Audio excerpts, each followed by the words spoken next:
relevant to their determination, despite what you believe the law This didn't have anything is. to do with the jury, Subject Your Honor. matter no, that is what you referenced in front of the I jury, referenced and then you that referenced after I my had raised oath. the issues that I was trying to Subject matter raise. jurisdiction, as you know, is not As I don't something know. the state has to be.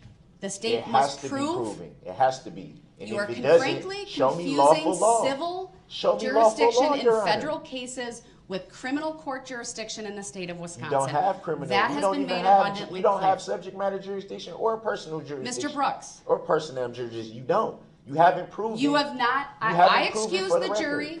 I'll give you the opportunity to raise whatever issue it was, but you need to do it now or we're moving forward. That's what I want to do. That's what I was attempting to do. And if you interrupt me one more time, you're going to go do it from the other courtroom. So you're holding being me in contempt? all right. He can go to the other courtroom and we will address these issues because holding you me in are contempt? not being respectful. You are disruptive. You are interrupting. I will give you one more opportunity. Don't interrupt me again. Don't roll your eyes at me. Don't sigh at me. You have delayed these proceedings now by 15 minutes because of your nonstop commentary. I'm going to sit down and I'm going to listen to you. What issue do you want to raise, sir? So are you letting me make an offer of proof for my appeal? No, because that's not what's relevant at this time, sir. If you don't need to make an offer of proof.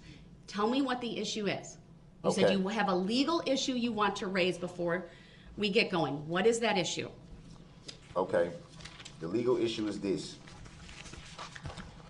Detective Casey yesterday testified for the second time under oath in reference to exhibits 13 and 14 that showed the backyard of my mother's home, which he stated that he had been to the home, had seen the backyard, all this stuff, when he did not, in fact, even speak with my mother. It was brought to my attention that my mother, in fact, never spoke to any law enforcement from Waukesha. Would you like to add her to your witness list to call her? Yes, I would. All right, that's because fine. she's That's willing, how we'll she's address willing that. to come. But that's not something we needed to address this It needs right to away, be addressed sir. because of the issue of the subpoena. That's the reason why it needed to be addressed. That's the reason why I was trying to attempt to bring it to your attention. It could have been done on a break. All right, so Will I be? You're asking me to add Dawn Woods to the witness list for you. Yes, but I also have a question about the subpoena. The subpoena for whom? For my mother. But I would also like to subpoena the phone records so it can be made part of the record of the conversation, since the prosecution listens to all the phone calls. They should be able to have heard that phone call as well. So they should be on notice of what was said. I don't know what phone call you're referring to. If I'm you're referring to a phone jail call phone call, I'm referring then to a jail phone call that was made last night, October 20th, between 7:54 p.m. and 8:10 p.m., which I'm sure the prosecution has heard by now. And that also brings up the issue of perjury testimony. sir, the way that you will address the issues that you're talking about are to call witnesses to challenge that or to present the evidence in support of your position. If you're telling me you need to add Dawn Woods to the witness list, I approve of that. You can fill out a subpoena and I'll direct the state to serve that upon her, and at the appropriate time we'll have her brought. We'll indicate when in the order of folks she can be brought in. So I'll grant that request. In terms of the jail records, you'll have to subpoena the appropriate custodian or a witness who can testify to that. That's what I was trying to gain knowledge of. Well, I can't give you advice on that, I'm sir. not trying to ask for advice. Is that That's legal for asking me to me subpoena? for. I can't direct how you do that. I can't tell you how to do that. You are acting as your own attorney, and you will need to figure that out. So you have the subpoena forms. You can research the issues. You have access to legal research materials and other things. And that's how you'll have to address I that. accept for value in return for value this document. Was that a subpoena form? It is. Thank you.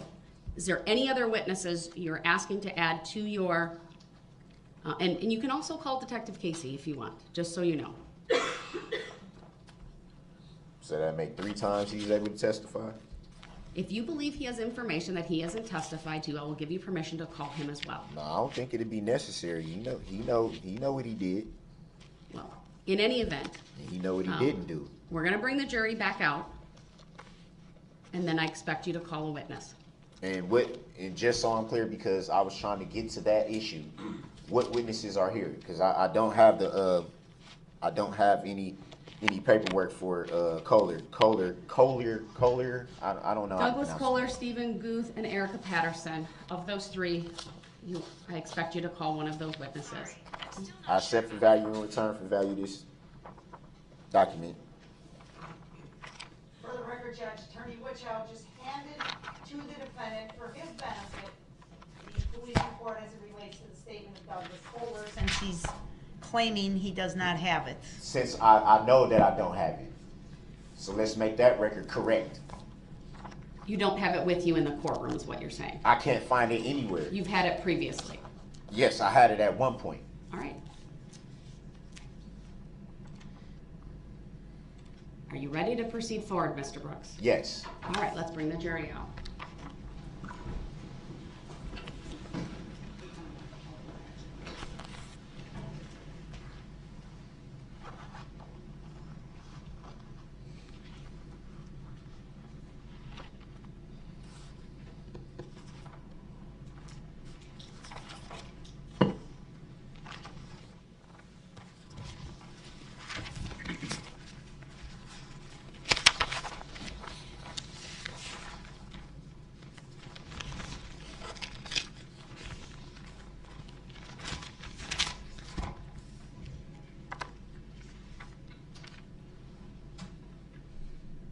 Jen.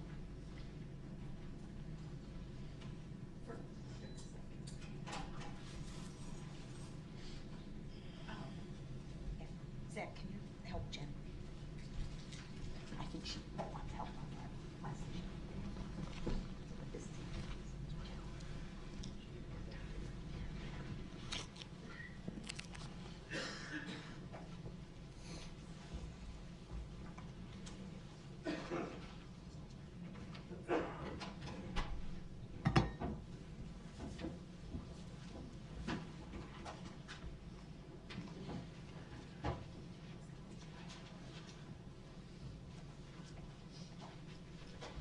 Thank you, everyone. Please be seated. Mr. Brooks, just to make sure, don't block any of the microphones with anything. Both of those microphones should be on. You want to make sure that. Thank you. All right, go ahead, call your next witness. Yeah, the defense calls Douglas J. Kohler. All right.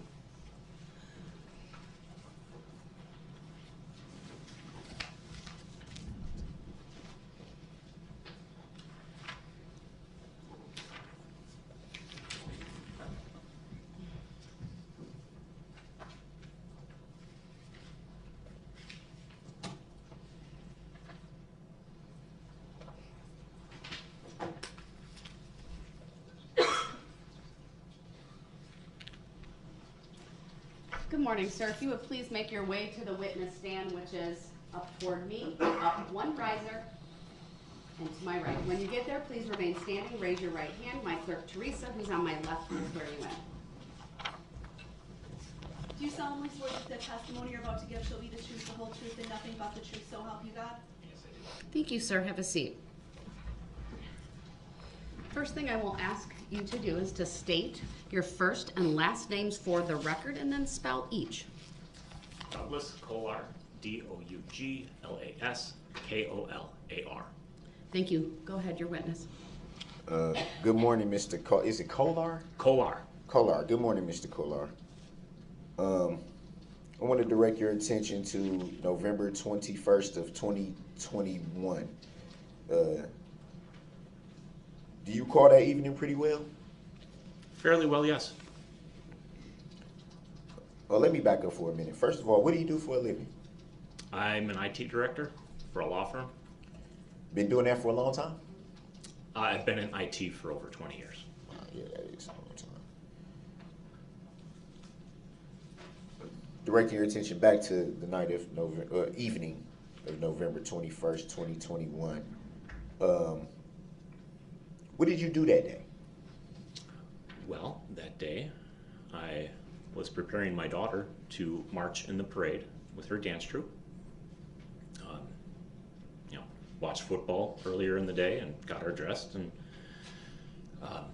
we had to change our plans last minute because my son was not feeling well. So it was just my daughter and I that went to the parade. And do you recall what time you arrived at the parade? It was at least an hour before the start time of the parade. And do you recall where you were positioned at in the parade? I moved with the dance troupe, so I Kind of going with the flow. correct.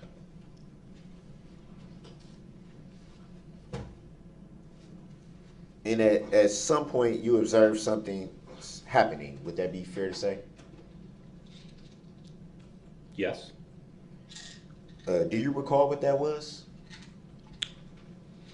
Well, after my daughter had finished and I was walking back to our vehicle to go home, I noticed as we were approaching White Rock, which is what we were parked off of, I noticed a vehicle coming through where the parade participants were going. It was a red vehicle. It was honking its horn. It passed a few parade entries on the right-hand side, and then it passed between two of the groups. It veered to the left and went around the next group on the left-hand side, at which point a police officer attempted to approach the vehicle. That police officer had reached for the door handle, and at the time of that approach, the vehicle started to speed off. I just want to back up just a little bit.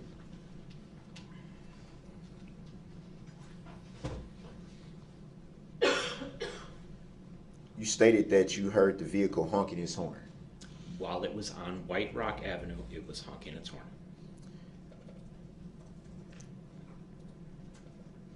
In your opinion, did the vehicle appear to try to avoid hitting people? At that point, yes.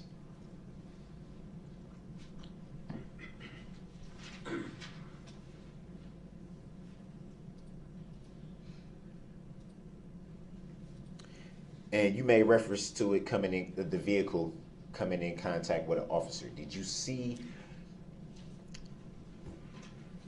where the vehicle went after that interaction with the officer? There was no contact between the officer and the vehicle. The vehicle attempted to make contact. The officer attempted to make contact.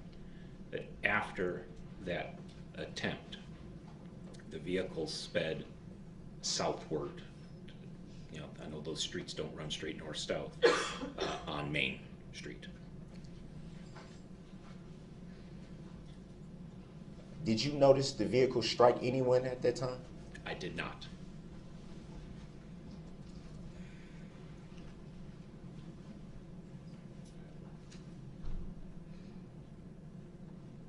And what did you do after you saw the vehicle? Once it was out of your view. Once it was out of my view, I grabbed my daughter and walked as fast as I could to my car.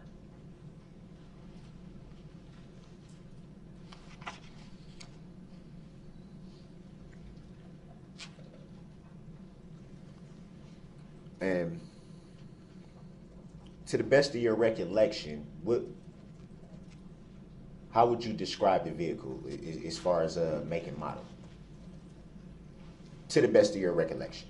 To the best of my recollection today, I only remember a red SUV.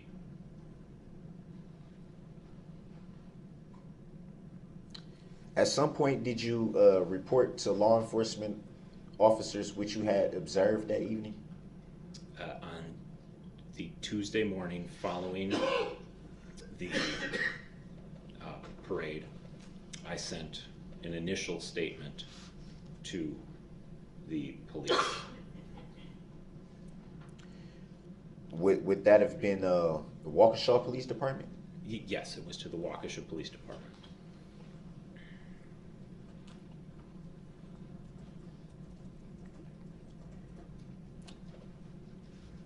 Did you said you sent a statement. Did you initially speak with anyone verbally? Initially, no, I did not. At some point, did you speak with someone verbally? Yes. And was that sometime after the Tuesday statement that you initially gave? Yes, approximately 2 weeks after I made my statement, I was contacted by someone with the Waukesha Police.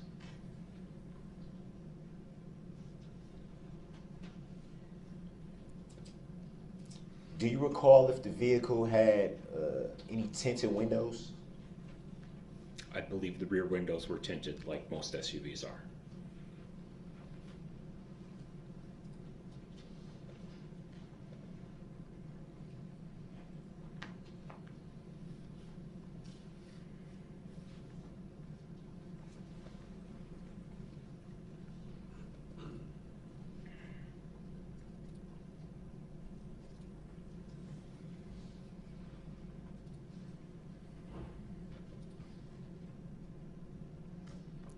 And after you had verbally speaking with law enforcement, did you do any follow-up on the reports after that? Yes. The officer that I spoke to had advised me to add to my statement the items that we had talked about. The law enforcement officer asked you to add certain things to your report? He had asked me some questions, and the questions that we talked about on the phone, he asked me to add to what I had initially submitted. Okay. And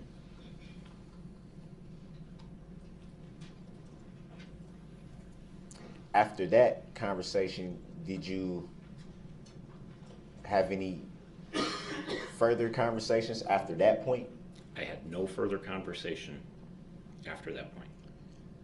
Had you yourself been contacted by any further law enforcement after that point? No. So it'd be fair to say that you were subpoenaed to testify at some point. That'd be fair to say? Yes. Do you recall when you received that subpoena? I received my subpoena last Tuesday.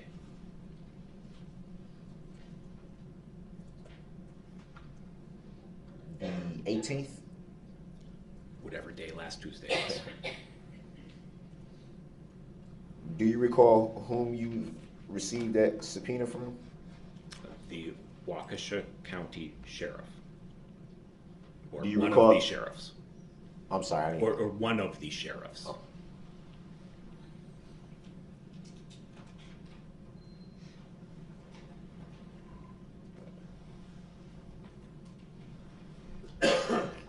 And did you do any follow-up information once you received the subpoena? Like, for example, sorry. For example, calling the district attorney's office? I did not call the district attorney's office. I did reach out to the clerk's office to see if there was any further information.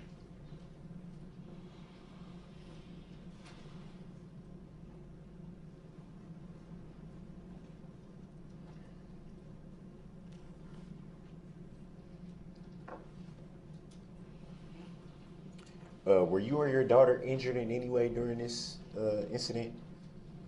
No, we were not.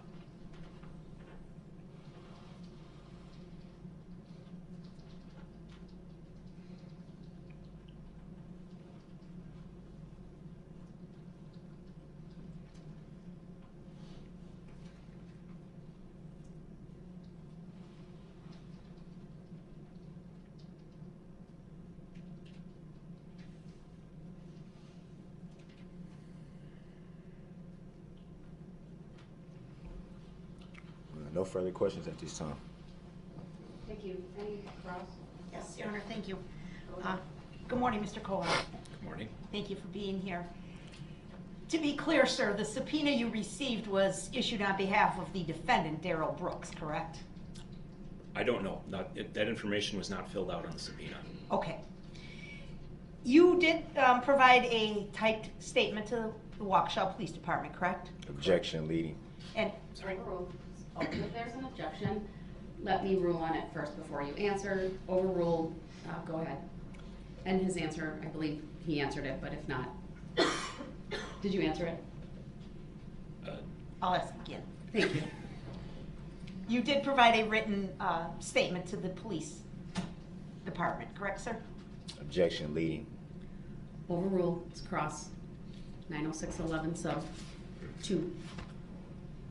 Yes, I provided a written statement. And in that statement, you described the SUV as driving erratically down White Rock Avenue, correct? Objection, didn't testify to that. That was Oh, asked and answered. overruled, the witness may answer, and it's sub 3, not sub 2, by the way. Go ahead. Yes, just the event of driving past some participants on the right and then veering to pass a next group on the left. Okay. You said at that point, when the vehicle was on White Rock, it was honking its horn, correct?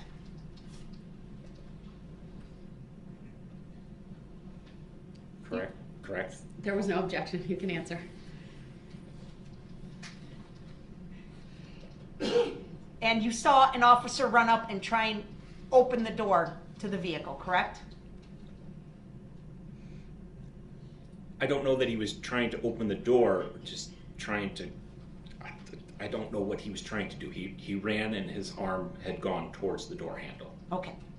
And that was at the intersection of White Rock and Main Street, correct, sir? Yes. And you got a look at the driver of the car, correct, sir? Objection, speculative.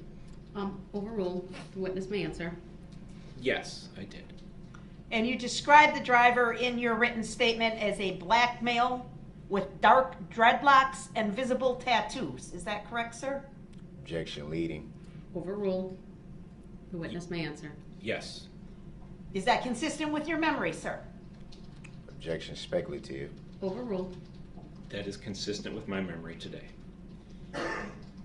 Once the vehicle went past the officer, you indicated that you saw it accelerate or speed off. Is that correct, sir? Objection, leading. Overruled, 90611 sub 3. Yes, at that point it sped away. Thank you, sir. I don't have any other questions. Any redirect?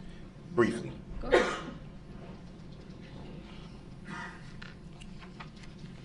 Referring to the written statement that was just testified to the best of your recollection, do you recall stating that the SUV was a older model red Chevy Blazer? I do recall putting that down at the time, but that was at that addition that I added 2 weeks later. So at that time, during the evening of the incident, to the best of your knowledge, that would have been your opinion of the vehicle that you saw? At the time of that, the day of the parade, I just remembered the red SUV.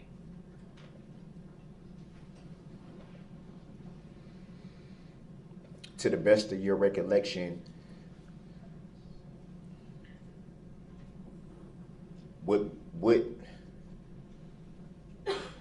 what assumption would lead you to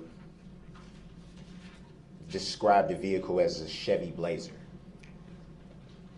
I believe in my assumption, it was just to say it was a older, boxy style SUV, and in my mind, that relates closely to a Chevy Blazer. No further questions. All right, thank you. You may step down. And you also are excused. Thank you for being here. You may call your next witness. Thank you, sir. One second. If I may have just a quick second. Go ahead.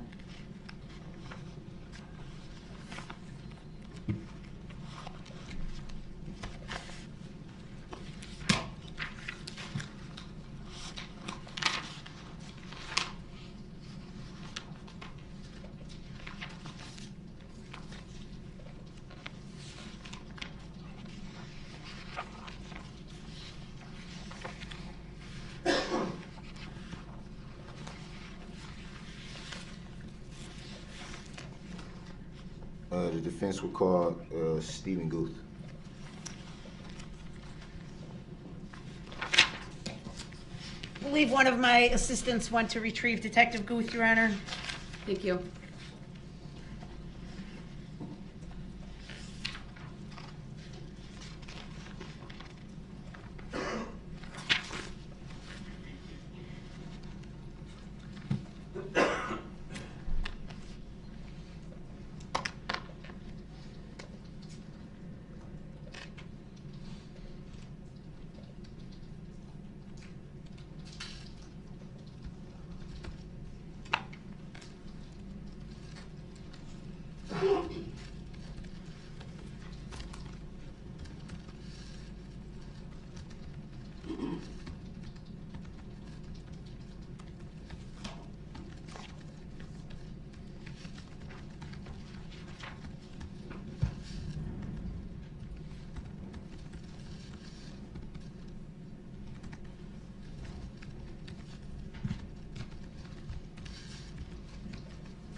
Right, good morning. Detective Guth, if you would, as you are, come to the witness stand, remain standing, raise your right hand, and my clerk Teresa will swear you in. Do you solemnly swear that the testimony you're about to give shall be the truth, the whole truth, and nothing but the truth, so help you God? I do. Thank you, sir. Please have a seat. Please state your first and last name for the record, or names, I should say. Stephen Guth, S-T-E-V-E-N-G-U-T-H. Go ahead, sir. You're witness.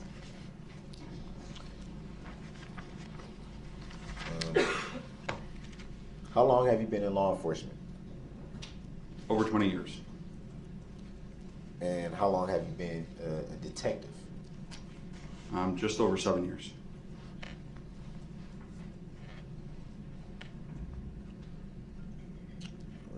Directing your attention to the evening of November 21st of 2021. Do you recall that evening? I do. And were you on duty that evening? Not initially. For more clarification, what do you mean by not initially? It was a regular off day for me, but I received notification to respond to the police department for the mass casualty incident in the downtown area of Waukesha. So at that point, I'm assuming you were dispatched to that location? I was not dispatched. I received a Signal message. We use Signal. It's an app that's used that we can share information for investigations, and I received a signal message that this tragedy just happened. And so what did you do from that point? I immediately dropped my wife and kids off and responded to the parade. And when you got to the parade, what did you do at that point? I went to the downtown area to assess and see what I could help with. At some point during your investigation, did you make contact with the woman by the name of Erica Patterson? Yes. And what was the nature of that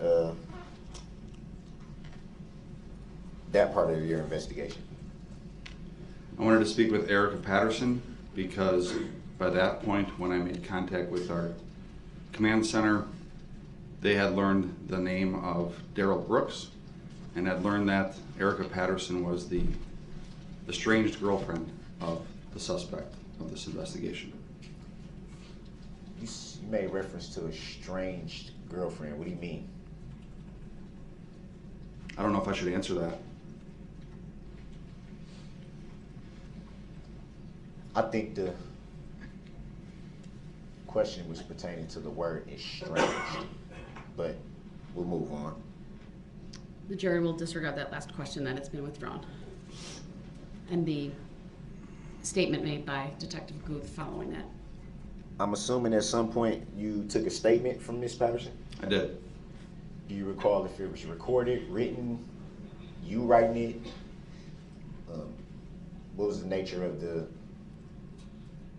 of how the report was taken? Well, her words were spoken and they were recorded, and then I prepared a report. Did you prepare the report that same evening? No. When did you prepare the report? Sometime after the 22nd of November. Why not the same evening? Because after I spoke with her, I wanted to go back and speak with her again.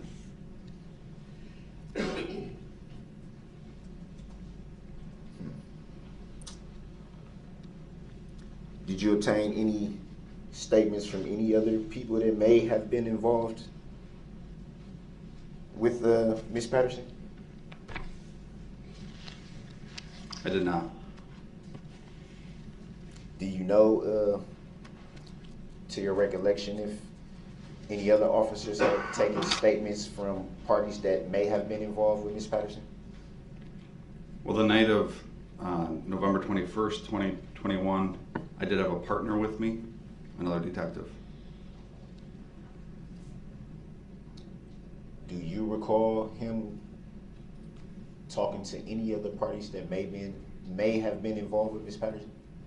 Well, the detective that was with me was a female, Detective Barron. The question was, do you know if your partner had any interactions with parties that may have been involved with Ms. Patterson? I don't believe so. Hold on, but are I you can't- specifically referring to a date certain or just in general? I think it was clear. I need it clear for the record, The though. date would be On the November 21st? 21st Okay, of 2021. thank you with that clarification. No, I don't believe so. Did you learn at any point that there may have been other parties involved with Ms. Patterson?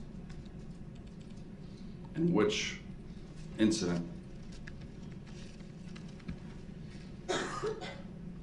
I'm referring again to November 21st of 2021.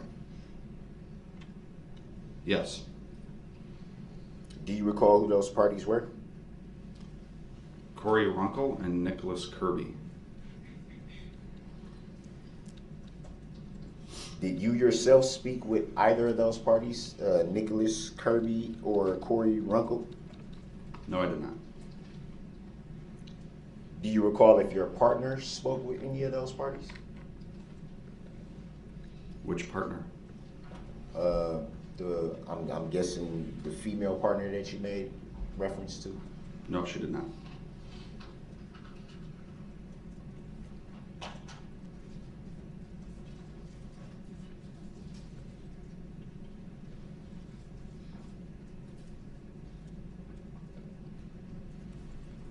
And in that recorded interview with Ms. Patterson, what did you learn about the evening of November 21st, 2021? Which recording? Are there multiple recordings? Yes.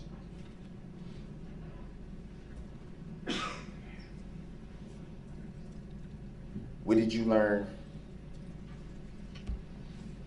about the evening of November 21st, 2021 from both recordings with Ms. Patterson?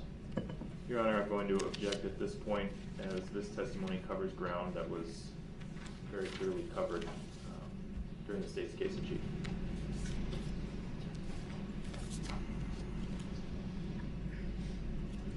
I'll give Mr. Brooks some leeway. You are asking for hearsay, though. You understand that? I asked him, what did he learn? Fair enough. Go ahead. You may answer. I learned several things. Initially, I think is what you were getting at. Ms. Brooks wanted to report that she was injured by Darrell Brooks on November 20th, which would have been Saturday. She stated that she met with Mr. Brooks at Frame Park, and they were arguing over the fact that she did not give him money, and he injured her by slapping her in the mouth and punching her in the eye. The next day, I went back and talked to her again, and she clarified that that actually did not happen on the 20th. It happened on the 21st, and that she got in a motor vehicle with him over the same argument. He was mad that she did not provide him with money. He proceeded to try to take her phone because he thought she was talking to other guys. Slapped her in the mouth, punched her in the eye. She jumped out of the motor vehicle because she feared for her safety and made her way back towards Frame Park. While walking back towards Frame Park, she was calling her friends, Corey Runkle and Nicholas Kirby, to come help her. When she arrived back near Frame Park in front of White Rock School, there was a confrontation in front of White Rock School with Mr. Brooks, Erica Patterson, Corey Runkle, and Nicholas Kirby, where there was some kind of shoving match. And that's when Mr. Brooks got back into the motor vehicle and took off down White Rock towards Main Street. Erica Patterson then made her way back towards the Women's Center. You made reference to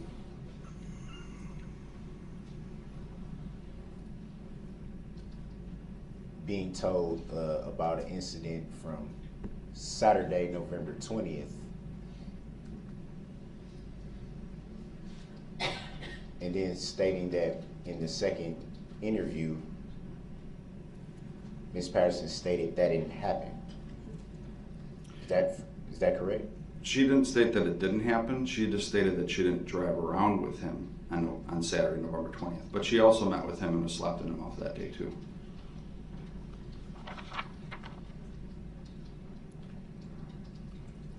If it pleases the court, I have a document here I would like to show the witness. All right, if the bailiff could have it to the state first to look at it. You may use the document camera if that's hooked up. Otherwise, the bailiff can take it to the witness. Before we go through that process, I'm going to object. It's, well, maybe Let we me should see the talk about document. this. Yeah.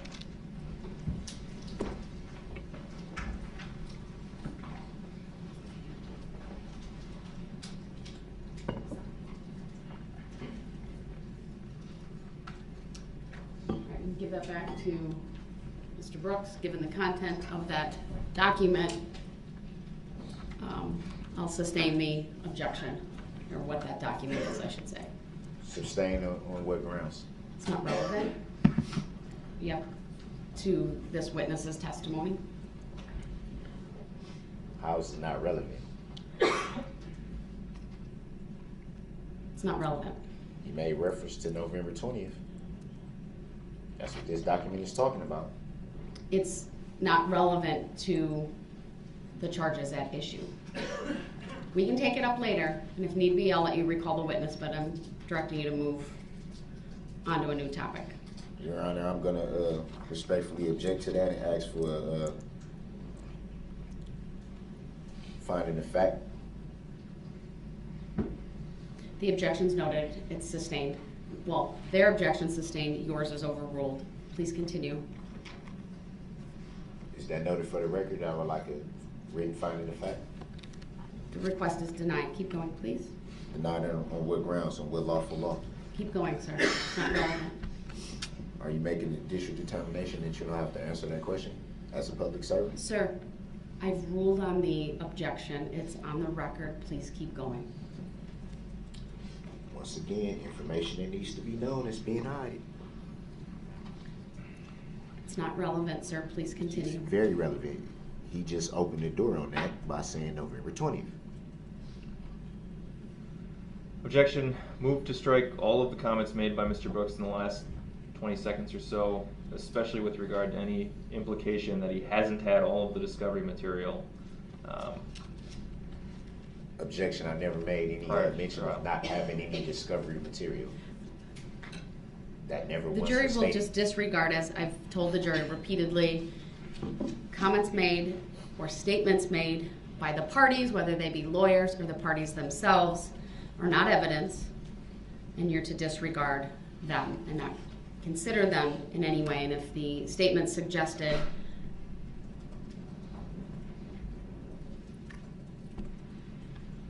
facts that are not in evidence, you should not consider that in any way either. All right, go ahead. Your next question, please.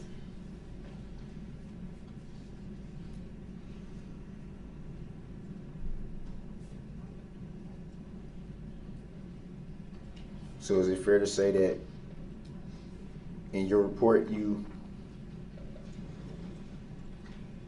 referenced 2 incident reports? Objection. This Grounds. witness wrote. I'm going to overrule Five. the objection and let the witness answer it. I think it might just be semantics at this point, but go ahead and ask your You question. need semantics. I think you were referring to that he had 2. That's it. That's what his report says. He makes reference to two reports, 2 incidents. 2 incidents. Yes. Not 2 incident reports. Reports would be separate documents. That's what I'm talking about. With that understanding that you're referring to, and I think you're referring to incidents with Ms. Patterson, correct? Yes. Go ahead. Ask your question. I think that clarifies so that the witness can answer. In your, let me back up. You wrote your own report. Would that be fair to say? Yes. And in your report, you referred to 2 incidents. That'd be fair to say? Just to clarify, which report are you speaking about? I wrote several reports. The one written November 22nd of 2021. I do reference 2 reports and 1 CAD call. What was the last part? Cat call? A CAD call, yes. What do you mean cab call? Not cab, CAD. Cat. C-A-D. Cat. A CAD call. What do you mean cat call? What? That's a call for service that does not generate a police report. And what was that cat call? That was a call for service near Frame Park for a fight involving potentially a domestic related incident. Do you recall any other details about that CAD call? There wasn't much in it because the officer had to leave to go to the parade. Do you recall a mention of a knife during that CAD call? Yes. To the best of your recollection, do you recall anyone recovering a knife or you yourself recovering a knife? There was no knife involved in that incident through my investigation of the report that you have. But it is fair to say that that's how the CAD call went out, that there was potentially a knife fight. That's how it was initially, I believe, reported, or communicated through dispatch to the officers that responded.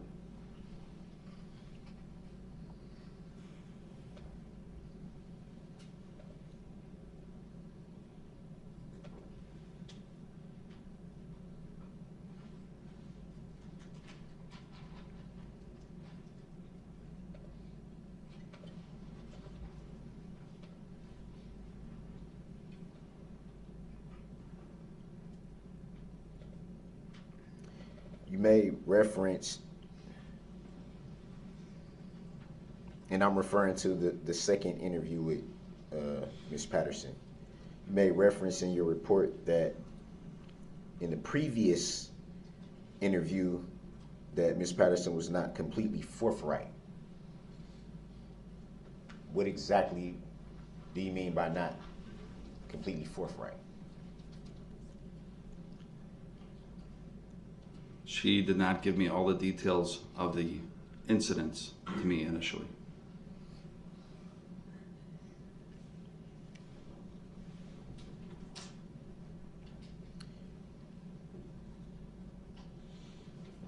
Do you recall why? I don't know why she didn't.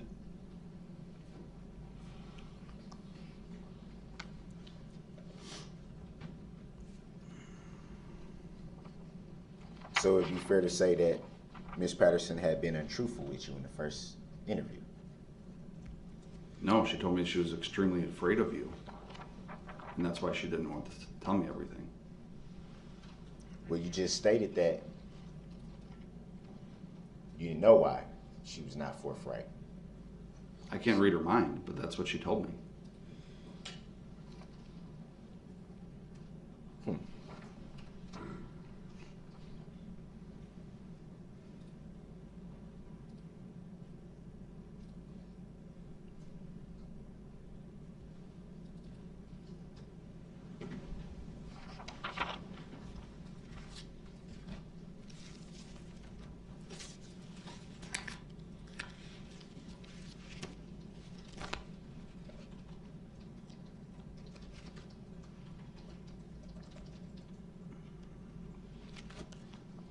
At any time during your investigation in regards to the incidents with Ms. Patterson, did you at any time see interviews that were conducted with Nicholas Kirby and Corey Runkle? What do you mean by see them? Had you seen any statements made by those two parties? No.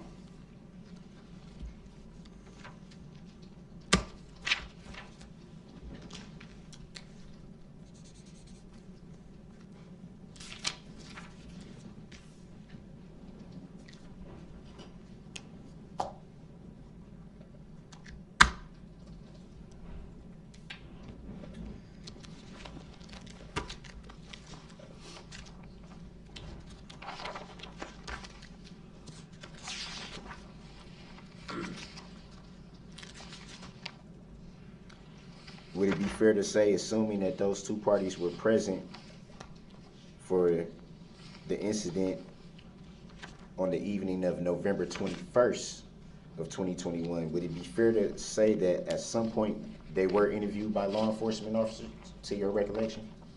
Yes. And you never seen any of those interviews?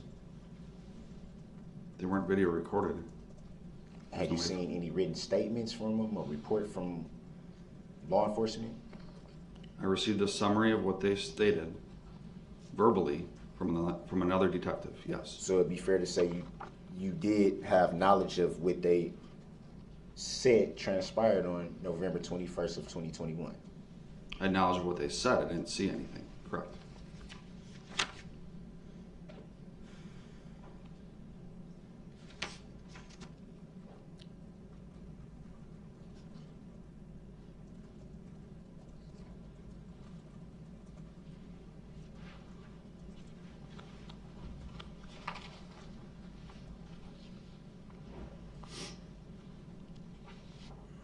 And to the best of your recollection, seeing what those two parties had said, what do you recall?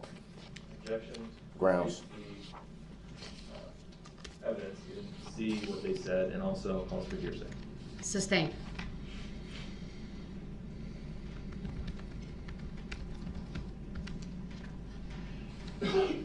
What did you read Objection. from those statements given by those two parties? Objection. Calls for hearsay. Grounds. Sustained. Grounds for the sustain. Calls for hearsay.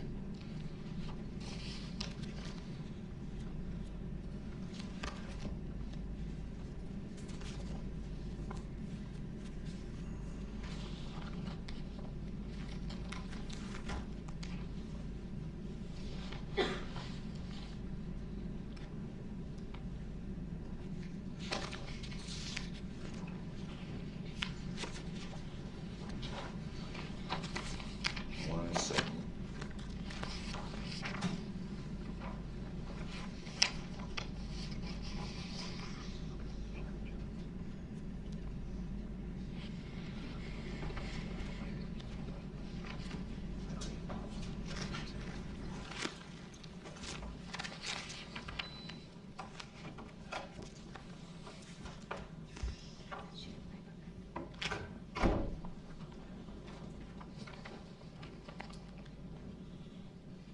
Do you recall what officer took those statements from Nicholas Kirby and Corey Runkle in relation to the incident on November 21st of 2021? Yes. Yes. And what law enforcement officer was that? Detective Van Els.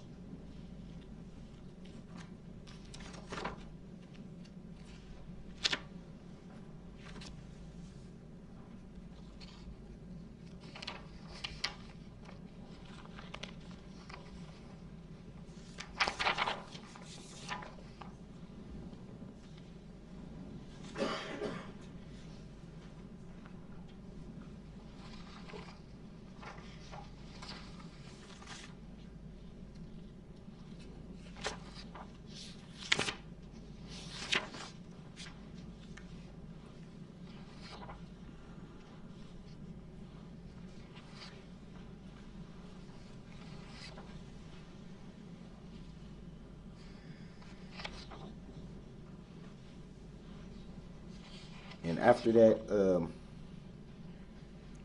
report that you wrote on November 22nd of 2021,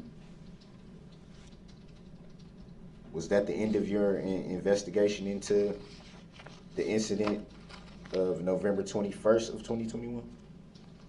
No. And what was the extent of your investigation after November 22nd of 2021? Judge, I'm gonna object. Well, on the defendant's behalf, I believe here, based on some previous rulings the court has made. Sustained.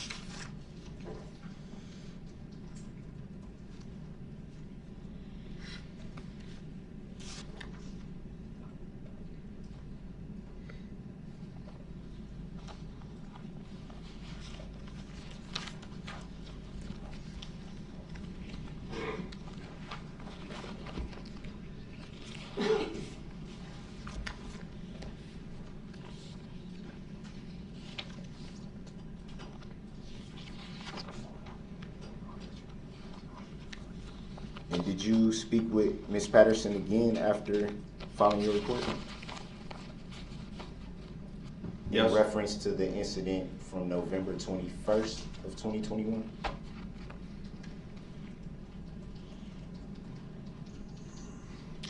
I don't understand your question.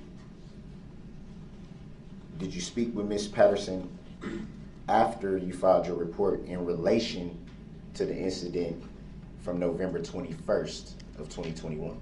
No.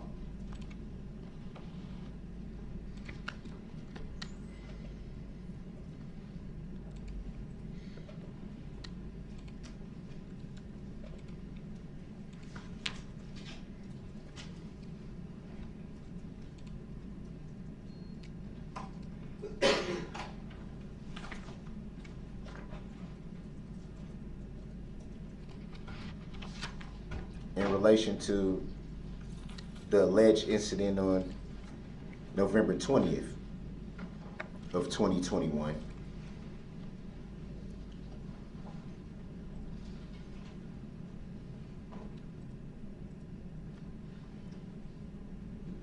do you know if that alleged incident ever took place? Objection. Grounds. Calls for hearsay, lack of personal knowledge. Well, he reported it. It also goes to one of the ultimate issues that the jury will need to determine, so it's sustained.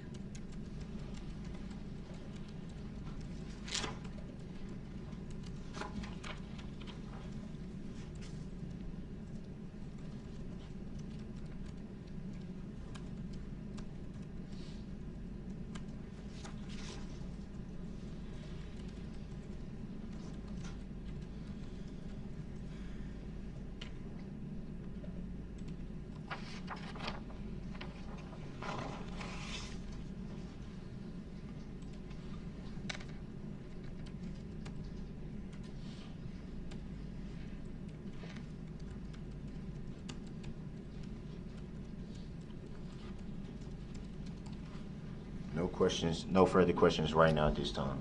All right, thank you. Any cross? No, Your Honor. All right, thank you, sir. You may step down.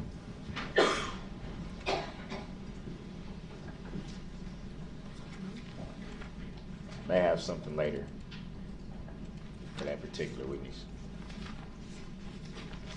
All right, I'll trust you'll raise that on an appropriate break. Call your next witness, please.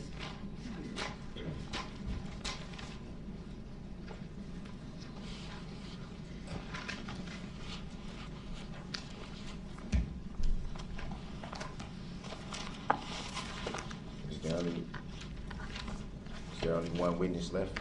Yes. For that, yes, for that time. Yes. I No believe. one else is here? No, it's not 10:30 yet.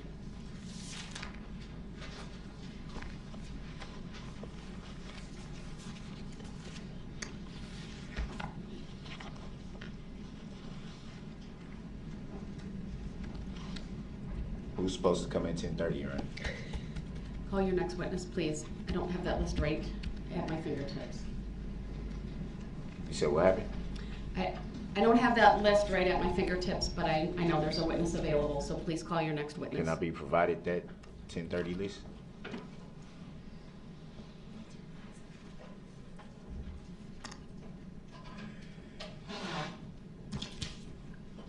Does the state have that? You could pass it over. I don't have that at my fingertips.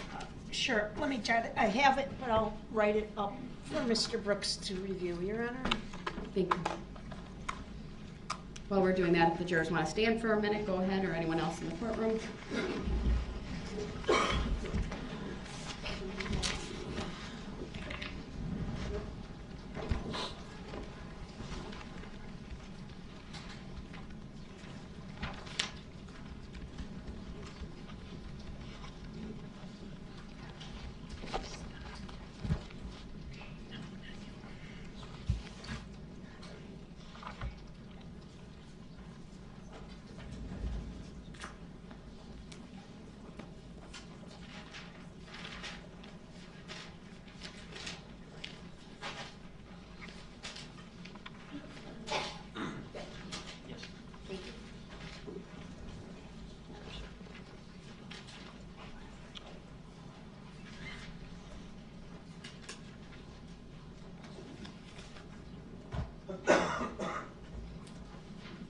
I accept for value in return for value this paperwork. Thank you. If everyone would have a seat then.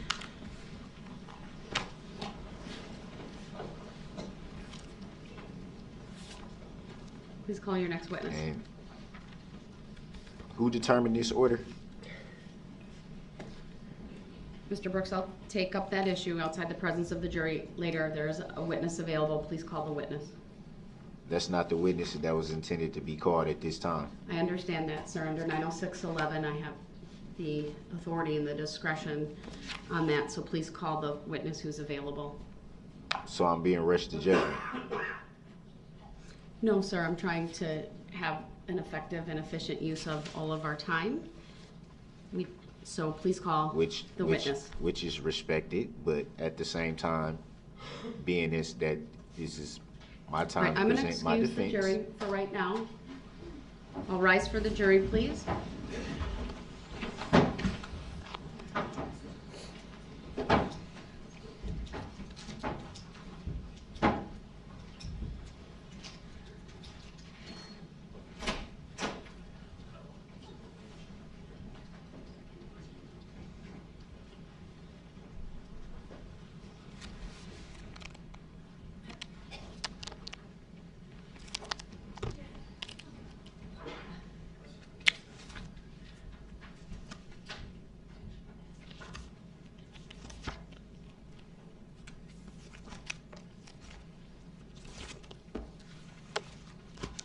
All right, thank you. Be seated.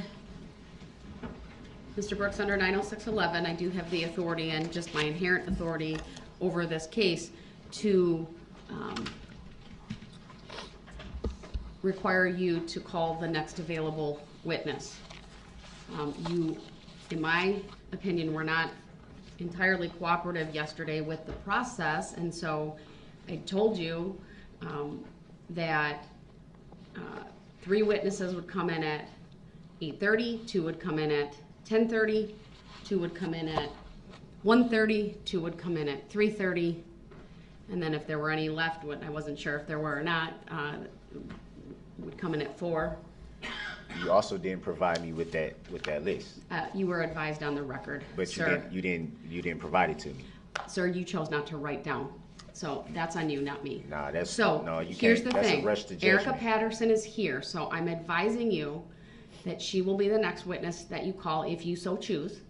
If you choose not to call her right now, then I'm releasing her from the subpoena because we have almost 45 minutes until 10:30, just slightly under that. And there's no reason for you not to call her. Yeah, She's the on re- your list. She was on the listing, as I understand it, with the groupings of 3, Tuesday That you morning, understand it. Tuesday afternoon, Did you Wednesday receive it? morning, Wednesday afternoon, and so on and so forth. That's the order. I told you very specifically, I'm not going to have everyone come in at one time because that's not efficient, that's not effective, and it's not courteous to them. People have families, people have jobs and other responsibilities, and we're trying to be mindful of all of that as well while having the state assist you in getting these people here. So I'm advising you that if you don't call her right now, you will forfeit your right to call her. Is that lawful law? Sir, I believe I have the authority to do that. She's here, she's ready to go, I'm just she's asking your the question. witness. I'm just asking the question. Is that lawful law? I have the authority under 906.11 and other rules and the inherent authority of this court to control the order and mode of interrogation Your Honor, of witnesses. why is it always so hard to just say yes or no? Yes, Is it lawful I have law? the authority, sir. I'm not disputing that. You just I'm not disputed disputing. that. No, I asked the question. Is it lawful law? Sir, I've told you what I believe my authority is. Okay, You if told you me don't want what to you- recognize it, you that's told fine. me You your want to authority. object and note it, that's You told fine. me your Your authority. objection I'm is not. noted I'm not on the debating record. your authority. I'm not. So I will address one other issue with you because you said you had an issue regarding the last witness, which is fine. We can address that quickly, and then I'm going to have the jury brought in, and that will be your opportunity to call That's a Ms. misdirect. Patterson. That's a misdirect. What issue did I said I had with the You last? said you wanted to raise an said- issue with about What Detective I said Guzman's was testimony. I might have more questions for that witness. I didn't say it was an issue. Oh, I didn't hear that, sir. You had your opportunity to ask the witness questions. He's been released. Your Honor, If I mumble something under my breath, somehow that's audible, but when I talk clearly, somehow I may nobody have hears missed me. it, but I heard, what I interpreted was when you said I may have an issue with this witness, I didn't understand. I guess I didn't take that as you were going to reserve your right to recall him.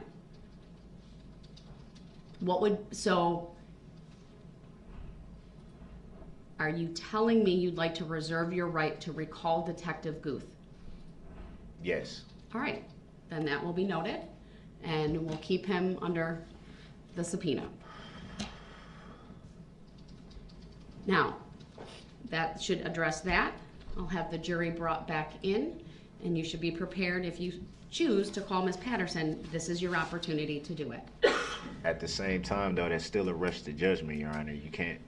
I shouldn't be forced to call people in the order that I'm being told to when these are my witnesses, my subpoenas. You did not want to provide us with the order, and I respected that, Mr. Brooks. But I said that and from the so beginning. then I asked Your you Honor, to put with him all in respect, blocks. with all respect, did I not inform Your Honor in the court that I would not give a specific order? I stated that numerous times. And Mr. Brooks, Numerous I times. have authority to tell you otherwise. You I may did- not like it. You I may did. disagree with it. It's not You about have that. been- It's about the rush you to have not judgment, been Your Honor. cooperating with this process. The There's state nothing has to cooperate graciously with. agreed to assist you given your custodial status. Okay, and I And- never and asked them to frankly, do Any that. attorney in this I situation never asked them to do that, Your Honor. would give us the order. Did I or did I not? Did I ask them to do that? I did not ask them to do that. They No, volunteered. They offered. So at the end of the day, but we expect If your they didn't want to do cooperation in it, that. yeah, but that wasn't one of the stipulations when they offered to do it, Your Honor. Let's No, common courtesy is the stipulation. okay, sir. but it And- wasn't and here's the stipulated thing. to, so I didn't have. You are well advised of how this process was going to go. No, I was not. It is because normal if you in a trial. you can't to call put the people witnesses you can't out put the of people order in a based on specific their spot for me, availability. Your Honor. Come on now. That it is. That's a rush to judgment. There's no rush to judgment here. You Did keep the saying state that, sir, have to but put that's their not the witnesses? case. Your Honor, with all due respect, did the state have to put their witnesses in order and tell me? It's irrelevant what the state did. Did they have to do that? They didn't need your assistance to do that. Did they have to do it? No, they did not. I didn't have to be do it. provided with. We're going to call this witness at this time But they're and this able witness at this to time. contact They their didn't have to do that, so why should I have to and do that? accommodate their schedules. This is not about you. It's not about the state. It's about the witnesses' It's about what's fair. availability. It's about what's fair. No, frankly, sir, it's about you trying to control what's happening in this court. How am I controlling what's happening? I'm the one shackled to the table with here's the with a shock situation. device It is on my ankles. 9:52. So how's I'm trying to control anything? I'm I having just to- want this I'm to be going fair, to- and it hasn't been fair. Mr. Brooks, it's fair. No, it's not. If You- I have to do something that they don't have to do, how's that fair? It's fair. Explain to because me how of that's the fair. process that has been set up to frankly help you. Get No, the it's not witnesses helping me by to it's helping court. the state And no. by being able to say if we know the time and we know You the did person not- and I we know this, asked you- then we can be prepared. So we'll already be ready. Mr. Brooks, That was I the asked whole you aim of that. yesterday, and I would have had her come in later. You didn't want to answer that question. There was no And question. I- There was no question to answer. that's not I true. did what you asked me to do, Your Honor. You No, you said didn't. yes, you did. You did. You asked me to give them my witness Mr. list. Brooks, I gave them my witness list. It's not. It's Yesterday, not my fault. I very It's not my fault. They expressly- weren't gonna be prepared to Mr. do Brooks, their here's the to deal. do The their jury's cross. coming out, and I'm going to stand my ground on this. I'm gonna Okay, stand my it ground is- too, but I'm if not you gonna. I'm not don't gonna call be her- disrespectful or disruptive. If you I'm just don't stating I call wanted to be her, fair. When the jury comes back out, I'm releasing her from the subpoena. You can't do that. For Law- your where's lack the of lawful law? cooperation. Where's the lawful law? I have the right to You have witnesses, to cooperate with this process, but I sir. also have the Sixth Amendment We right. have a witness available for you to call. I can require It's you not to the call witness her that right should have now. been called at this time, Your Honor. It is based on the list that you provided and That in didn't the have a order. time. That didn't have a time or of I'm not going to or an play order. this game with you, sir. It's not no game. That's It what was- you don't it seem is to a game understand. you. I believe that fully. I don't care what you believe fully. All right. It's not a game. We. I don't take this as a asked- game. That's what me nobody. explain this to you That's what once nobody. again. You don't got to explain nothing to me. Do you want? That's what you don't understand. You think you that want this the is a whole opportunity game to to me. question? This is not a game to me, Your Honor. Nothing about this is a joke. I never That's said what it y'all was a don't joke. understand. But there's And it's some things in unfair. the ship It's that's going on. unfair and it's disrespectful to me that you think I would come in here purposely and treat this like a joke or a game. I never said it was a What joke. type of statement is that? Mr. Your Brooks, life is not on the line. Mine is. And you think that I think this is funny? I don't think it's funny whatsoever. So, And I understand. I think, Your Honor, with all due respect, I think you should show we're some going to take respect. a 5-minute break, and when we come back, the jury's coming out, and you need to call your next witness. Thank you. We are in recess. No, you're not rushing me to judgment. I don't care what you're talking about.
Equichow appearing for the state.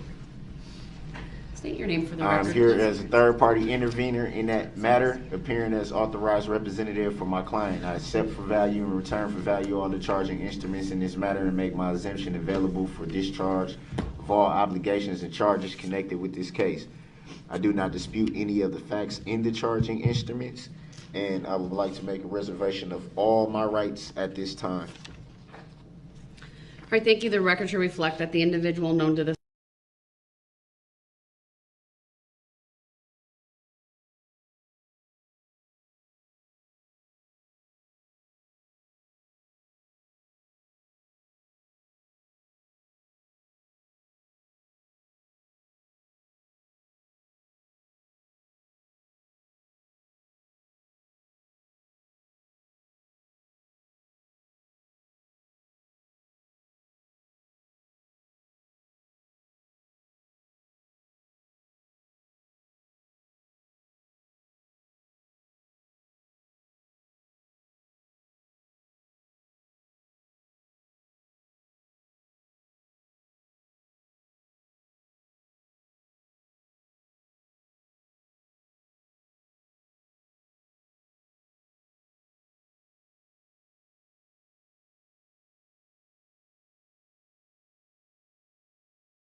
make my exemption available for discharge of all obligations and charges connected with this case.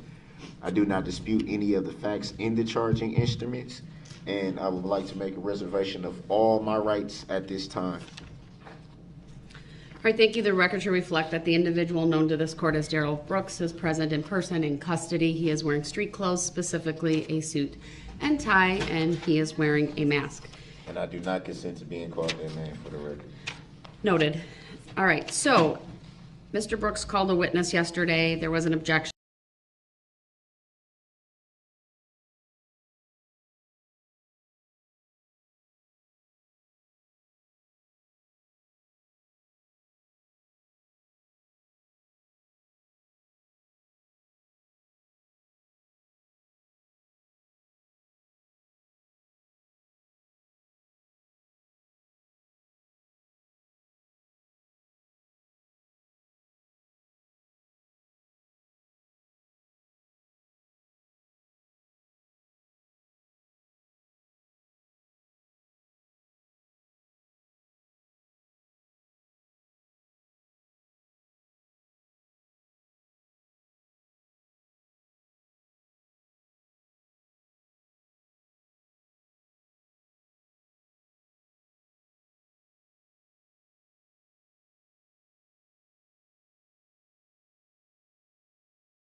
I don't know the exact street name. It was a walk back down the hill. I don't know the exact street name.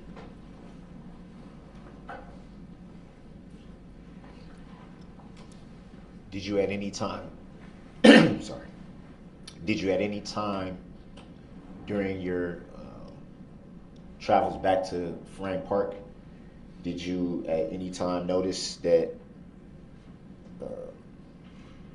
there was something going on in the area? No.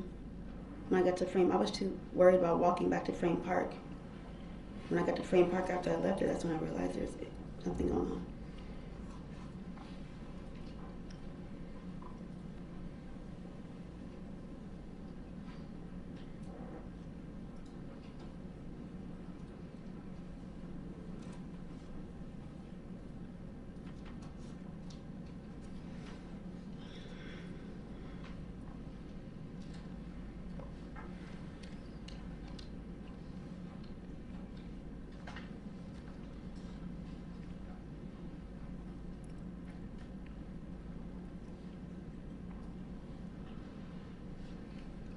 And did you ever arrive back at Frame Park? Yes.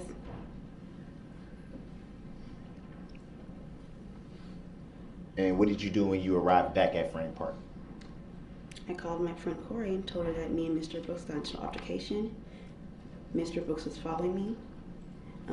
I went back to the SUV, the car, and you argued with me somewhere. I walked back across the street, and by that time, Miss Corey had walked towards us to meet up with me. You made reference to you calling your friends. Mm-hmm. Do you recall? Well, let me back up a little bit. Did you call your friend Corey, or the friend that she had left you to hang out with? Corey's phone, I kept calling her phone kept going to voicemail, so then I called Nick's phone. He put Corey on the phone. I said Darrell Brooks had just hit me.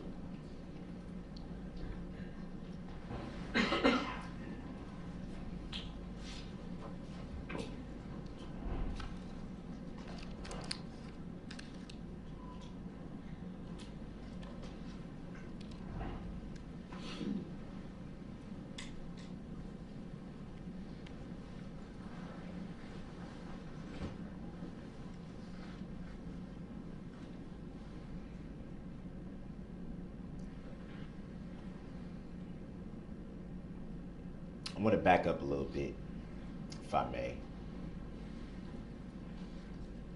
to the day prior, November 20th of 2021.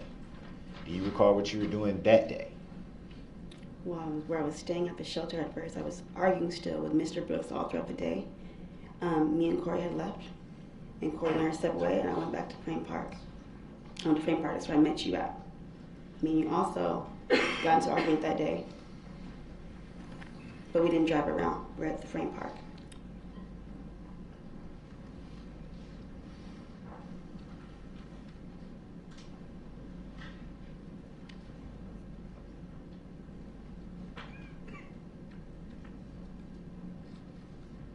So you're saying that you and the alleged defendant were together the day of November 20th, 2021? Yes. Do you recall around what time that was? I do not remember.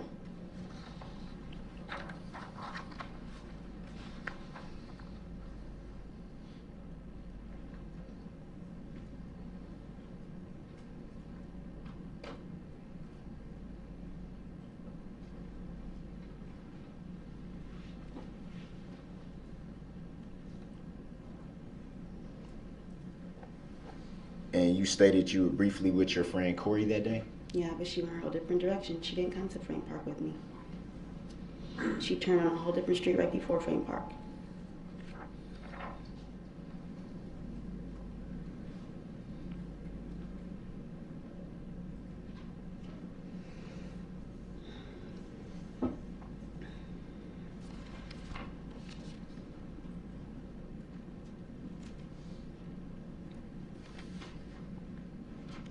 Do you recall at any time on November 21st of 2021 being interviewed by a Detective Guth? Yep. And do you recall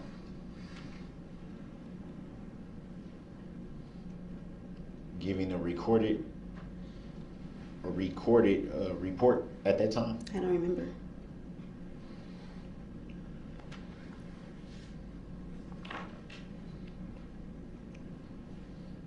Do you recall if you had given Detective Guth all the details of the alleged incident on November 20th of 2021? I didn't give him all the details, but I did the next day when I seen him.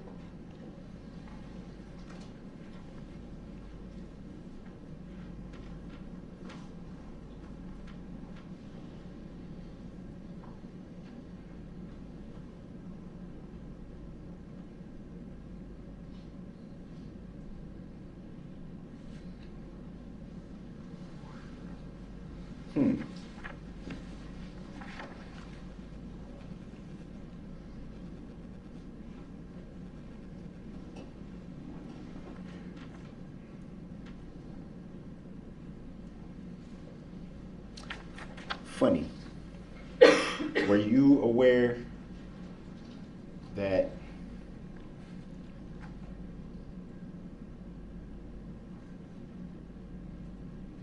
it was reported there was in fact no incident on November 20th, 2021? That's not true. Objection.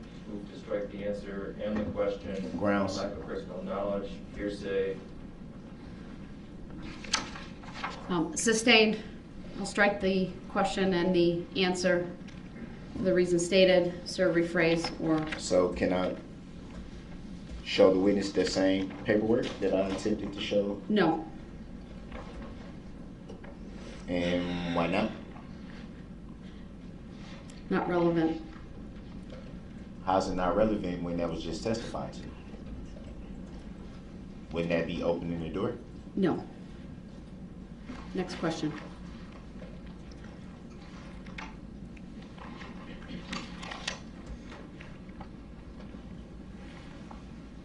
Any reason why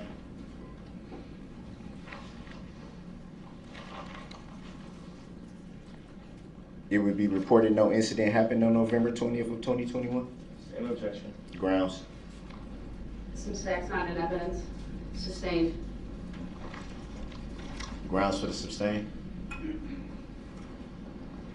The record speaks for itself. So, upon speaking to Detective Goof during the first interview, do you recall why you were not forthright with information? It wasn't that I was not forthright, I just didn't tell him everything right away. Why not? I don't know, Mr. Brooks.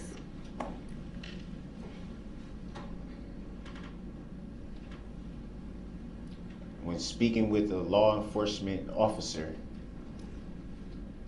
would it be fair to say that you should be truthful and honest? I was very truthful, I just didn't tell him everything at once. I told him the next day, Mr. Brooks.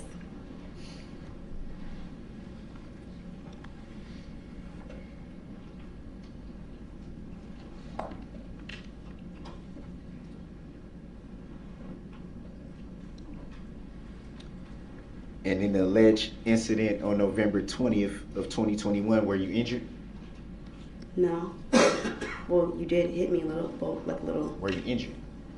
No, I didn't have any marks on me. Is that what you're asking? So where were you injured?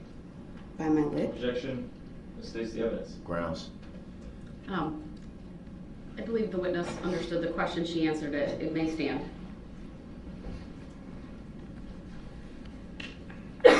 Did your roommate observe any injuries from the alleged incident on November 20th, 2021? She knew about it, but there's nothing visible on my face.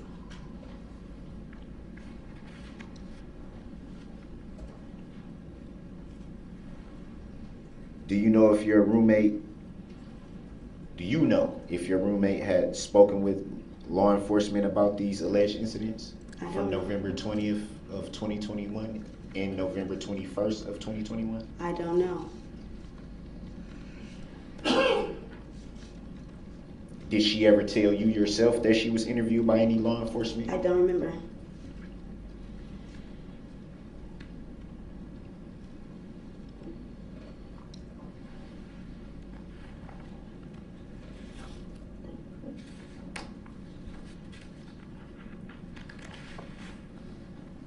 One second.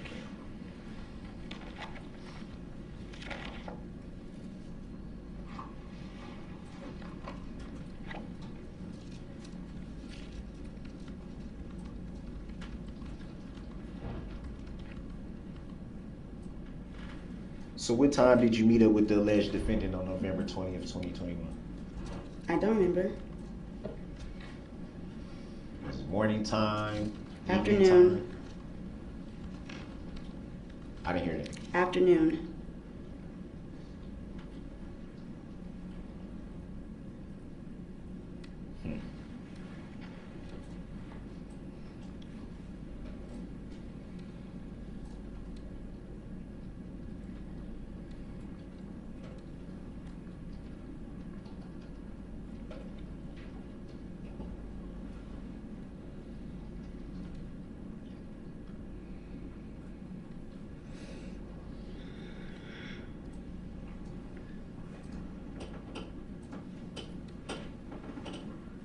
And what were you doing prior to the alleged meeting up with the alleged defendant?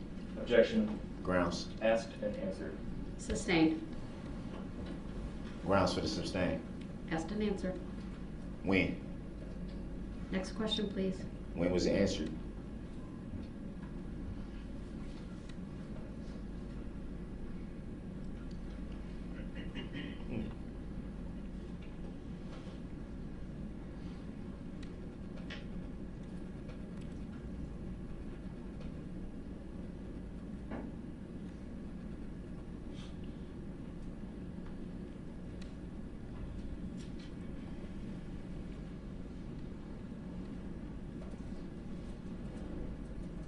So to the best of your recollection, you can't recall why an alleged incident on November 20th of 2021 was reported to never happen. Objection. Grounds. Same reasons as the previous objections. Seems facts not in evidence. Mischaracterizes her prior testimony and irrelevant. I object to that respectfully and Next ask for a question. legal finding of fact and a legal reconsideration of that ruling, Your Honor. Denied. Noted for the record. Next question, please. I'm trying to figure out how something got pulled out of thin air. Interesting.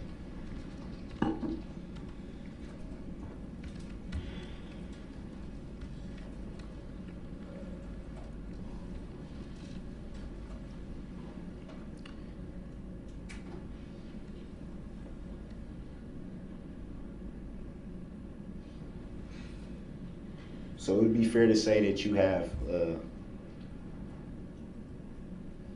child in common with the alleged defendant. Would that be fair to say? Yes. Yeah, is that the only child in common? Yes. You have any other children? Objection. It has Grounds? nothing to do with the case. Sorry. Hold I'm on, sorry, there's Your been Honor. an objection. Not relevant. Sustained. Grounds for the sustain? The record speaks for itself. Next question. What was the record speaking for itself? I didn't hear it. Not relevant. How's it not relevant? Next question, please. How's it not relevant?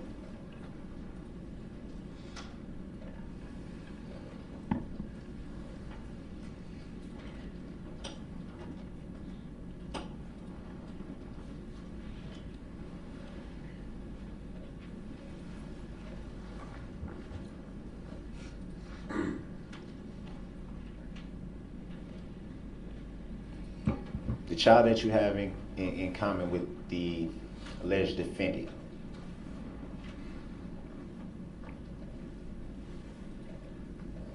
how old is that child?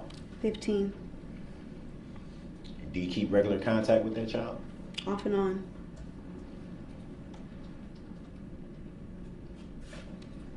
Describe what you mean by off and on. I'll object. Grounds. This is not relevant. Not relevant. Sustained. Grounds. It's not relevant, sir. She answered it. Next question, please.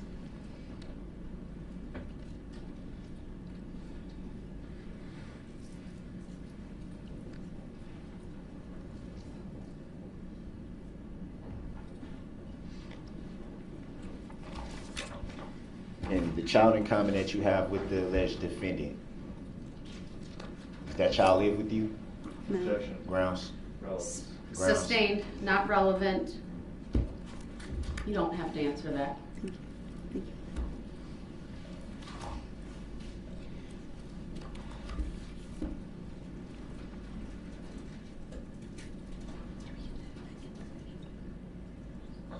Do any of your children live with you?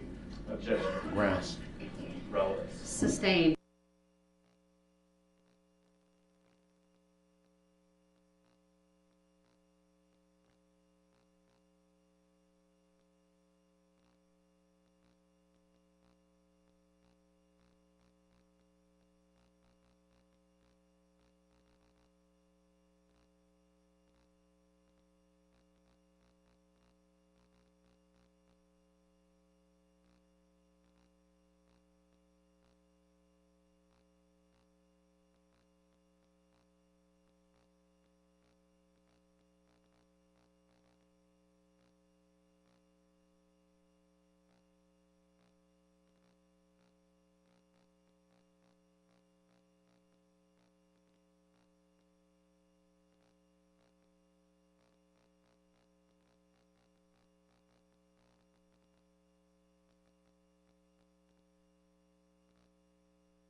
It's Gift-tober, y'all! Gift-tober at Five Below is here. and the early birds get way more gifts. Gifting legit starts now, and it's all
charged for these allegations. You are absolutely correct. Thank you.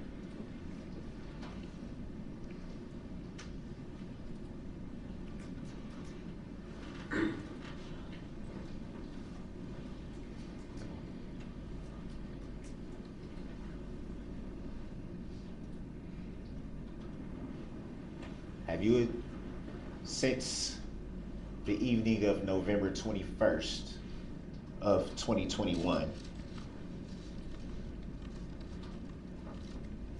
have you attempted to contact the alleged defendant? Objection. Grounds. Relevance. Grounds. I'm going to excuse the jury. I'll rise for the jury.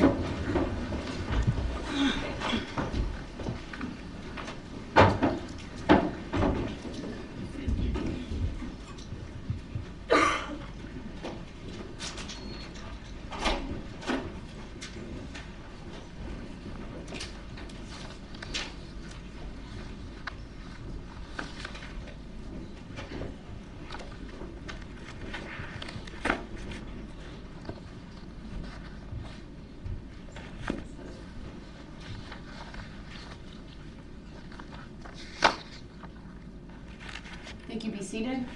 That's awful funny. Your Honor, I find it. Hold on. All right, sir, I'm going to let you make an offer of proof as to why you believe the photographs and the questioning about contact after the alleged incident is relevant. It's relevant because these were sent by the witness. It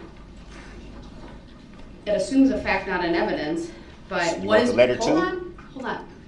Tell me the basis you believe there's been communication and why you believe it's relevant to her testimony. It's relevant because it was testified to her first time testifying, and then also by what's the last guy, Guth, that he was told that the witness was supposed to be so deeply afraid of me and all this type of stuff.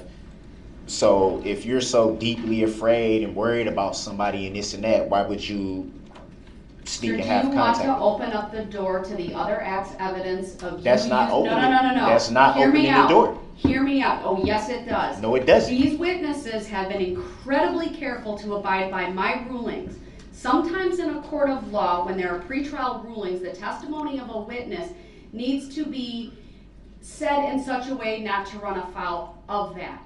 This witness, Detective Guth, I believe Detective Casey and others, Corey Runkle, and even Nicholas Kirby yesterday, this court has all had to stop them so that they didn't run afoul, or they've stopped themselves so that they didn't run afoul of the court's pretrial ruling on other acts evidence between you and this witness.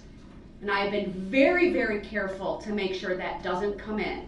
But if you keep questioning her about whether she's afraid or not, or why she wouldn't have contact or not, you are opening the door to that testimony. How? All of my rulings have been made to prevent what could be seen as prejudicial evidence. The standard's not prejudicial. The standard's whether it's unfairly prejudicial. But you can open the door to that, sir. It's unfairly prejudicial that I have a document stating that November 20th never even happened, but yet and still the witness can get on the stand and lie on the stand. Have you turned that document over to the state? Come on, man. Y'all know that's not right. Y'all know that's not right. Then you need to immediately turn it over to the state right now. It may become relevant, but no one has seen it. When did you receive the document? Hold on. When did you? I'm having you make an offer. But when did you receive the document? Okay, but I just want to state for the record, Your Honor, that's kind of biased because the state did the same thing yesterday with creating an exhibit right on the fly that didn't even exist that I didn't have. But that's not true. That's a misstatement of the evidence. That is true. No. She said it herself. No. Marking an exhibit is not creating an exhibit. No, not marking an exhibit. She said we're not going to go down a tangent, sir. Right, I'm going to focus on this, and I'm going to give you the opportunity to make a record. It's not fair. It's not fair. When did you receive this document that you claim was sent by this witness? It's not claimed. It's for a fact. Sir, it hasn't been established yet. I need to make a record. So do y'all want the letter? I want to see the letter. What? I want to see the letter. Okay, so I got to. And I want to know when you received it. I got to bring that in. Every time, this is what I don't get. Every time I'm presenting something that needs to be made for the record and placed in the evidence, it's a problem. But the state can do it, no problem. It's not, sir. There are proper procedures, and okay, I want you to that make was the a proper record. Procedure. If you don't make a record, so then what? I can't make a ruling. It threw people off a loop. They weren't ready for it. They scared of it. That's what it is. Come on, man. Mr. Brooks. Come on, man. Stop. When you Stop aren't Stop even it. You're a public servant, Your Honor. I respect your courtroom. I respect you. You're a public servant, though. Your job is to be the referee. Is it or is it not? You stated so yourself on record that your job is being the umpire. Your Honor, can I ask Ms. Patterson please be excused? Yes, you can be excused. My apologies. My apologies too, but it needs to be some truth. Especially when we're talking about stuff that didn't even happen, but they're allowed to get on the stand and say that it happened when they know it didn't happen. So I'm going to make a record about what he's referring to in count 77. Okay. And what happened to that paper? Because it was on the table. Then when Mr. I come Brooks, back in, I need to make a record of a variety of things. So who took my paper? And you keep interrupting me repeatedly today. I have shown an abundance of patience this morning. I've warned you repeatedly about being removed from the courtroom. And then every time I try to get into it, you, meaning an explanation and make a record, you interrupt, you attempt to divert everyone from what is being done this very second. I didn't attempt to do anything. Yes, you do it repeatedly, okay, sir. Whatever. So you're doing it once again. Whatever. Just make your record.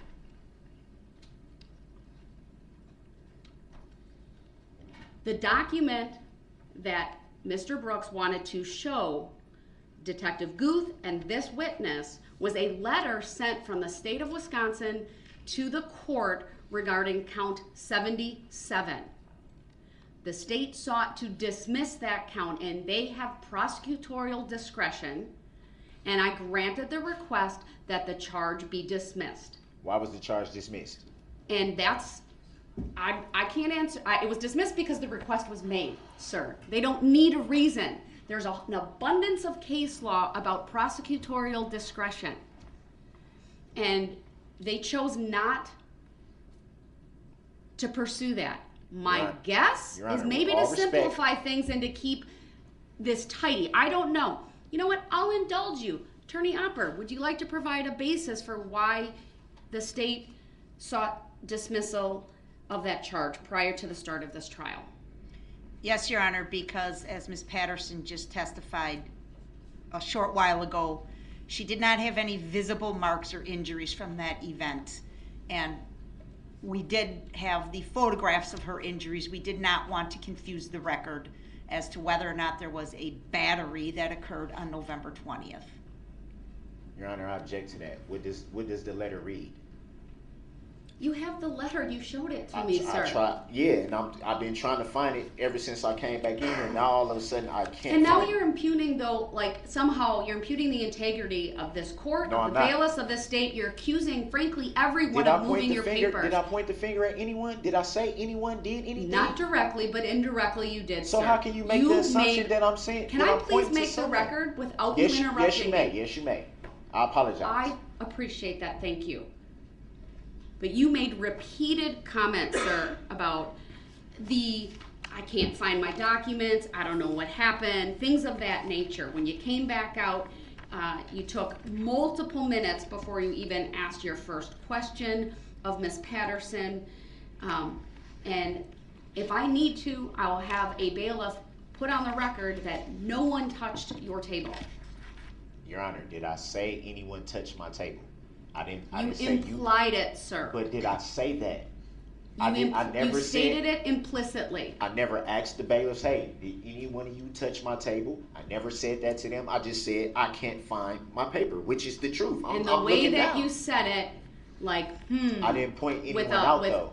And like, I well, don't that's think that kind that's of fair. interesting. I I don't don't think that have a that's fair to document that was assume. just on my table. That is what you said. That's Words what to I that said, effect. but I did not point the finger at anyone. So I you can see have if the I letter. came in, Your Honor, with You've all been respect, given. I can see if I came in and said, hey, one of you moved something off my table, or if I would have directed that towards the state, or if I would have directed that towards the clerks or something like that, then that would be more of a validity to what you're saying. I need to continue with the record, sir.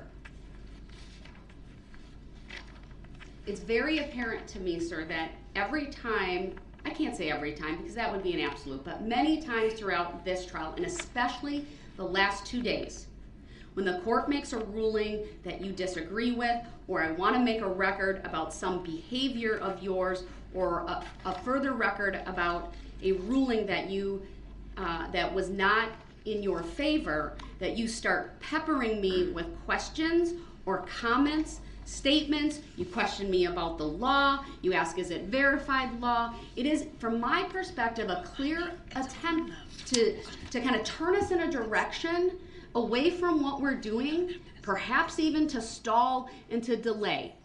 I'm sorry That's you my feel that way. that I'm making a rule. You're doing it again. I mean, because it has no validity. So, I am trying to make a record outside the presence of the jury about a line of questioning you want to ask Ms. Patterson.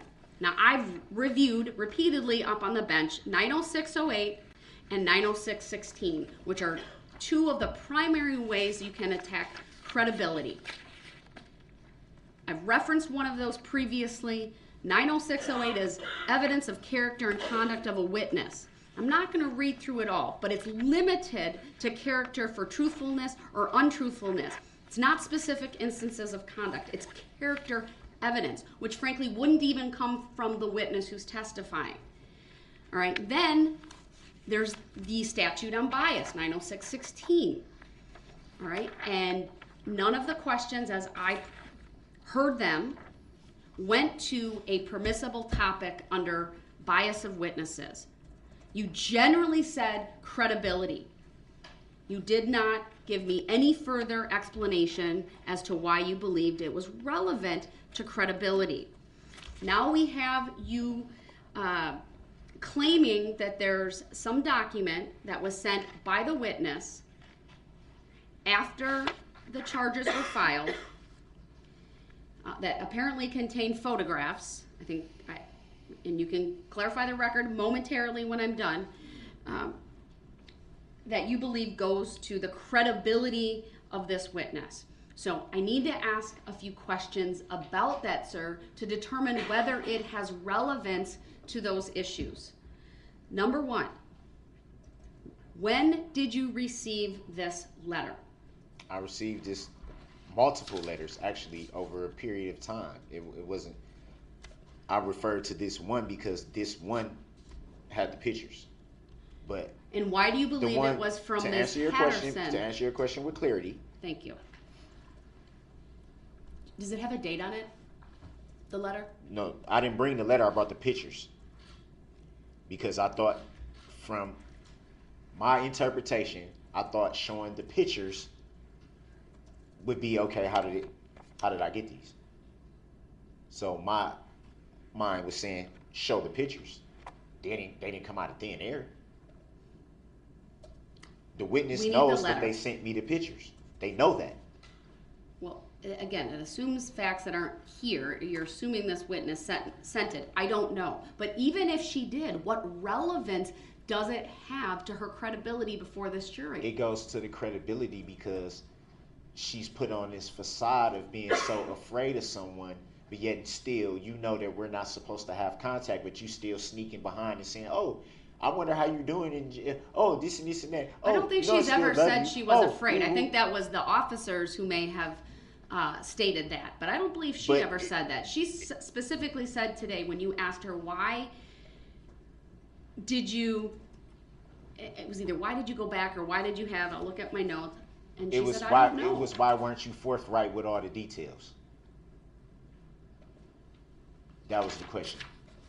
So again, I'm going to ask you, even if this letter's from her, these pictures are from her, how does it Your relate to Honor. her credibility before the Who jury? else could who else could these pictures be from?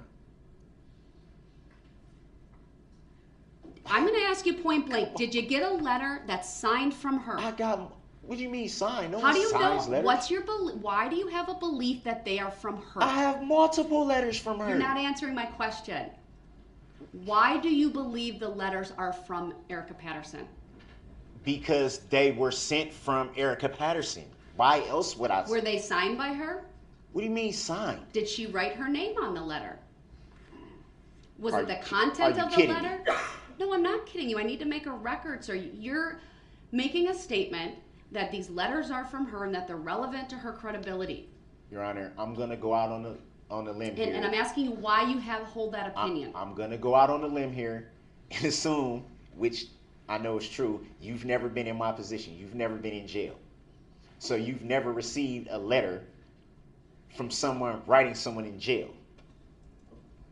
No one is gonna when you You're say not to me, answering my when question, you say to sir. me, What's the basis why you believe they're from Miss Patterson? Is there some information in them that only she would know? Did she sign the letters? Is it penmanship that you recognize? Why do you believe they're from her as opposed to somebody else sending you information? Could be your mom, could be, I'm just saying, why could be was anybody somebody? else. This is, You got to answer my question. It's Your called an Honor, offer of this- proof. But you still got to understand why this is mind-boggling to me. Like, how I got a child with this woman. Why would I not know her handwriting? But you have to Why lay would a I not know? foundation for these letters, sir. That might be This through is your own ridiculous. testimony. So that I'm trying to figure out why you believe they're from her. Not all this other stuff Are about you I'm in jail serious? and I have a child. I'm trying to, I need to know. It's called an offer of proof. Are you serious? What do you believe? Why do you believe they're from her? I am serious. I need you to Because answer. they're from her. But you're assuming Like, that. how else am I supposed to answer that? I've given you a few reasons why it would lend to that opinion. So it has to be put in a legal The term bottom or line is I something? need the letter. So if you're going to question her on that, the state absolutely has a right to see the letter. So you need to provide that letter. The bottom line is I'm not going to allow any questioning without having that letter. So The what state about- has the ability to question you about that or question this witness and to look at the veracity of what your claims are here.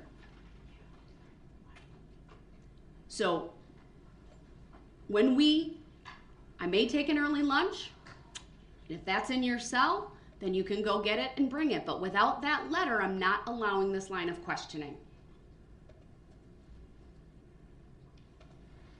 Do you have the letter with you in court? I just said no. How Okay. many times I gotta say the same thing on record? You know, sometimes, sir, I don't hear what you say because you interrupt me so much or you answer quietly. And I'm taking notes and I'm focused on probably a dozen things at the same time. But if I say something under my breath, everybody seems to hear it. Everybody seems to hear In that a just quiet fine. courtroom, And yes, everybody we can hear it very and clearly. everybody assumes that it has to be disparaging. Or, Once again, you're doing this tactic where you because try to it's not a go tactic, off it's of what facts. we're talking It's about facts. to some other reason. It's facts. to Because some I other find thing. it hard to believe that I'm gonna all let of the a sudden state. nobody hears what I say. I'm going to let the Come on, state man, make a stop. record of why they Stop. believe it's objectionable because I haven't let them do that. I've given you multiple opportunities to tell me why you So believe it's. I didn't get these pictures from nobody else. Why was The somebody record will else reflect you have 2 pictures that you believe were from this witness. that I know is from him? No, that you believe. That I know. All right, I'll ask the state their position on all of this. My position, Your Honor, is that these pictures, first of all, should not be admissible. 1, because of a discovery violation. We've never seen them before. 2, because we have reason to believe that he did not get them from Erica Patterson. He is on a jail phone call talking to his mother, Dawn Woods, about Dawn Woods sending these photographs to him. Now, That's a lie. I object to Let the that. state make their argument without interruption, sir. That's a lie, though. 3, I believe that these photographs are designed to make a suggestion to the jury that Erica Patterson is a bad mom. I think that is what the defendant is trying to do. And if we're going to go down that road, then we would be forced to counter that claim. First of all, it doesn't make her an incredible witness, if it's even true. And second of all, if we go down that road, we would be forced to counter that claim by pointing out that not only does the defendant not live with the child in question, he doesn't live with any of the other children that he has. He impregnated Erica Patterson when she was a minor in Nevada, and for doing so, he was convicted of statutory sexual seduction, pled guilty in March of 2007 to that felony offense, and is a sex offender on the registry as a result. So if there's any causation that would lead to Erica Patterson being a bad mom, Mr. Brooks has a direct role in that causation. And that's Furthermore, I object to that. I'm not because done. that's a lie. Let Because him at the end finish. of the day, Let if him we finish, gonna open the door Mr. on that, no, Brooks. since he want to make a record and not be accurate, so let's be accurate all on the record. Since you think you know so much, Once so again, we can Mr. open the Brooks door is on. being We can loud, open the door on how old she told me she was when we met. interrupting. We can ask that question He is too. Then over the you top ask that? animated Do you right know now. that? Mr. Brooks, I'm ordering you to sit down and to let the state no, finish. no, I'm not going to sit here and let somebody be inaccurate on the record and lie on the All record. right, under Illinois versus Allen, I've warned him repeatedly. He's being removed from the courtroom. And you know what? Let me dial that back. We're just going to take an early lunch, 1 hour. We'll be back. And unless he brings that letter and Dog he gonna can sit show there and try it to is think he knows what's inadmissible, going she will on. not be questioned. And under 906.11, I will Then you gonna declare talk the about where my kids live. cross-examination You don't know where, closed. You don't know where, what happened Thank you. at the We're in time recess, all this 1 happened, hour. bruh. Get your facts straight. So let's open the door on all of it then, so we can get all of it on the record. Since you think you know so much. Did you know she said she was 18 when I met her? Did you know that?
be discourteous, I think all of those words would be an accurate description of what is happening.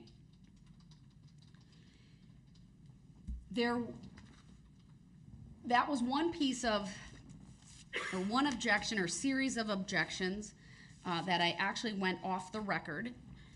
Not off the record. I actually dismissed the jury in order to try to get an offer of proof from Mr. Brooks. And as that exchange went on, it got, from my perspective, he got louder, he got more disrespectful. I think it's fair to say his behavior was volatile, and it's because of that that I called an early lunch. And it's because of all of those things. Even when I attempt to give the warning that he will be removed upon further behavior, he immediately interrupts and says, "Are you holding me in contempt?" A very clear indication to this court that he is attempting and trying and actually disrupting the proceedings so that I can't make an accurate record. Like I said, it's challenging. That is why he is in the other courtroom muted, so that I can make the record. And I will confirm with my clerk and the bailiffs. I should have done this at the beginning, but I believe, thank you, my clerk did confirm that they can see, they can hear, we can see as well. It is this court's opinion that Mr. Brooks is blatantly pushing the limits of what I have tried to establish in terms of when to call witnesses, how to call witnesses. He pushes the limits on asking questions that are not probative, that are not relevant, or that directly contravene a prior ruling by this court related to other acts evidence. That ruling that I made was to the benefit of Darrell Brooks, not the state, Darrell Brooks, the defendant. There have been multiple witnesses who have themselves stopped, basically looked at me and, can I answer that question, basically? Is there nonverbal communication to me? Or some have actually said, I don't think I can answer that. There have been other witnesses where I've stopped them from answering so as not to bring in the other act's evidence. The most recent of which occurred this morning with Erica Patterson, and the repeated questions to her related to either information she did or didn't give the detective when the detective spoke to her on two separate occasions. There's been other questions throughout the trial to, I believe, to Detective Guth directly and other witnesses who had information about why that may have been the case. But this witness, I think, has been very, very careful to not run afoul of the court's prior ruling. That leads to the evidence claimed by Mr. Brooks that he has related to a letter and photographs. As I indicated before the break, I've looked at both 906-16 and 906-08. Those are generally two of the statutes dealing with character evidence. That would be 906-08, 906-16 deals with bias. From my perspective, the questions that were actually asked and answered about do we have a child together? Well, he didn't ask it quite that way. I'm summarizing, but regarding their common child, regarding whether he sees the child on or off, where they met, things of that nature, are solely to attack her character, as a mother, which is wholly improper. The only character evidence that would remotely be allowed under, at least for a witness under these circumstances, would be character for truthfulness, which would not even be from this witness. It's typically another witness comes in and testifies to that, and only about opinion evidence, their opinion of the person's character for truthfulness. Under bias, 906-16, I didn't see where it also related to her credibility. It says, for the purpose of attacking the credibility of a witness, evidence of bias, prejudice, or interest of the witness for or against any party to the case is admissible. Again, simply attacking her on her motherhood. That's my perspective. I did not receive the answer to the repeated questions I asked regarding the offer of proof and this letter that he claims was sent by Erica Patterson, and then the photos. The issue as it relates to this witness is a single charge in the case.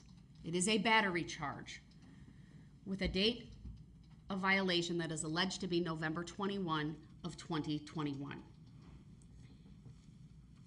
To allow Mr. Brooks to ask the witness about contact after that point in time is not relevant. He has not given me any reason as to why it's relevant. The state also, I think, rightly points out that if those questions were to be answered by Erica Patterson and other questions along those lines that were questions that were objected to by the state and that I sustained, Mr. Brooks would open the door to what only could be described as very damaging evidence against him, related to the other acts evidence, related to whether he has a relationship with the children or not, and frankly, a topic I am not going to open the door to. I'm not going to allow. It's a side issue. It is not relevant. It is not probative.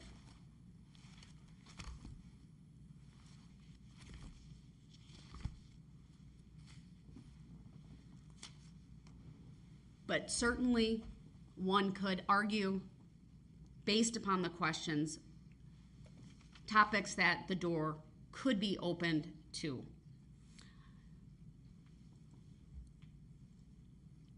It is my duty as the judge assigned to this case to ensure that the trial is fair, that relevant and probative evidence comes in, and that it is done so in a way that's effective and efficient for the presentation of evidence, including the testimony of witnesses.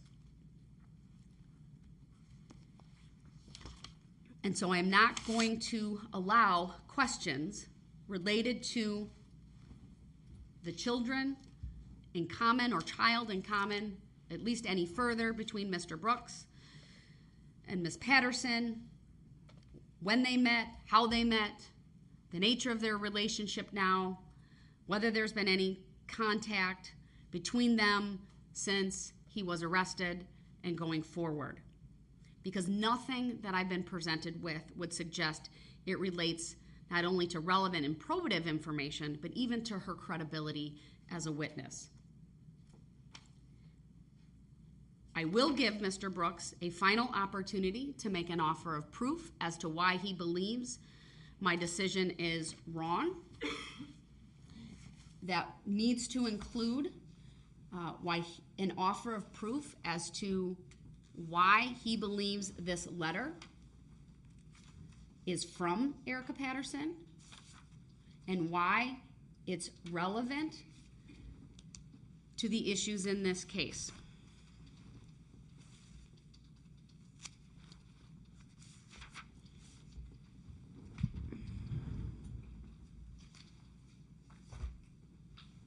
Because he came in to the courtroom this afternoon and is not in here but in an adjacent courtroom, I want to make some additional findings as well and kind of just tie up a few loose ends for the record. As the Supreme Court in Illinois versus Allen stated, it is essential to the proper administration of criminal justice that dignity, order, and decorum be the hallmarks of all court proceedings in our country. The flagrant disregard in the courtroom of elementary standards of proper conduct should not and cannot be tolerated. Trial judges confronted with disruptive, contemptuous, stubbornly defiant defendants must be given sufficient discretion to meet the circumstances of each case. No one formula for maintaining the appropriate courtroom atmosphere will be best in all situations. This court has utilized an adjacent courtroom with superior audio and video capabilities that I believe are the functional equivalent of being present in this courtroom. Mr. Brooks's behavior today alone was disruptive. I would absolutely characterize it as stubbornly defiant. It was interruptive, and it certainly aggravates the proper administration of the criminal justice system, of this trial. There was nothing dignified about it. There was nothing orderly about it. I would remind him once again of SCR Chapter 62, which are the basic expectations of courtesy and decorum in the courts in the state of Wisconsin. I'd remind him of the golden rule. Do unto others as you would have them do unto you. Be respectful. Be kind. Give these proceedings the due respect that they deserve for himself. I do not believe he even shows respect for that. I'm not looking for any further input on the issue of removal or any further record. I wanted to make that record without interruption, which is why Mr. Brooks was in the other courtroom. When we come back to this courtroom, I will ask Mr. Brooks for an offer of proof. He will be brought in. So we'll go off the record for that momentarily. An offer of proof, if he wishes to do that, related to the letter and further questioning. I also want an offer of proof as to what probative and relevant information Ms. Patterson will be testifying to based on his direct examination. This is a witness who was called by the state initially. This is a witness where Mr. Brooks had a full and fair opportunity to cross-examine her on a prior date. He was allowed to call her himself. The vast majority of the testimony today has been a rehashing and a representation of her testimony from the other day. I'd have to look at my notes for the date. October what? 7th. October 7th, I believe she was the third witness. We did not glean anything new, probative, or relevant through the course of the questioning today. Because he's had a full and fair opportunity to already cross-examine her, because he's had a significant amount of time this morning to question her, I will require that offer of proof, and then I will make a decision whether any more questions will be asked of the witness. At this point in time, does the state anticipate any cross of Ms. Patterson? But I'm going to ask that when we come back, when everyone is here. With that, I am going to take a very short recess to have Mr. Brooks brought back into this courtroom so that we can continue with testimony and evidence. Thank you.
can hear everything over in the other courtroom.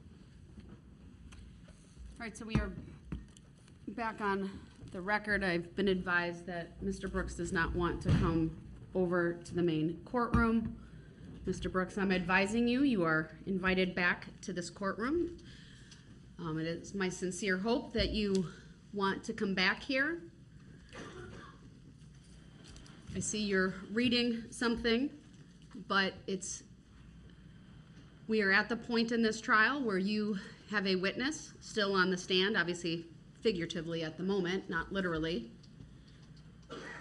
I'm going to ask you if you are ready to answer my questions from previously and also to let me know whether you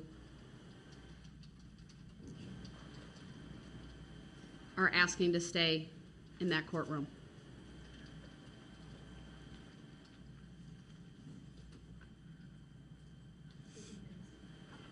I've been advised he can hear and see. Mr. Brooks, we are on the record.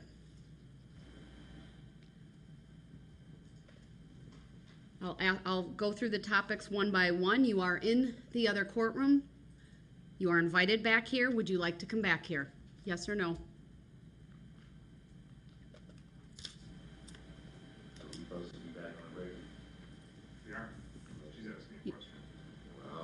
The audio is on.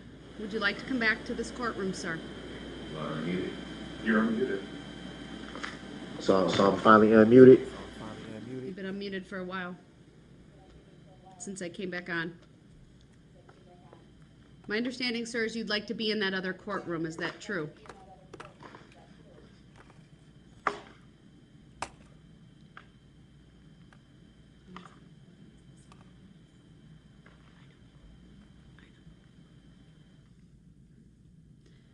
Record to reflect, he's putting on the headphones.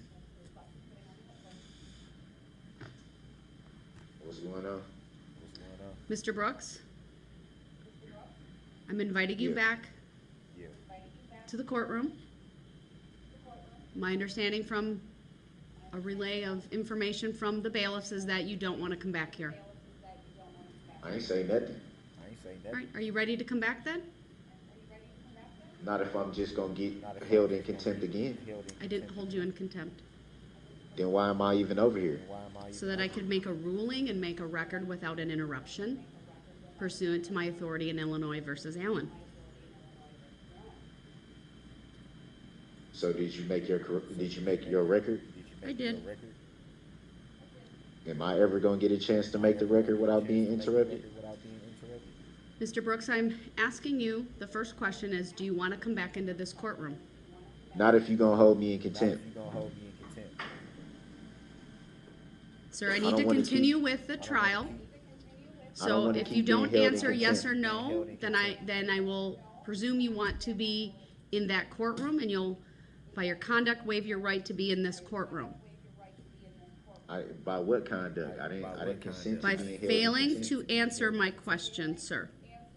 So I'll ask you again. Are you gonna hold me in contempt? I don't want to be held in contempt.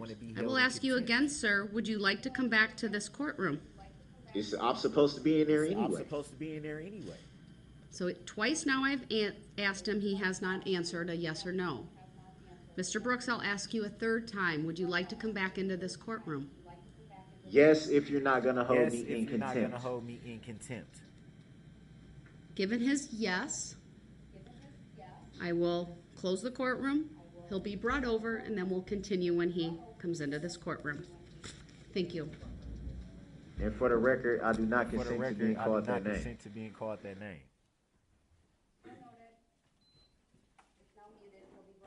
Yeah, I'm always muted. I don't know why she think I can hear everything she's saying perfectly clear without the headphones. Oh, that's a trick to hold everything up too, right?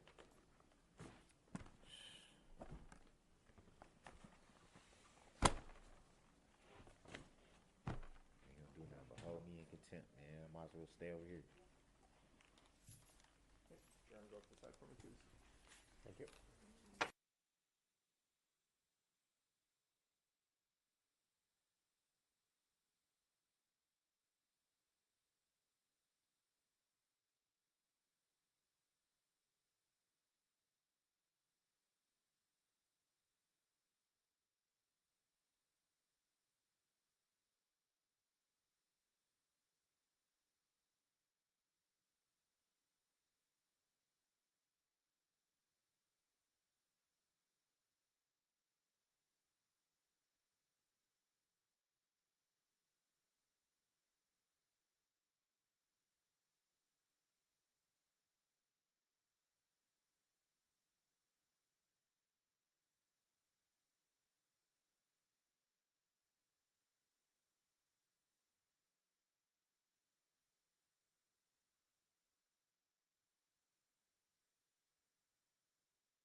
record, it's 12:48. All right, let's take up the issue of the letter and the photographs and your offer of proof, sir, if you have one. I don't need no offer of proof. I'll ask you a second time. Do you have an offer of proof to go provide, past all sir? that. We can go past all that. I don't need to ask them questions. It's too much of an issue. It's too much of a problem. Mr. Brooks, I'm going to ask you for a third time. Do you have an offer of proof I related just said to no. the I just said no. I just said that. All right, thank you. Then, based upon there being no offer of proof, then my decision stands. As to the continuation of the examination of Ms. Patterson, I would like an offer of proof as to what you believe her probative and relevant testimony will be from this point forward. I mean, I don't know how she's going to answer the rest of the questions. There's not that many questions left. I was almost done. What topics generally were you going to question her about?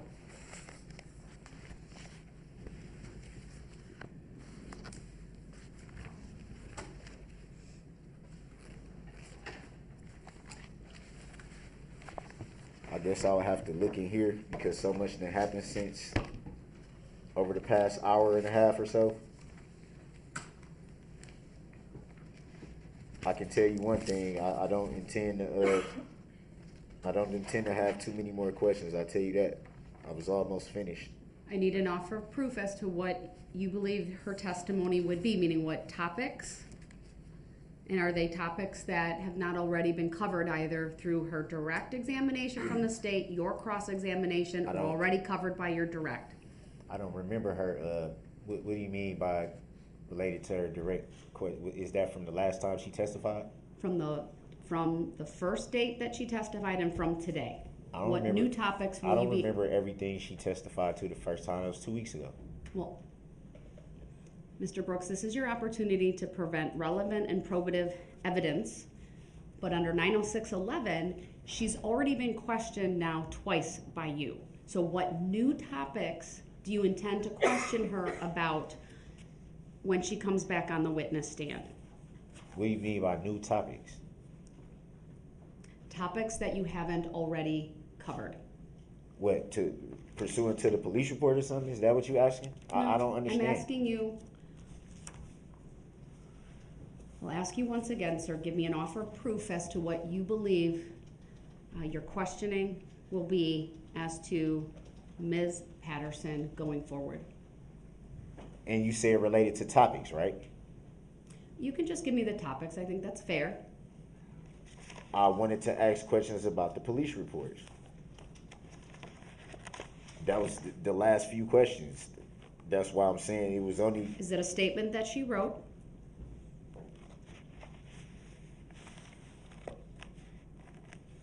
I don't know if it's a statement that she wrote in here. Do Possibly you see a written statement with her signature I on will it? have to go through all the paperwork. Is there a written statement from Ms. Patterson? No, Your Honor. It's my understanding Detective Guth spoke to her on both occasions. Is that right? Yes, with Detective Barrett with him on the first occasion.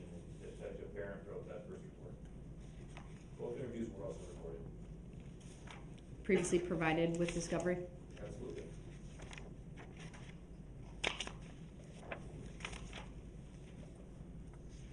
What about the police report, sir? Do you want to question her about, so I know with specificity?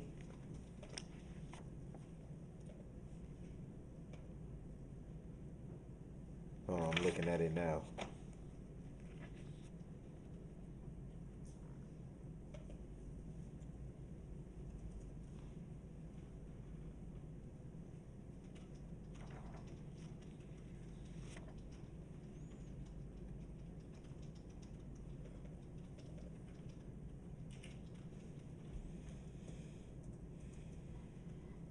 How many officers did reports? Because it seemed like it's more than just 2. At least from this paperwork, is more than 2.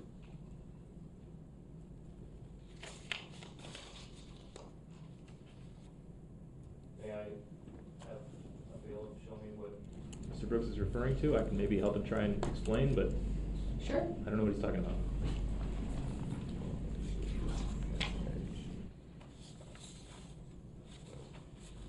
I can't find the first page to that, but whoever that officer is right there.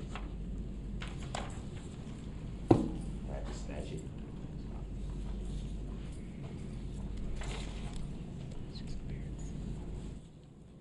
So I've got pages 2 and 3 out of 6 from Detective Barron's report under Waukesha Police Department incident number 21-047533. This is one of the 2 reports we've been talking about regarding the statements that Ms. Patterson gave to detectives on November 21st and then on November 22nd. This is the first statement. Is that the officer you just said? Yes.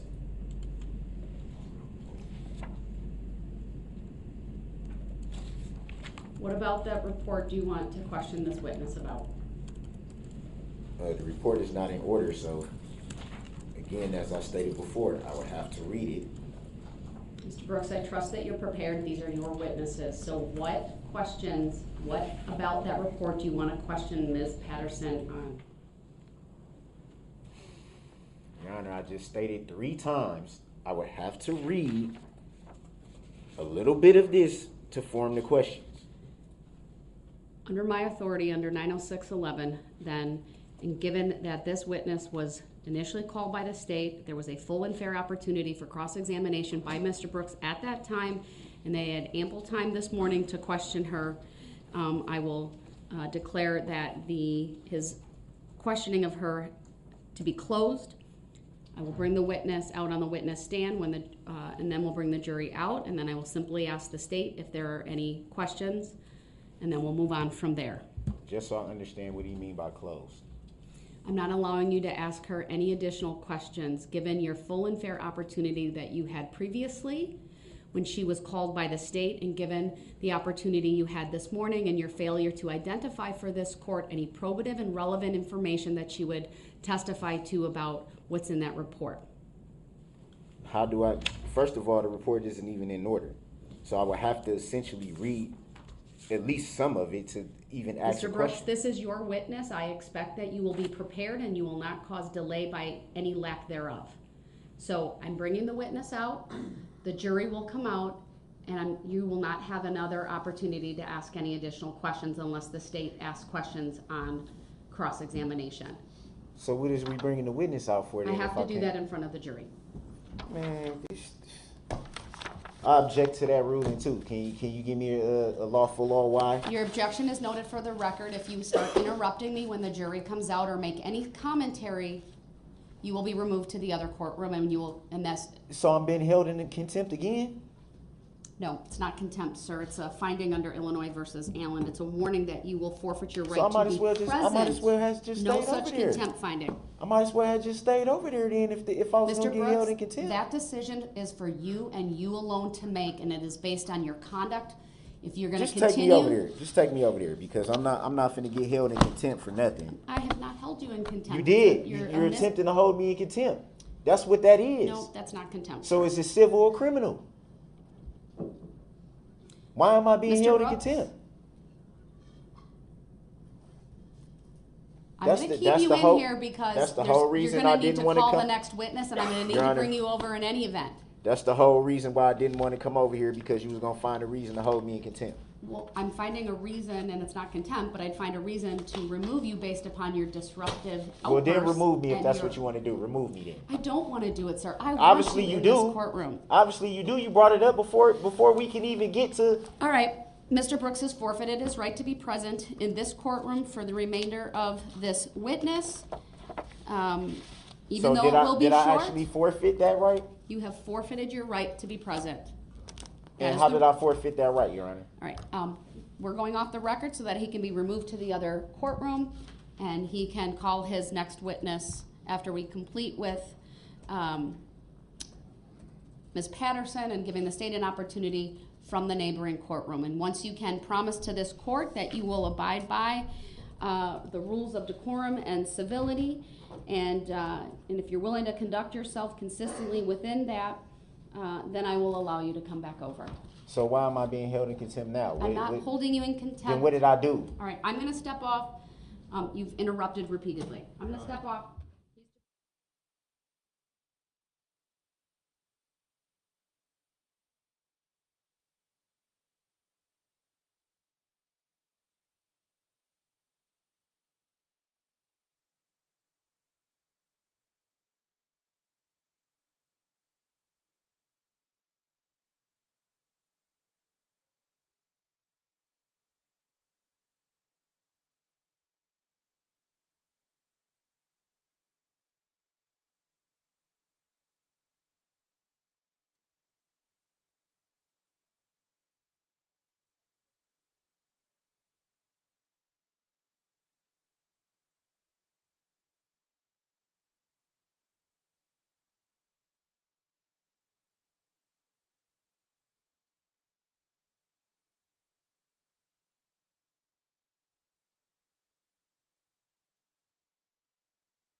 sir. There you go.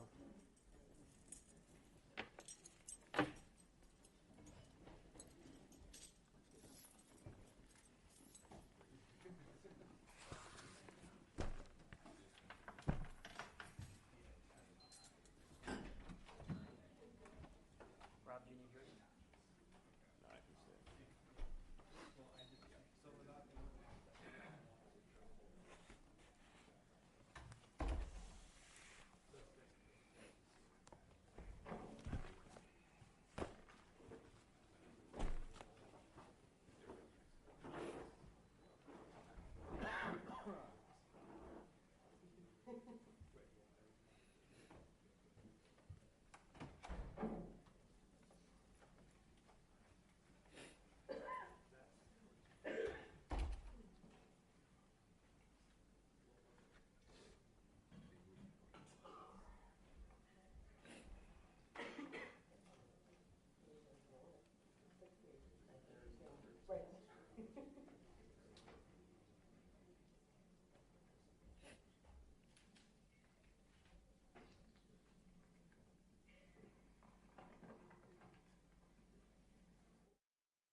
Please be seated. Madam Clerk, would you please have the jury brought out and make sure all the monitors are on?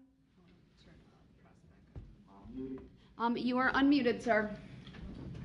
The jury is on its way in. Well, will be shortly. Why didn't we address subject matter jurisdiction when I was over here? I'm going to mute you if you do that, sir. I'm not gonna do it when the jury. That's why I asked now before the jury came in. I addressed that in my opening type remarks and record when we came back on the record today. I already addressed that. So will it be proven for the record? Will I at least be told why I'm held in contempt when I didn't do nothing? Civil or criminal? That's a misstatement of what I did, sir. So why am I I over will here? advise when the jury's coming in, and if you can't be quiet, you're going to be muted, sir. You gonna mute me anyway. Not if you're quiet. So I gotta be quiet like a little kid? It's not what I said, sir. You have to be That's what you respectful. said. You have to be respectful of the proceedings. But nobody has to be respectful to me though. That's a mischaracterization as well. So can I say for the record that two of your bailiffs was just making gestures behind my head and I seen them through the TV screen and made me feel uncomfortable? Jury's coming in. Please rise for the jury. So that's not gonna be addressed. Mr. Okay? Brooks, I'm muting you. Middle District of Pennsylvania. Oh, okay. That's the federal district. That was appeal. It was later affirmed. Okay.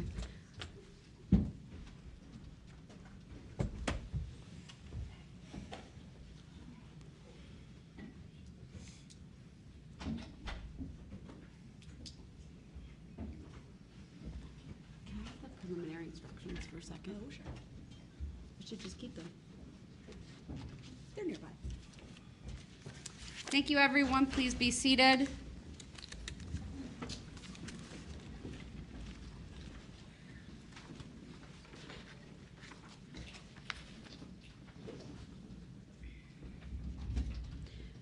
Just for the record, Mr. Brooks is appearing from another courtroom. That should not affect your deliberation or verdicts in any way.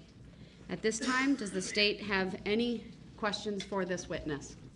I don't have any questions for Ms. Patterson. All right, thank you, ma'am. You may step down. Thank you for being here.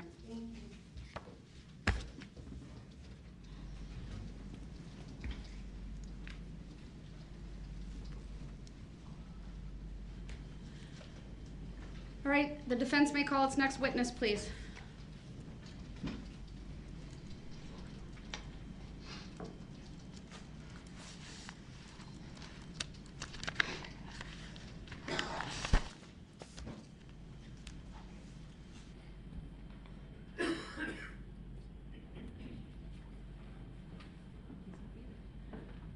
Go ahead, sir. You can call your next witness. I thought I was muted. You're not muted.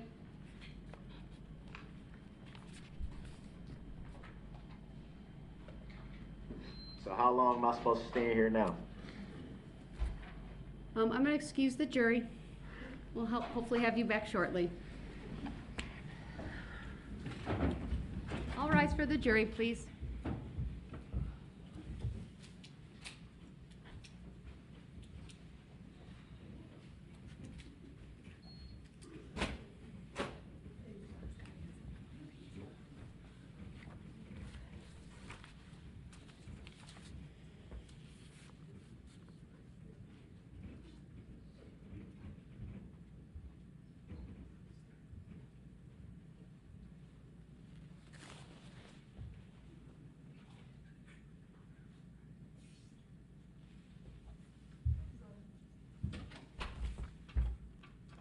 All right, the jury is no longer in the courtroom. Mr. Brooks, I had the jury leave the courtroom because it appeared to me you wanted to perhaps either ask to come back into the courtroom or make another record of something. Do you want to come back into this courtroom as you call your next witness?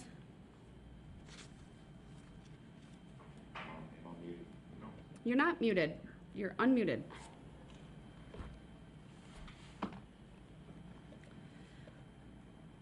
So what's going on now? Why am I being held in contempt yet again? The record will reflect that pursuant to Illinois versus Allen, Mr. Brooks was not held in contempt, although that is one of the possible ways for a trial judge to handle a defendant who is stubbornly defiant, disruptive, and contemptuous, that is not the only way in which a judge can address a defendant that is being discourteous, disrespectful, and disruptive. So pursuant to the authority in Illinois versus Allen, I found that you forfeited your right to be present based upon your conduct. I'd also direct the parties to some persuasive authority from other jurisdictions that are more recent, including People versus Cone from the state of Colorado, 160 P. 3rd 366.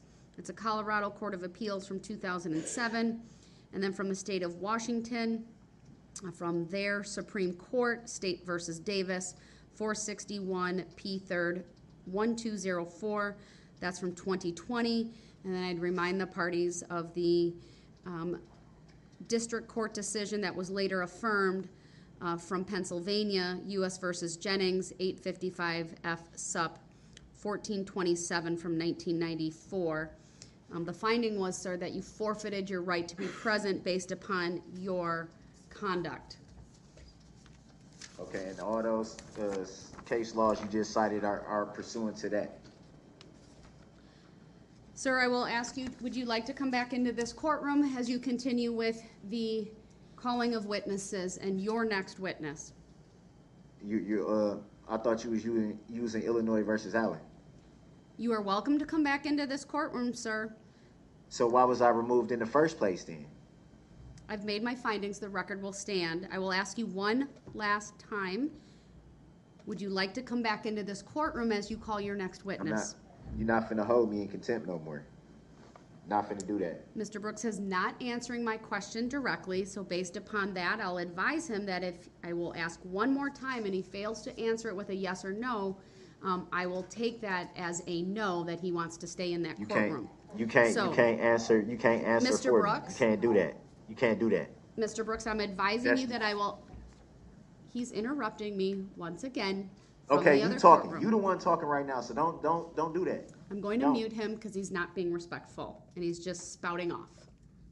So he did not answer my question directly.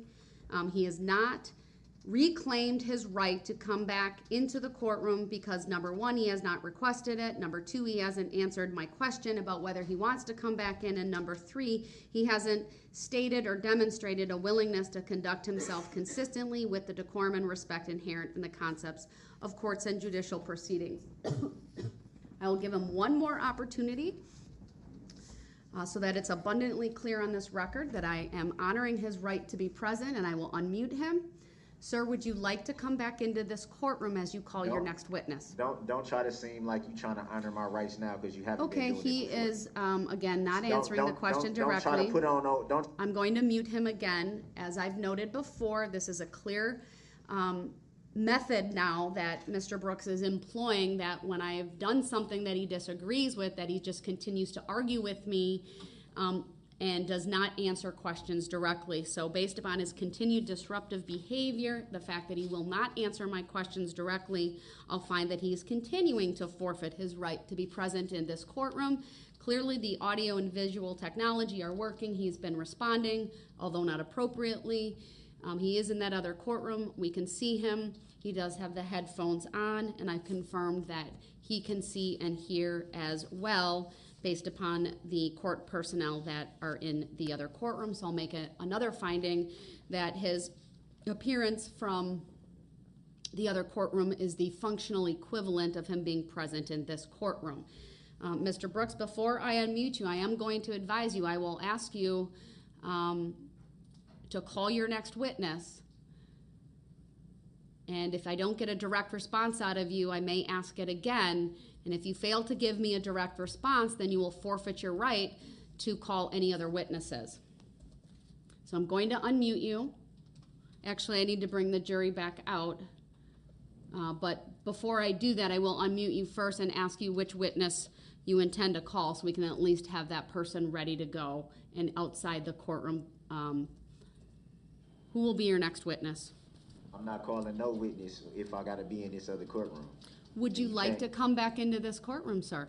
Why was I ever removed? You never answered. I've made a record of that, sir. I have to answer everything though. Everything you ask me, you expect me to answer, but then when I ask you questions, you never have to answer anything.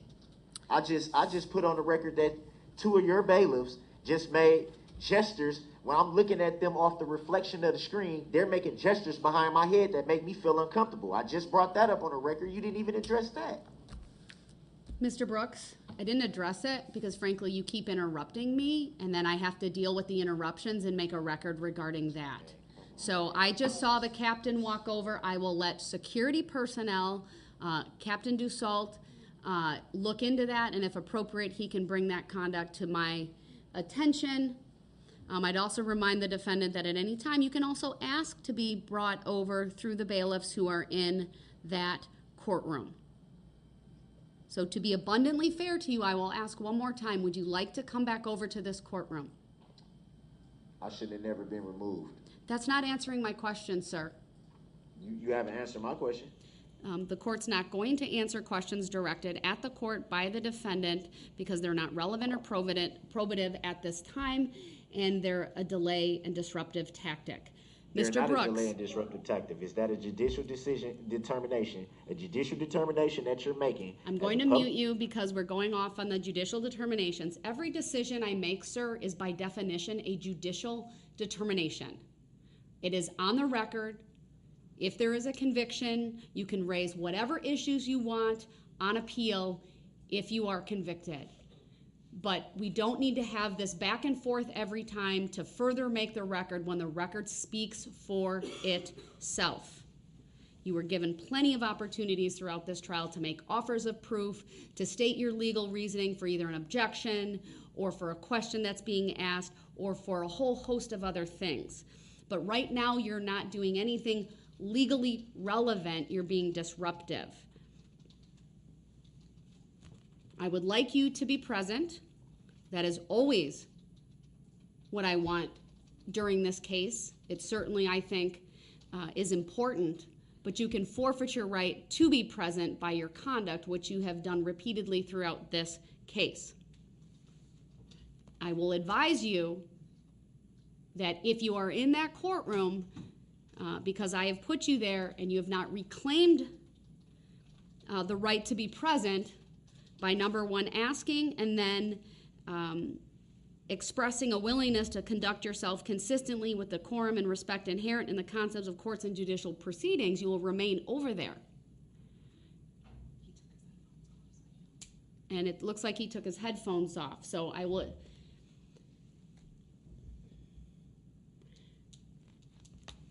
Mr. Brooks, I'm advising you that if you fail to call a witness, you will forfeit your right to present any additional witnesses. And I'm doing this outside the presence of the jury right now for a reason. I need to know from you right now, you are unmuted, who is your next witness? She trying to say something to me? Yeah. What you trying to say? That was very disrespectful, sir. You chose to take off your headphones? You Yeah, choose because to I'm read. muted. I'm muted. So why am I gonna have my headphones on and I'm muted?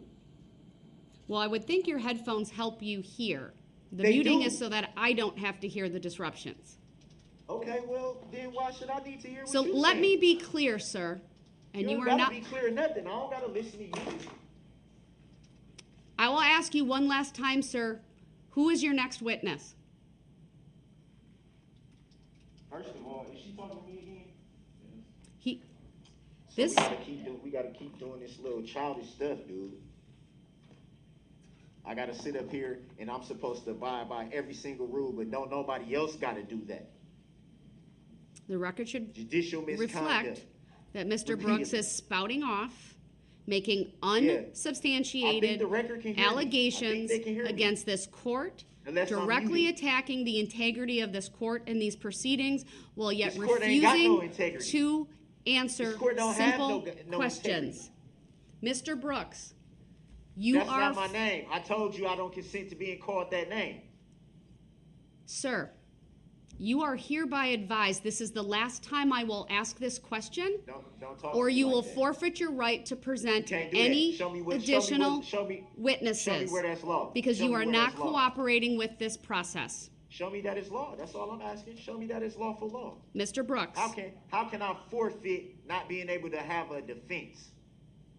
Are you kidding me? all I'm asking is that you conduct yourself with dignity, with decorum, and with respect. I will Okay, gladly bring you back into this courtroom so you can present your additional witnesses. You're But you right. need to ask me to come back into this courtroom. With all due respect,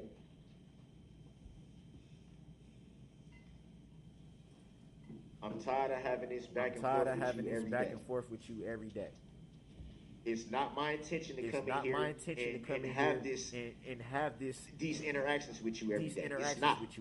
Regardless to what you may think, regardless to how you may feel, that is not my intention. Okay? I simply do what I do because I do not have the understanding. So if I don't understand something, I'm going to ask a question. I apologize if it makes you feel that I'm intentionally trying to delay the proceedings. If I'm intentionally trying to be disruptive. Because that's not the case. And I feel very disrespected every time the record is made, making it seem like that's what I'm attempting to do. So of course it's gonna frustrate. Of course it's gonna make me a little bit upset. And I just want you to understand that. It seems to me the way I'm interpreting what you're doing, it is your courtroom. That's not a dispute. That's not up for debate. You control what's going on in there. That's not a dispute. But the way I'm interpreting what you're doing is that I'm being held in contempt. That's how I'm interpreting. Because one of the three things that's cited in Illinois versus Allen, one of them is being gagged. I haven't been gagged. One of them is held in contempt. What's the third, Mr. Brooks? What's the third? The third is removed from the courtroom while the trial continues, right? That's the third, right? And that's what's been done. Okay. So now, where does it say after that having me on a headset, or being able to see and hear all this, how is that not prejudicing my defense? Sir, you can raise that issue on appeal.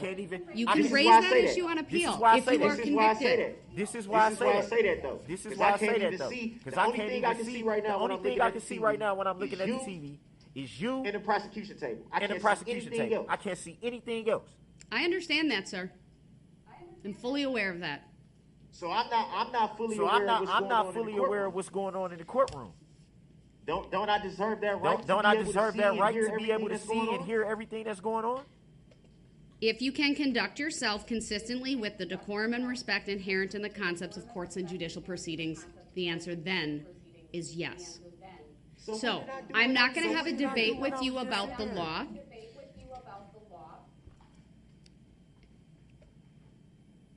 I will ask you again, would you like to come back into this courtroom? Are you going to kick me out? Sir, I'm asking the questions right now. Would you like to come back into this courtroom? Yes or no? Are you going to kick me out? Sir, it's a yes or no question. Would you like to come back into this? Well, my answer was based on the reason why I'm answering like that is because the moment I say something, it's going to get me put out. I don't want to keep hauling this stuff back and forth and back and forth and back and forth and back and forth. It makes essentially it wastes time, really. I'm well aware of that, sir. That it delays the proceedings. But then it's laid at my feet as if that's my attempt. You think I want to be over here? Sir, I don't know what you want or don't want at this time. I know that we need to complete this trial and that you have frustrated today more than ever before the ability of this court to do that. I apologize for you Well, I feeling that way, but apologize I'm for you feeling frustrated that too. way, but I'm And frustrated too. nobody seems to take that into account. I'm just as frustrated as everybody. Everybody. Probably more. Probably Then I more. suggest still- that you then I conform your still- conduct to the requirements There of is no courtemy and conduct, decorum Your so Honor. that you don't Conduct, run Your the Honor. risk of forfeiting your right to be present. But there that is falls no- on you but and there you is no- alone, sir. There is no conduct. There That's is no I conduct. I don't understand what you mean I don't by that. understand what you mean by that. I really don't. Mr. Brooks, I really don't. you may not understand it. I don't think that's accurate. I think you know exactly what you're doing. If that's what you think, that's fine. I can't And argue with you about have yours. demonstrated throughout this case that you pay attention to witnesses' testimony, that you make cogent and coherent objections at times, that you have even had evidence suppressed in this case or stricken. That's the word I used during this case. You made an opening statement. You communicate with witnesses. So Your you Honor, clearly it's read, not write, fair. and It's understand not fair. English. That's not an issue not- here, sir. It's not fair Are to you say- self-represented? it's not fair to say- Absolutely. Does that present difficulties and disadvantages? Absolutely. But that takes me back to when you waived your right to counsel. And you did so knowingly, freely, voluntarily, and with a full understanding of the disadvantages and advantages of doing so, meaning advantages of having an attorney, the disadvantages of doing it on your own, and you made a deliberate decision to Your Honor, that's represent not fair. yourself, Your Honor, and that's that not fair. comes at a risk to you of, yes, at times not fully understanding the law, the rules of evidence, the rules of procedure, but you do not so fair. at your peril. That's not fair. That's not fair to state, Your That's Honor, not fair to because state, Your Honor, because So I'm going to do the Paperwork you gave me. following, since I'm Paperwork not you really gave me. getting anywhere. I'm going to mute you for the moment. I'm not getting anywhere with him. I would like him to be brought over, and he has a choice to make. He can come back over, or he doesn't. Either way, he's going to be asked to call a witness in front of the jury. I will ask him 3 times if he fails to give me a direct answer, and after the 3rd time, I will make the appropriate finding, but I will do that outside the presence of the jury. But we are going to continue, so we'll go off the record, and he will come back over here. Thank you. We are in recess until that happens. let me know. I mean, just to say something and then get kicked out. Man, I don't know what to tell her then. So she's taking a break right now, wants us to take you back, have you go back. I don't, no, because I'm gonna end up having to come back over here. And don't y'all get tired of hauling all this stuff over here, over there, over here, over there, over there? Absolutely. And I know, as soon as I say something, she's gonna say, "Take them out. We're gonna stop everything. Take them out." And it's just like, well, damn, I could have stayed over there. Like, what the? I don't know. Yeah, at this point, it's like, what the hell? I'm just here for security, so if you want to go over there, I'll let them know you're coming back. If you don't, we'll let them know you don't want to go back over there. I'm gonna go over there and get sent right back over here. And then when I get over here, it's gonna be the same thing. Oh well, if you tell them you can come back over here, then I go back over there, then I get kicked out again. Then it's the same thing again. Oh well, if you want to tell, it's just like, dude, pick, man.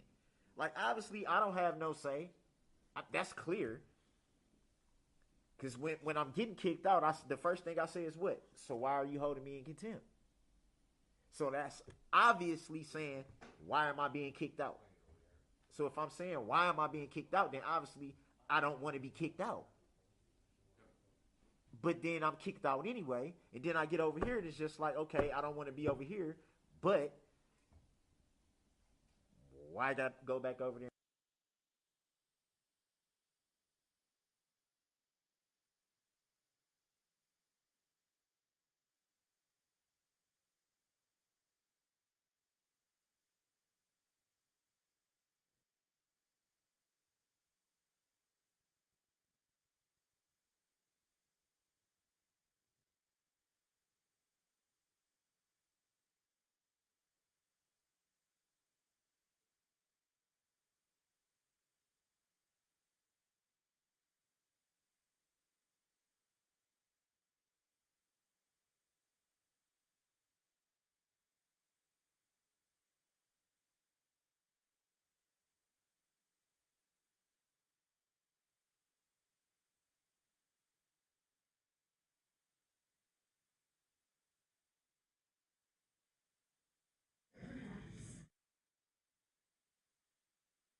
The record should reflect that Mr. Brooks is present in the courtroom in person and in custody wearing a suit and tie. Actually, his suit coat is off, but he's still wearing a mask.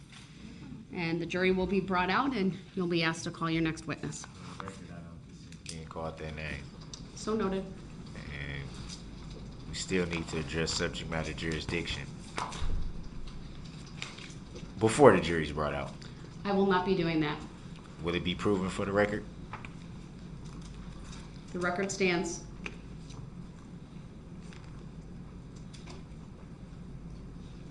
So is that a tacit agreement that you don't have to answer that question, Your Honor? I make no such agreements with you, sir. So that means you can answer a question then. Will we be addressing subject matter jurisdiction on the record, and will it be verified and proven?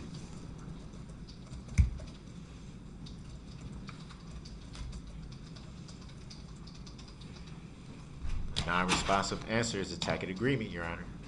Jury's coming out. Rise to the jury.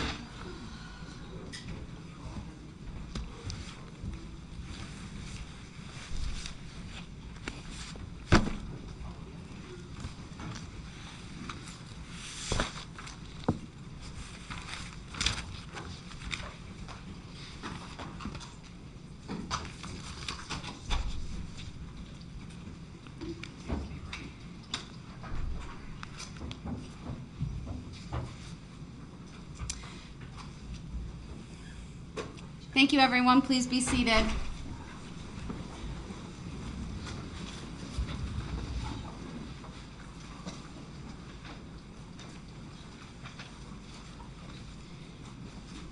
The defense may call its next witness.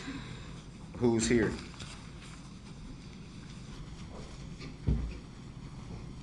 Bertram, Hayes, Aldrich, and Lescano are present and ready, Your Honor. Thank you. What was the last two? Aldrich and Lescano.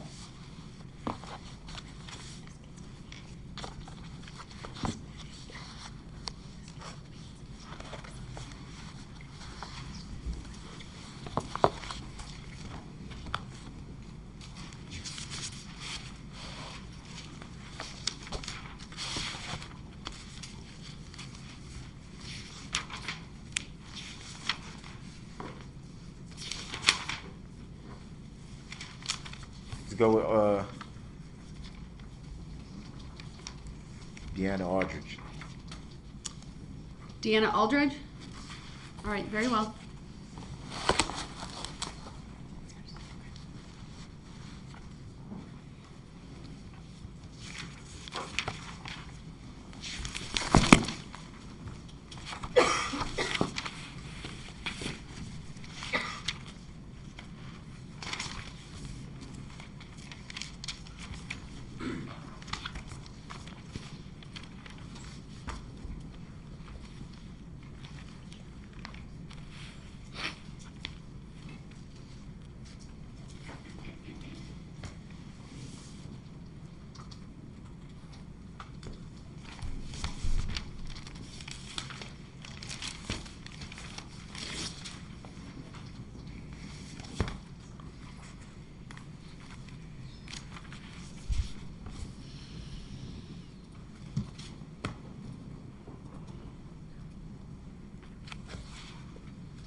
I'm sorry, Your Honor, I think she was in the other building, so.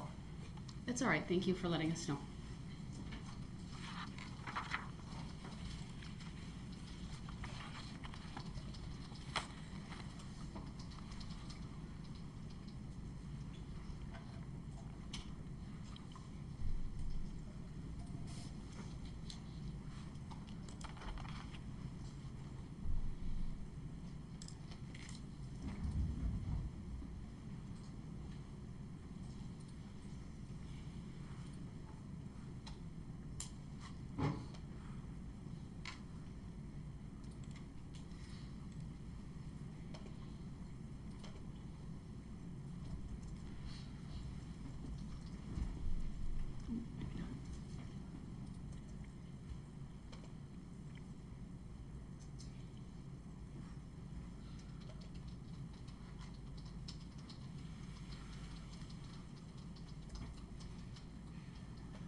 Good afternoon, Miss Aldrich. If you would please make your way to the witness stand.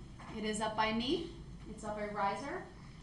When you get all the way to the witness stand, please remain standing, raise your right hand, and my clerk, Teresa, who's on my left and will be across from you, will swear you in. Do you solemnly swear that the testimony you're about to give shall be the truth, the whole truth, and nothing but the truth, so help you God? Yes. Thank you. Come up and have a seat.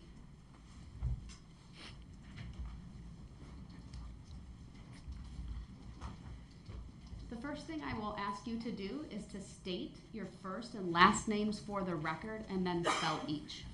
Okay. Deanna Aldrich, Deanna. Last name is Aldrich. Thank you. Go ahead, sir, your witness. Good afternoon, Miss Aldrich.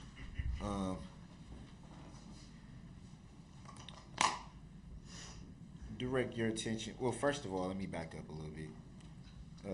What do you currently do for a living? I'm retired. That's always pretty good.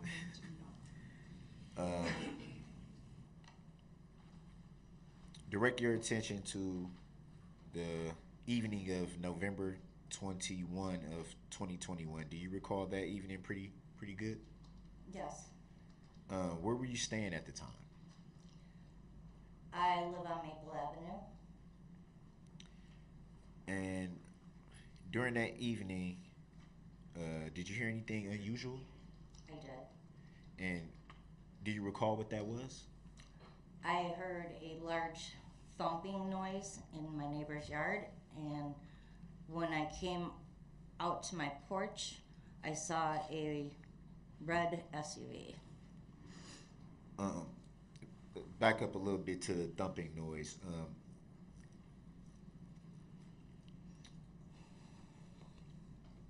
Can you describe that thumping noise? Would it just be a thumping? Did it sound like a crash or anything of that nature? I believe it was like the engine dropping kind of noise. Okay. And you stated you looked out your patio and saw a red SUV? I did. Do you recall how that SUV looked at that time? It was smashed to smithereens.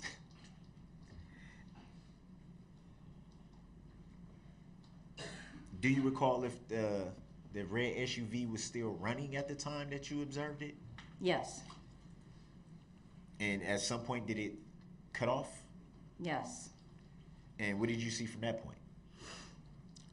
Before I seen it shut off, I seen it go forward in the driveway and then back up like 3 feet. And then someone got out of the car and ran around the bushes to the front of my building. And who's the someone that you are referring to? At that time, I didn't have my glasses on, so I could not see clearly. What do you recall? As far as Description what? wise, yeah. Dark hair, possibly white or purple or whatever color shirt, and dark pants. Do you recall a height? I think he was probably anywhere between 5'6" and 6 foot. I really couldn't tell because of the angle. So I'm assuming then your patio is kind of on a upward base type of angle that you would have kind of been looking I was sort of looking down. down, yes. Okay.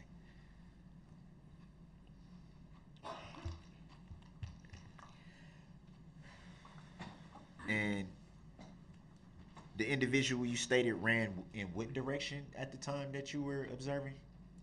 My porch is here, and he ran from the driveway here around to the front of my building.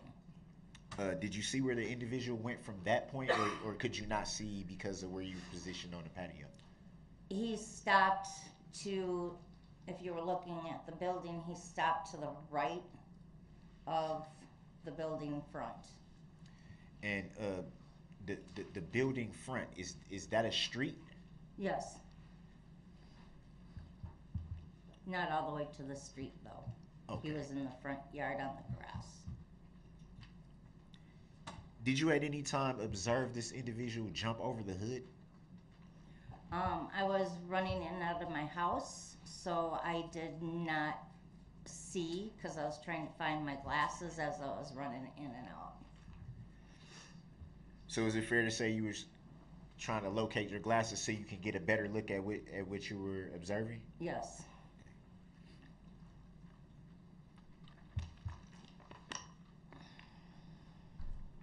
Do you recall if the SUV had any tinted windows? I do not recall.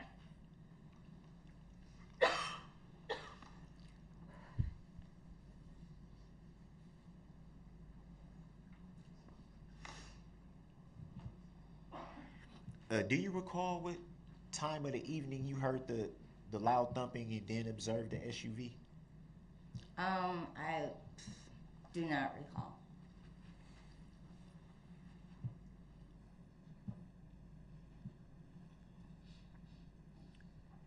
And before that evening, had you ever noticed that SUV before that evening?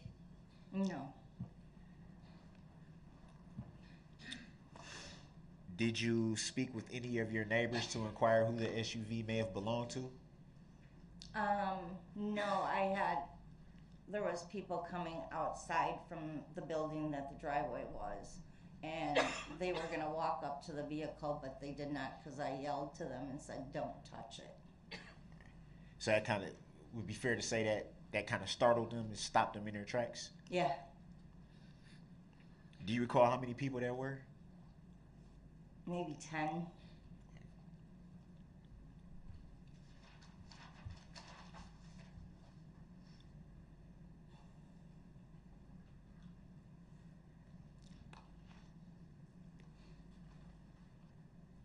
And at some point, did law enforcement come to your home and interview you about what you observed that evening? Yes.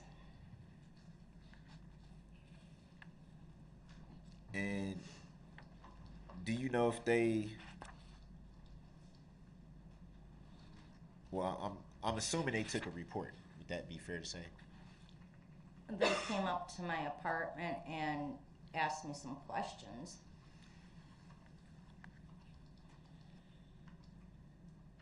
Do you recall if they were writing it down or recording it?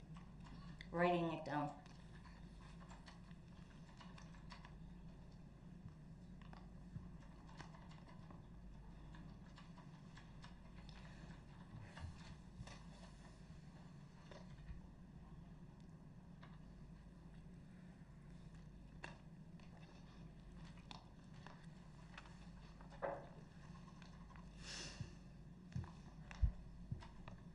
If you recall, did you Did you ever learn what the loud noises were that you heard before seeing the SUV?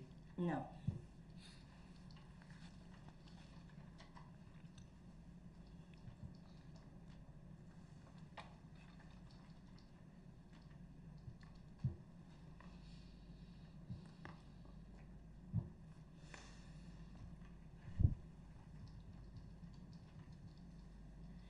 And the street that you observed the individual running toward, do you recall what street that would have been based on the direction?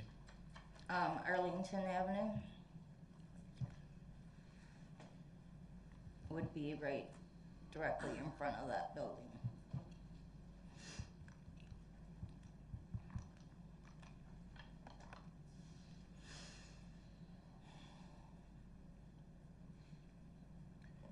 You didn't see the individual run towards Maple Street? He ran towards Maple Street and came around the bushes directly to the right of my patio, being up high.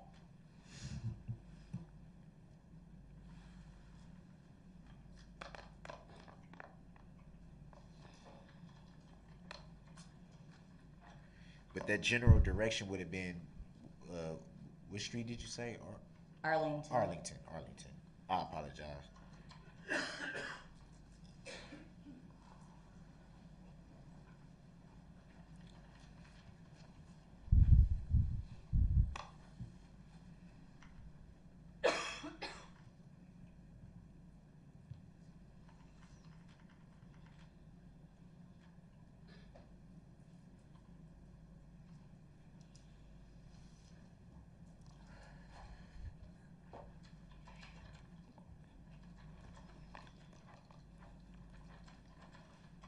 Were you aware that there was a parade going on that evening?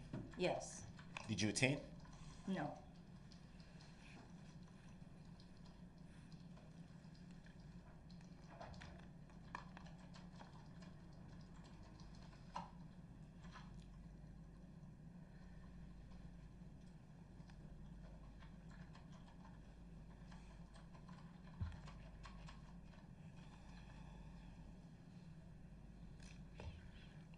After you spoke with the law enforcement officers that evening, did any more law enforcement officers come back and interview you at any time after that evening? They did not interview me that evening. They came early the next day on the 22nd. Oh, I'm sorry. After the 22nd, did any other law enforcement come back out to interview? No.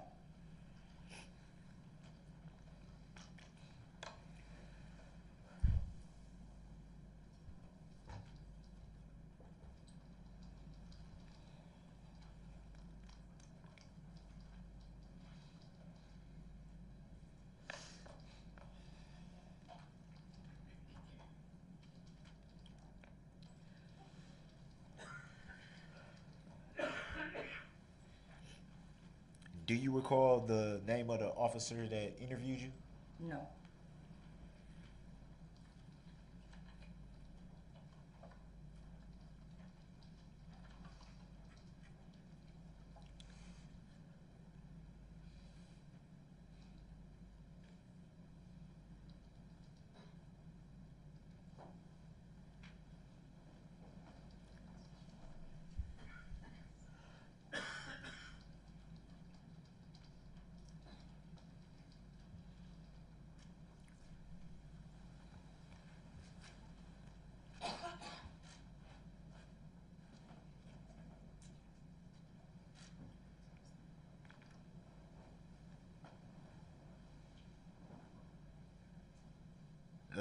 No further questions at this time. Thank you. Any cross? No cross, Your Honor, thank you. Thank you, ma'am. You may step down. You are excused.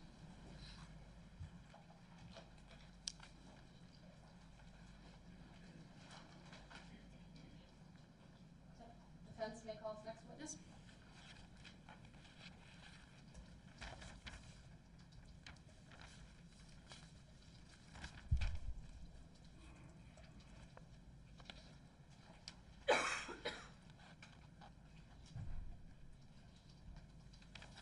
1 second, Your Honor.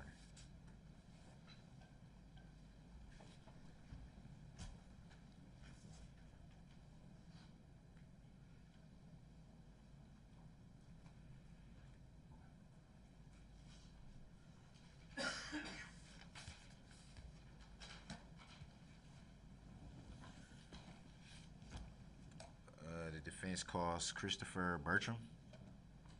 All right, thank you.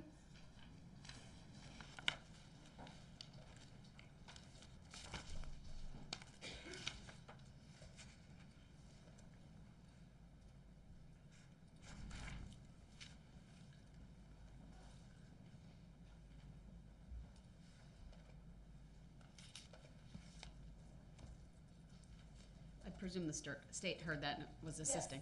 Thank you. Your Honor, my assistant. I didn't want to assume, so thank you for Yes. verifying that.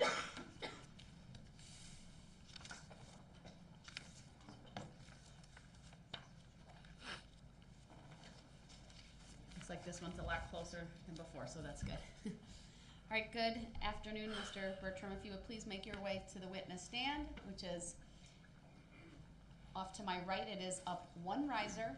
When you get there, please remain standing, raise your right hand, and my clerk Teresa, who's on my left and across from you, will swear you in. Do you solemnly swear that the testimony you're about to give shall be the truth, the whole truth, and nothing but the truth, so help you God? Yes. Thank you. Have a seat, please. First thing I will ask you to do is to state your first and last names for the record. My first name is Christopher, and my last name is Bertram. Could you spell those, please? CHRISTOPHER BERTRAM.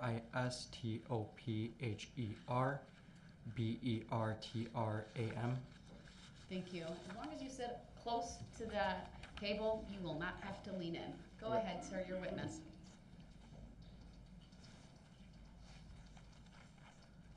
Oh, I'm sorry. Go ahead, your witness.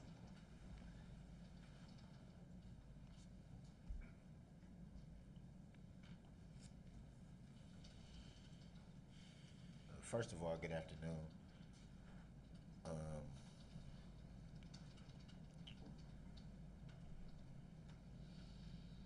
What do you currently do for a living?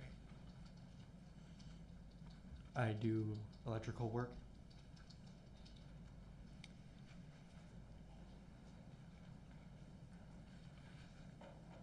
Directing your attention to the evening of November 21st, 2021.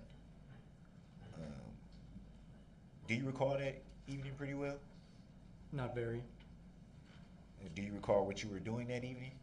Yes. And what were you doing that evening? Taking my mother's car to our mechanic friend. Were you aware of a parade going on that evening? No.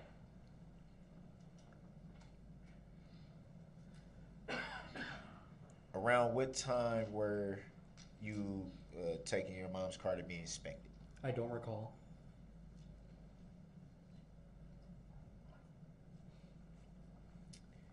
Do you recall seeing anything that caught your attention that evening? Yes. Can you state what that was? A smashed up red car.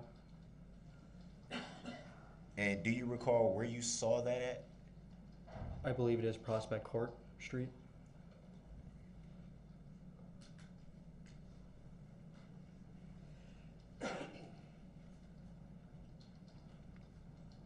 And at the time you observed this smashed up car, as you say, did you see anyone driving it? Yes. And were you able to make a description? Sorry, description of who was driving it? I believe so. And what do you recall? I don't recall what I said. You don't recall what you said or saw? I don't recall what I exactly said when I gave my statement. Do you recall what you saw? No.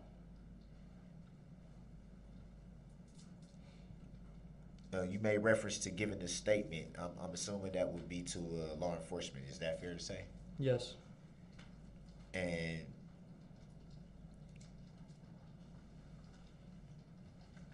did they write down? Well, let me back up. How was that interview conducted? Was that an in-person interview over the phone, or? In person. And do you recall if the law enforcement officer was writing down what you were telling them or recording you? I don't recall.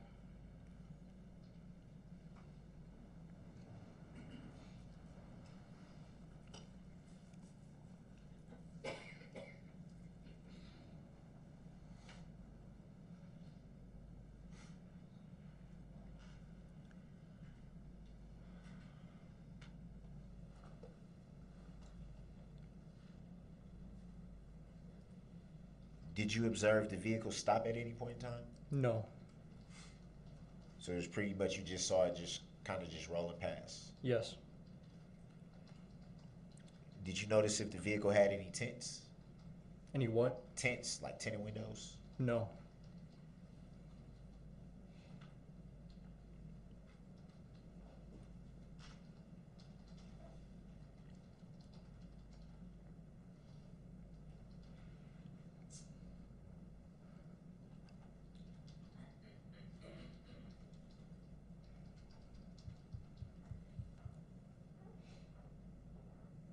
Do you recall in your interview with law enforcement? Well, let me back up a little bit.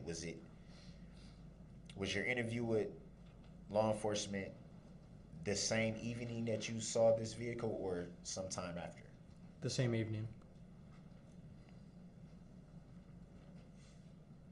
Do you recall stating during the interview that evening that you observed the driver as a black male with short hair and a short beard?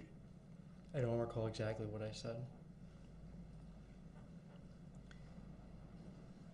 Do you recall stating at any time during that interview that evening that you believe you saw the operator of the vehicle reach down and grab something as they were driving past? Yes. Did you ever see them?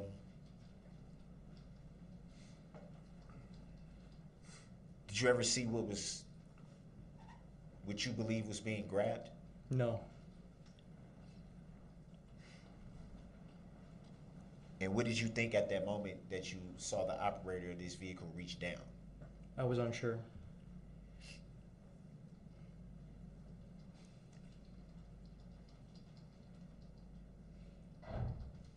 Do you recall in your interview with law enforcement that evening stating that you thought it was possibly a gun? Yes.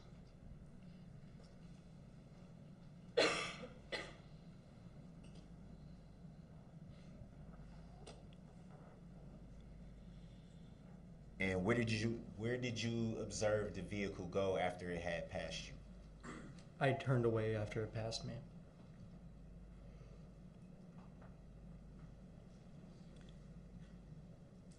Do you recall what the operator of the vehicle was wearing at the time that it passed you? I do not remember. Do you recall during your interview with law enforcement that evening stating that you thought the operator was wearing a black sweater or jacket as it drove past you? If that is what is written. Do you recall saying that? No.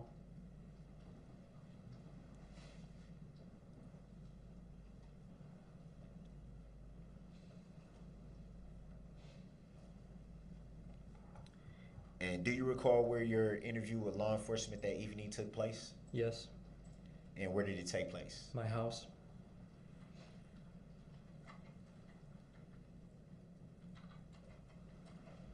And was anyone present with you during your interview with law enforcement that evening? Yes. And who was that? My mother.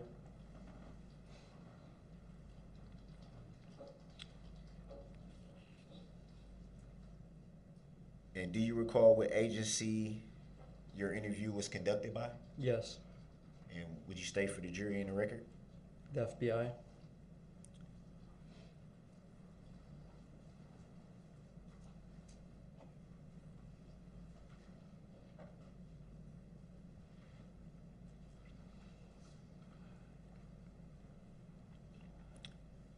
Do you recall stating in your interview that evening with law enforcement that you heard a lot of gunshots? Yes. And do you recall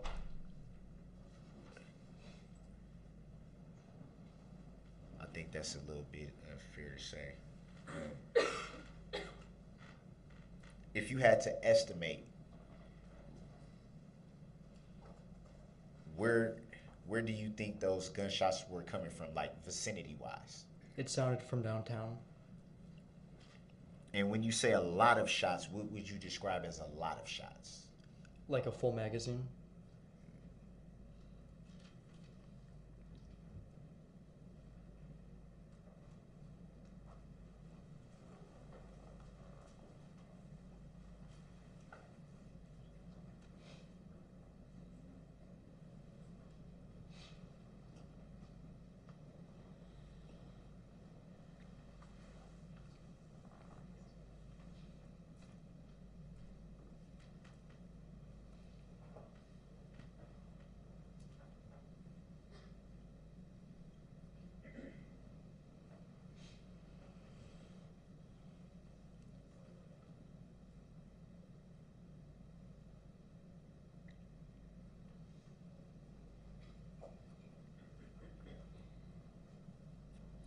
Do you recall seeing the vehicle that you observed crash into anything? No.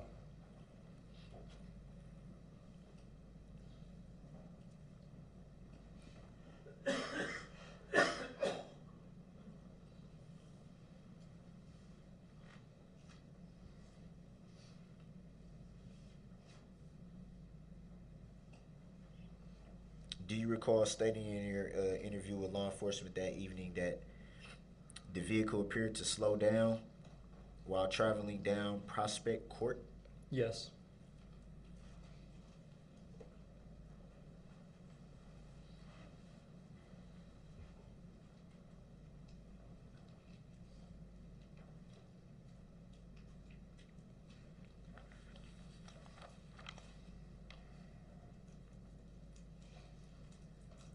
At some time after observing this vehicle, did you call 911? Yes.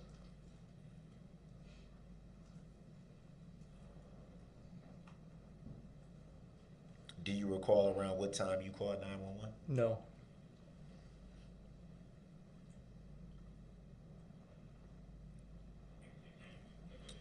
Do you recall shortly after seeing this vehicle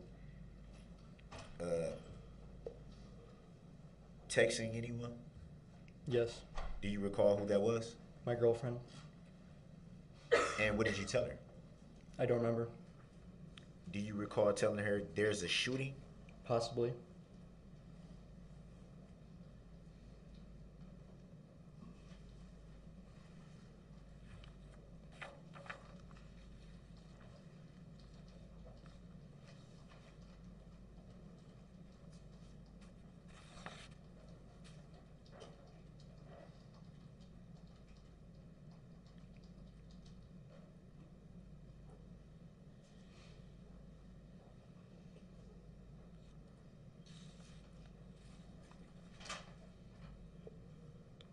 Did you see anyone else in the vehicle? No.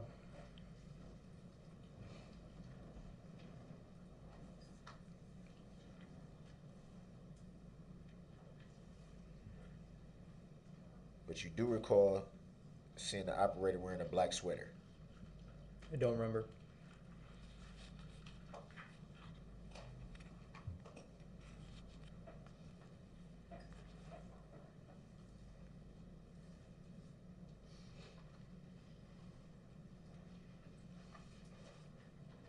Did you observe at any time that evening seeing someone run from the vehicle? No.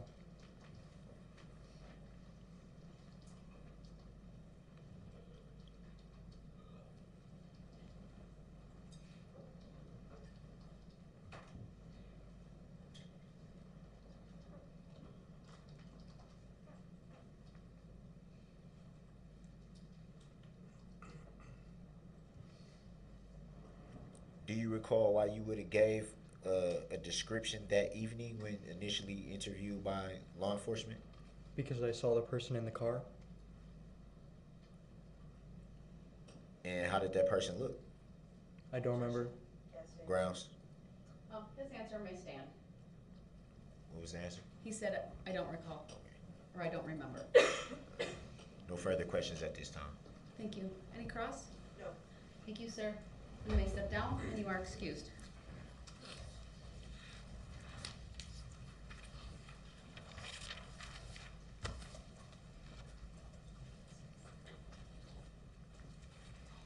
All right, go ahead and call your next witness. And when we get to the next break, I have something to discuss outside of the presence of the jury. If that pleases the court. Do you want to do that now or after your next witness? We can. All right, I'll address a legal issue and we'll bring the jury back in when we're ready. I'll rise for the jury, please.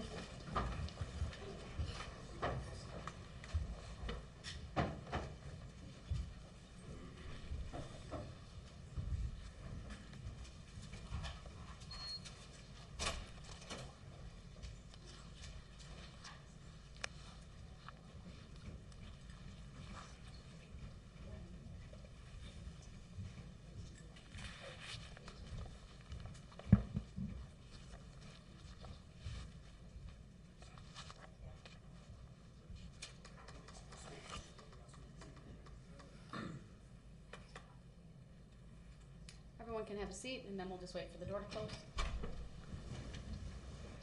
Go ahead, Mr. Brooks.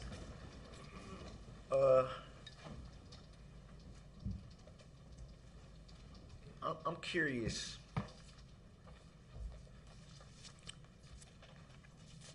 Some of these, judging by the reports,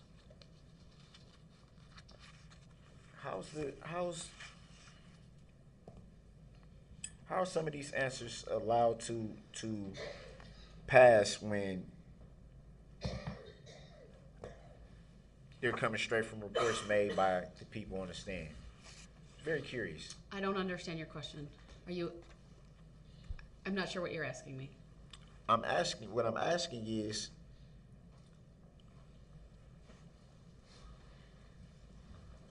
reading from the report that the people on the stand are giving, the report that they gave to law enforcement. If you're asking me whether there's a mechanism in the rules of evidence and how to establish that before the jury, the answer to that is yes. If you're asking me how you do that, I'm not going to answer that. I didn't ask how. I just, to be blunt, which I've been since the beginning of this trial, obviously,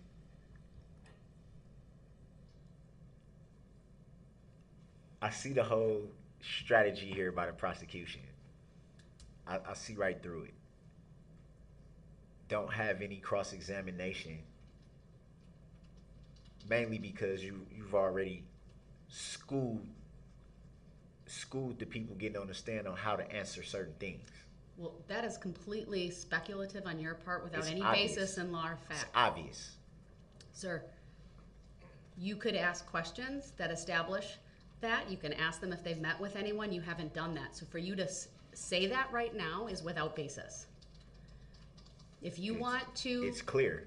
If you are looking to elicit what they said in the report, there is a way under the rules of evidence based upon the way the witnesses have answered to clarify that. But that requires you to call certain witnesses. I'm not going to give you any more legal advice further than that. I don't think I have to So call any other witnesses that's if not you're on the asking me to stand. strike their testimony based on your I didn't say perceived, anything then that's about that. all right. Then I'm going to bring the jury back out. And you're going to call your next witness. So I'm not hearing a request from you at this time. You said you wanted to raise a legal issue. What's the legal issue? The legal issue is how is the state allowed to coach the You're people getting on the assuming they stand? spoke to them and coached them. It's obvious. I'm not stupid.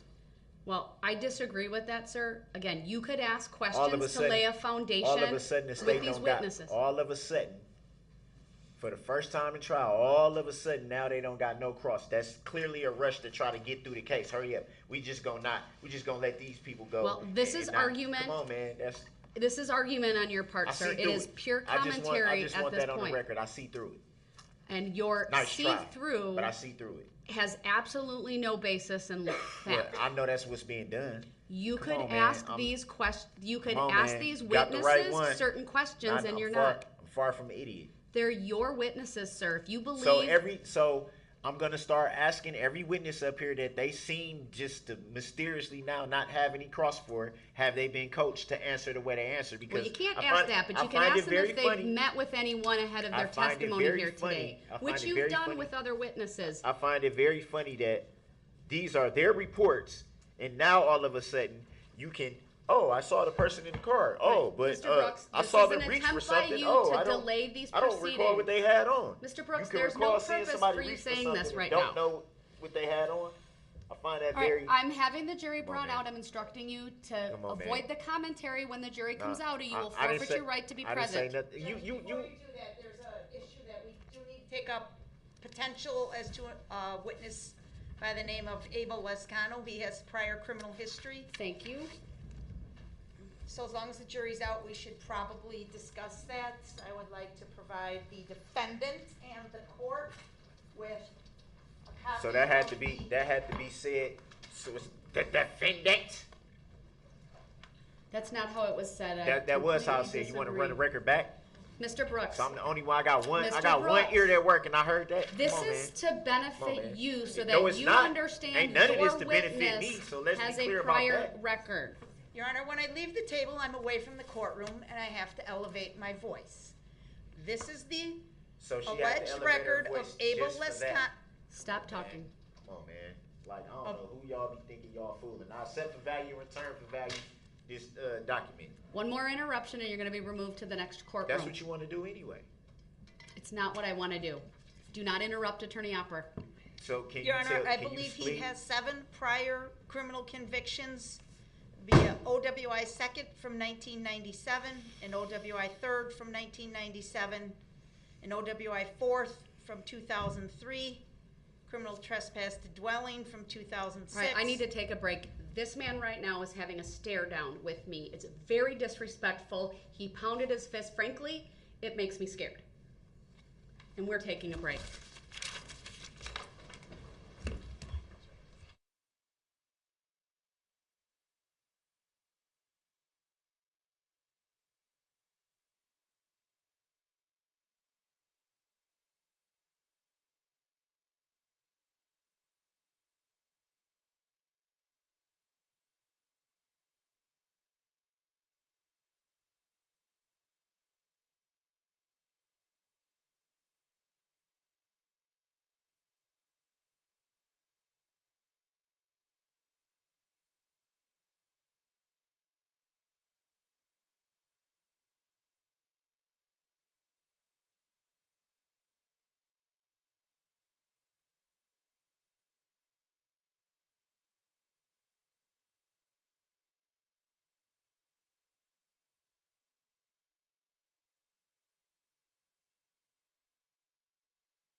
were before. I'd like to continue by bringing the jury out momentarily, Madam Clerk, and having you call your next witness. I trust that you're ready to do that, sir. All right, then, Madam. We need to complete the task of the Oh, we do. priors for Mr. I knew I would left something in my office, but I reviewed it, so go ahead. What is the state's request then as it relates to the prior record? We believe the proper answer would be 7 prior convictions, Your Honor, and that would not obviously be counting the OWI first conviction from 1993, which is at the top because it's the age of that, and obviously that would not have been a crime, but everything from OWI second on down we believe would be appropriate. There's also one that's noted, 06CM2039. It was a case, but all the charges were dismissed and read in, so we're not counting that file either. Can you go run and get that for me, please? Thank you. Just gonna have that brought back out. I took it with and I left it on my desk. And then remind me the statute again on priors. 90609. Thank you.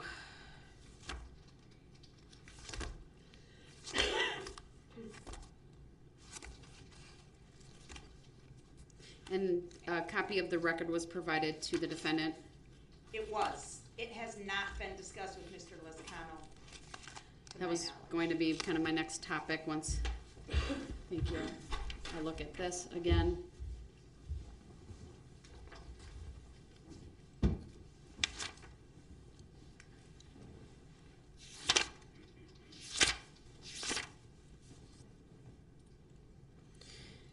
All right, Mr. Brooks, do you have a position on the prior convictions for this witness? The state is asking for a determination by this court that there are 7 prior convictions for purposes of questioning the witness, whether that's by you or by them if they so choose. And that would be for a determination under 90609.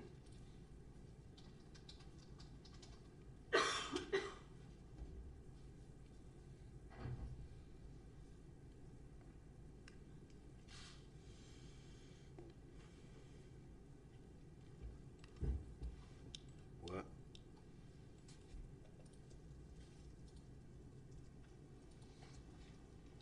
I don't know what you're asking. Mr. Brooks, you may recall at some point I believe we had a discussion about prior convictions.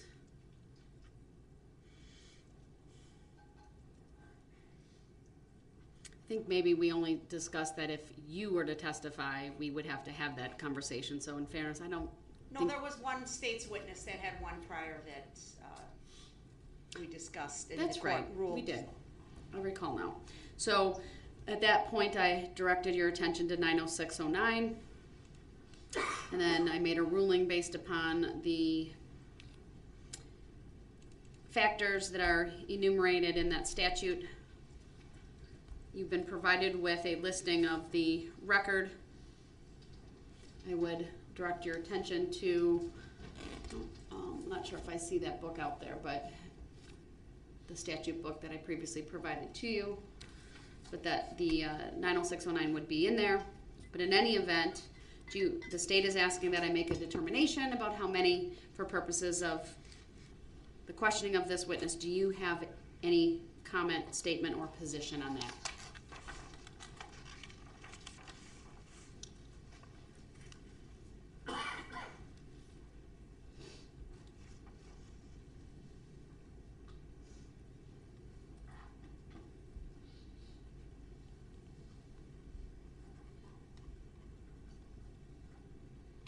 Looks like it's 9 on here.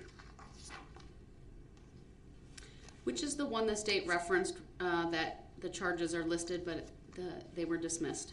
2000, well, it's recorded as 06CM2039, 2 times violate harassment/restraining order, and then it says DM/RI, which means dismissed and read in.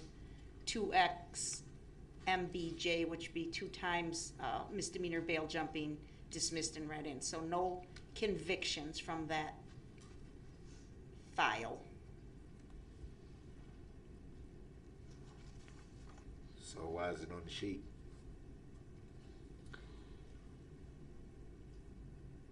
This would be an accurate listing of the cases that you found when investigating the witness's background. Yes, Your Honor.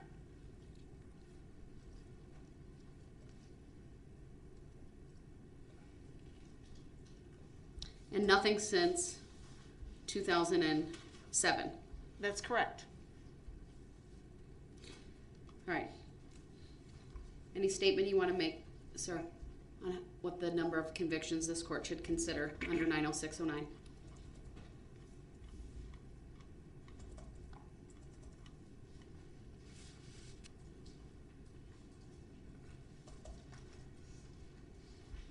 What is dismissed and read in? Does that mean there was no charge? No, it means it was when there was a conviction for something else, the charge was dismissed and read in, and then the court considered it at the time of sentencing. So they are not convictions, but it was a case. So that's why, my understanding why it was listed.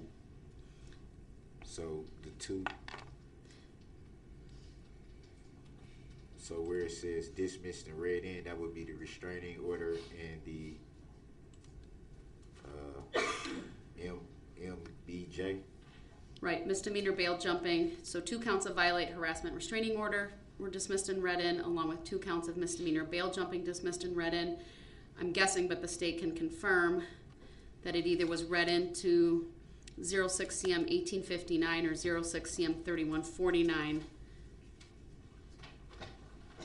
Yes, I believe it was the 1859 case, Your Honor.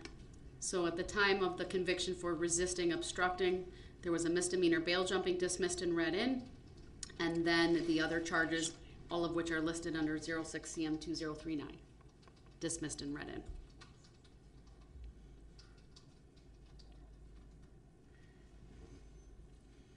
So then 8. Should be 8.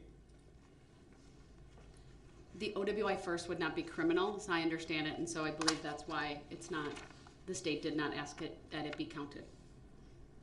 Because the statute requires conviction of a crime or an adjudication of delinquency.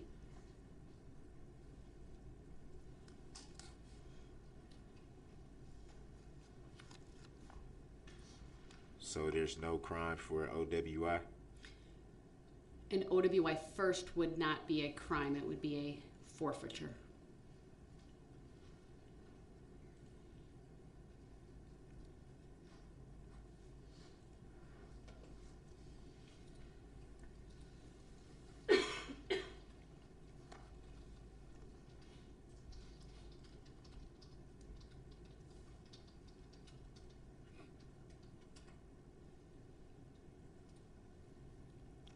I still would say 8, just based on the fact that there's continued OWIs. All the way up to a 5th.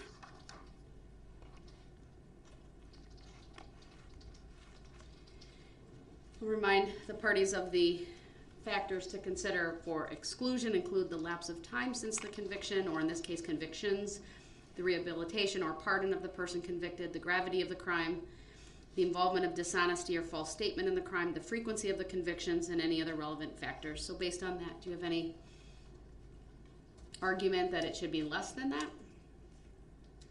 Less than what, 8? Well, it'd be less than 7. He has 7 convictions as I count them.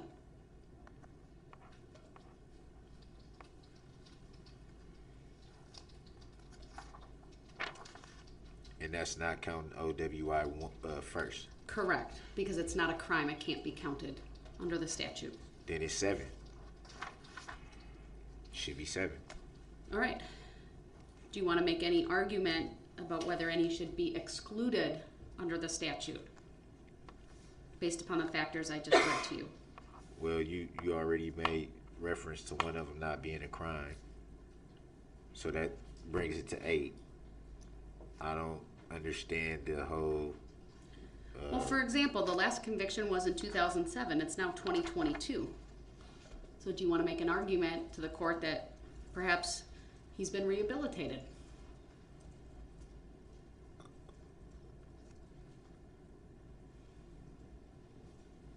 I don't want to speculate on the next man's life, but if it's 7 on here,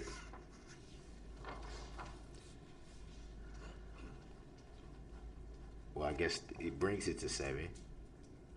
And whether OWI first is not a crime, it still counts as what it essentially is nowhere to get to 2, 3, 4, and 5 without the first.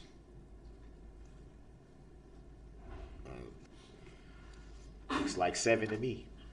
All right, then. Anything further from the state on this? No, Judge, thank you. Given the number of convictions, factually, although the first one's not a crime, the OWI first, Mr. Brooks is correct, is from 1993, and without that you don't get the other criminal OWIs.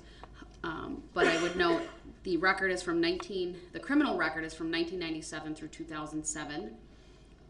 That spans about a 10-year time span. It's now 2022, but there's essentially an agreement by the parties that there are 7 convictions that are listed here. I've looked at the lapse of time since the convictions.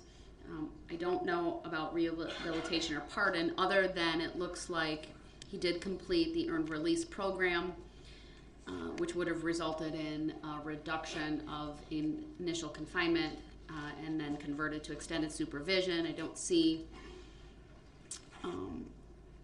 violations of probation listed, meaning that he was revoked. I see some extensions, but that could be for a variety of reasons. But given that there was a pattern with the OWIs, that the last one was a felony, that goes to the gravity of the crime. And the other issues, I'll find that for purposes of his testimony, that this witness has 7 convictions. He may be asked, have you been convicted of a crime? His answer should be yes. And then the follow-up, how many times? The answer will be 7. That will have to be told to Mr. Lozano before he testifies, Your Honor, I believe. I agree. State willing to relay that information? I'd rather not, given the accusations levied by Mr. Brooks. I think it's better we do it in open court, Your Honor. All right. Who's your next witness? Will it be Mr. Lozano? Because if it is, I'll just have him come in now and I can put him on the stand and advise him of that. May I ask who's present right now? For sure, Mr. Hayes and Mr. Lozano, and I'm not sure the 330 witnesses, I think, are probably on their way. They're on their way. All right, so Hayes and Lozano are still here? Yes. All right. Those are the 2 who are here, sir.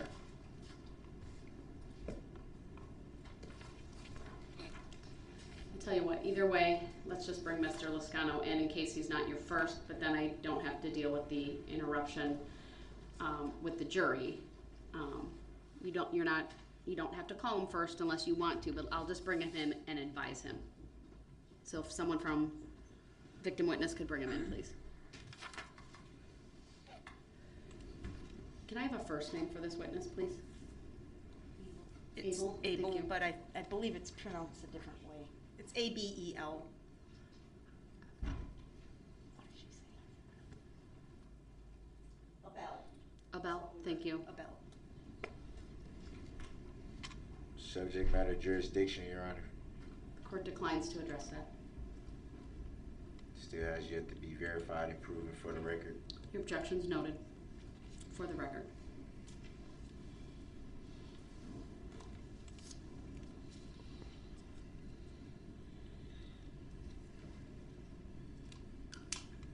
Do you want Mr. Lozano on the stand, or are you going to call Mr. Hayes first? Just so I know what to do when he comes in. I don't currently I can't find paperwork from Mr. Hayes. Can a police report or something be provided in case I want to call Mr. Hayes first? Yes, we will accommodate that request. It'll just take me a minute, Your Honor, to find it. I'll have to have it printed and brought over, or Mr. Witchow can run. Thank you, Mr. I will give you Witchow. permission to email it to Teresa and she can print it in the courtroom. Well, That will assist. It's part of a 700-page PDF, so I can't just email one page. I see. At least I don't know how to do that. Copy and paste it into a Word document. I'm ready. That's all right. You can do it the way that you need to. All right. Mr. Lascano, I'm just going to have you, for a moment, take a seat. You're not going to testify just yet, but just come up and take a seat just at the end of my jury box for now. I'm not going to have you come up to the witness stand. Everyone can have a seat. I want to advise you that I'm aware you have a prior record.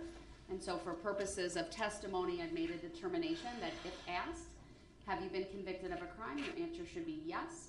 And then if someone asks the follow-up, how many times? The answer to that is 7. Have you heard me say that? Yes. Do you understand that? Yes.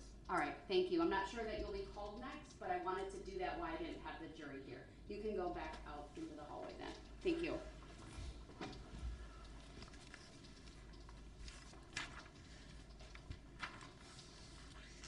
All right then, let's have the jury brought out, please.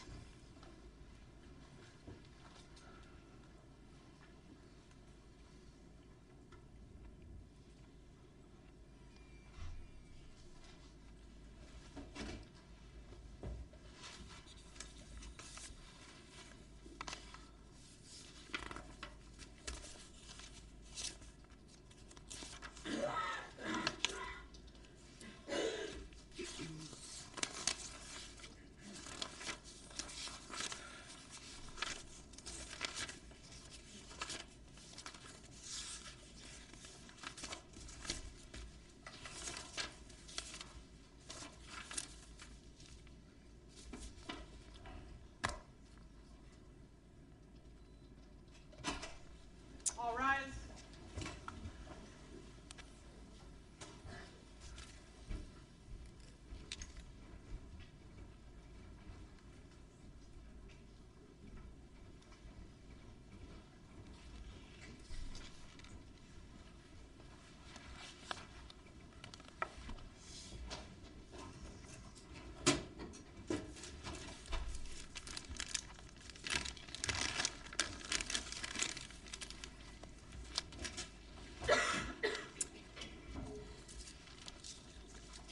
Thank you, everyone. Please be seated. The defense may call its next witness.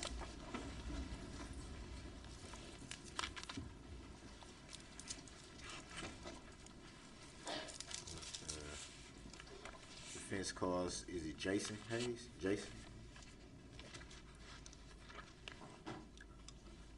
All right. We'll have the witness brought in.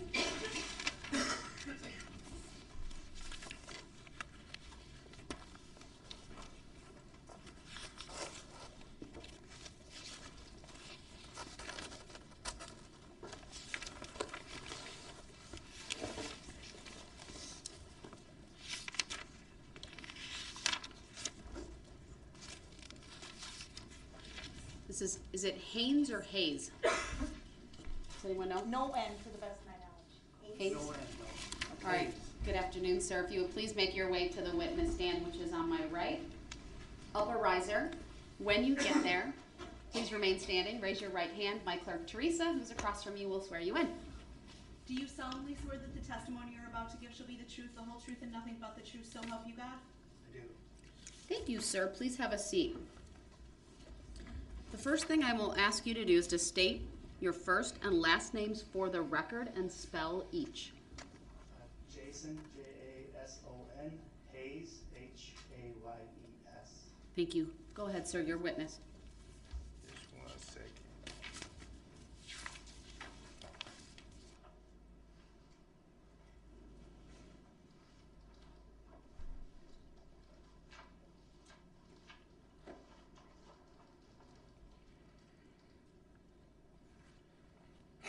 I accept for value and return for value this document for the record.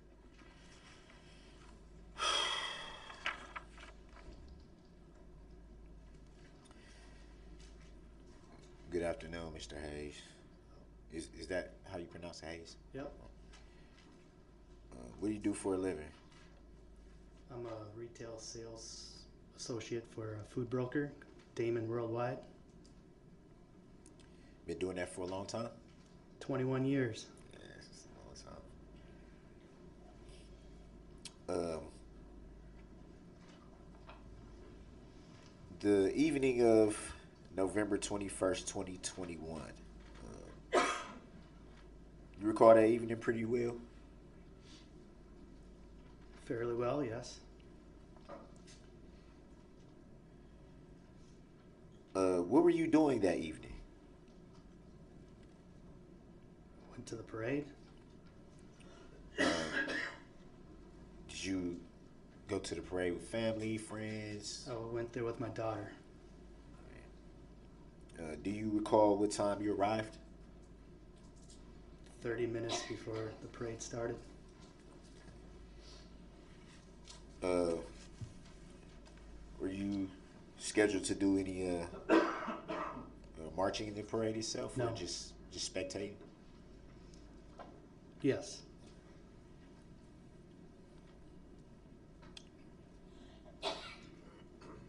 Just for the record, did you say yes to being a spectator? Yes. Thank That's you. what I thought he said. Yeah. I just wanted to make sure there was. Yeah, he answered.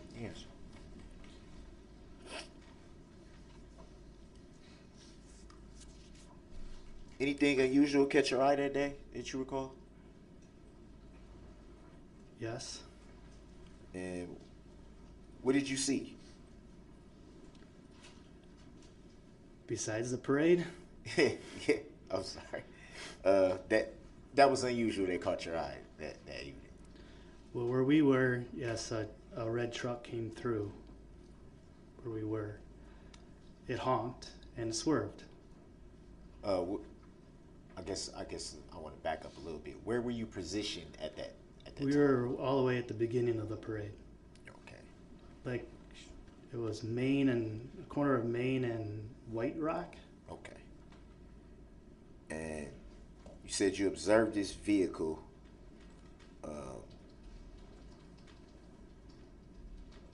honked and swerved? Yes. What did it swerve from? I'm sorry? What did it swerve from? Where? Or was it, I guess the correct question would be,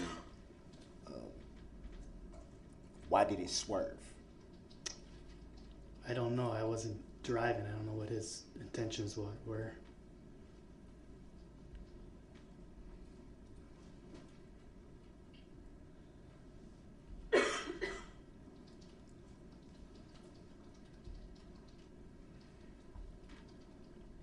And you stated that the vehicle honked. Was that just a single honk, or was it a beep beep, or? One honk. Do you recall stating that it honked several times? I don't And recall. when you were initially. I don't recall. So well, before we get to that, did you see where the vehicle went after it honked and swerved? Yes, it kept on going straight down Main, east, the same route the parade went. Did you get a description of who was driving the vehicle you saw that day? I did not. Did you get a license plate? I did not. Do you recall if the vehicle had any tinted windows? No.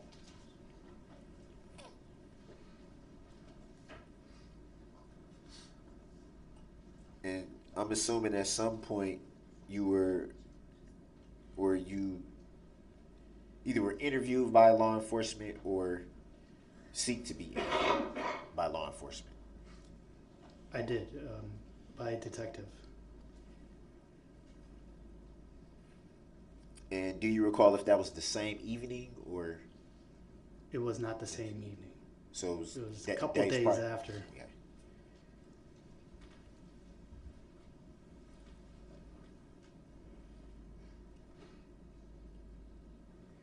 Do you recall in that interview that you had with the detective, stating that your kids were playing in the roadway and the operator of the vehicle honked the horn several times and veered to the left around the kids? Yes. So in your opinion, it wasn't trying to strike the kids? Correct. Yes.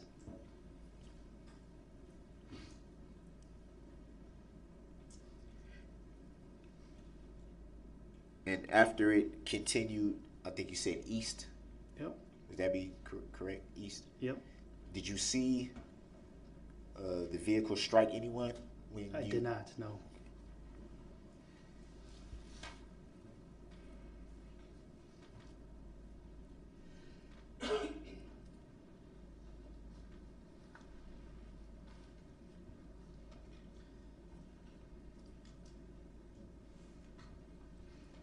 Do you recall what side of the street the vehicle was traveling on at that It time? was on the right side. On the right side. So we were on the north side of the road. Okay. So the right side would be. Yep. Okay. Did you see the vehicle stay on the north side of the road for the duration of the time that you observed it? Yes. So you never saw it go to the other side of the road, or? No.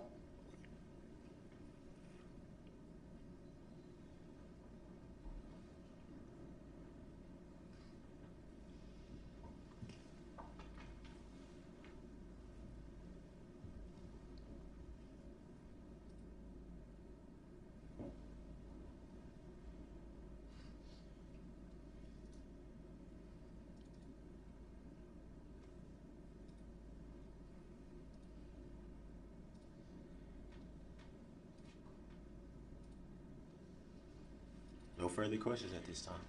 Thank you. Any cross? Yes, just briefly. Good afternoon, Mr. Hayes. Good afternoon. Thank you for your attendance, sir. Mr. Hayes, do you remember seeing a police officer at this intersection as well? I don't recall. Okay. Do you remember writing in your report or telling the police officer that a police officer chased the vehicle on foot? Objection, leading. Overruled. It's cross. You may answer. I do remember that I thought I saw a police chasing after the car on foot. Okay. And do you remember also telling the same officer that the SUV took off down the street and that it accelerated? Yes. Objection. Is that? Hold on, there's been an objection. I guess the objection to be what officer is being referred to wasn't clear. Overruled. The state may continue asking the question. I guess I was asking, was that referring to the interview officer? Your objection is noted. It's overruled. The state may ask the question fully. Is that your recollection, sir, that the vehicle sped off and accelerated away? Yes. Objection speculative. Overruled. Do you also recall telling the officer who interviewed you that the driver of the vehicle had a dark complexion and a beard? Yes. Is that accurate with your recollection of the driver? Yes. But you didn't see a face, you couldn't No. identify anybody beyond those descriptions, correct? Hold on. There's been an objection to leading. It's overruled. The witness may answer. No. All right, thank you, sir. Those were all my questions. Thank you. Any redirect, sir? Briefly, very briefly, you made a reference to the driver of the vehicle having a dark complexion. What would you consider a dark complexion? A dark complexion. I don't know. It is kind of hard.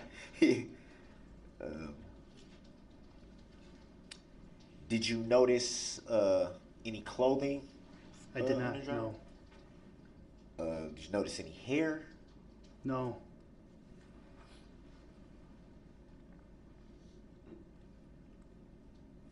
No further questions? All right, thank you. You may step down. And you are excused.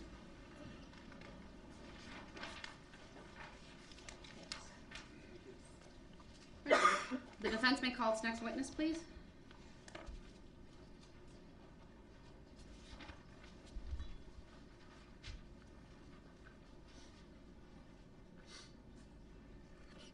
Quick question before I do: who's supposed to be arriving at 3:30?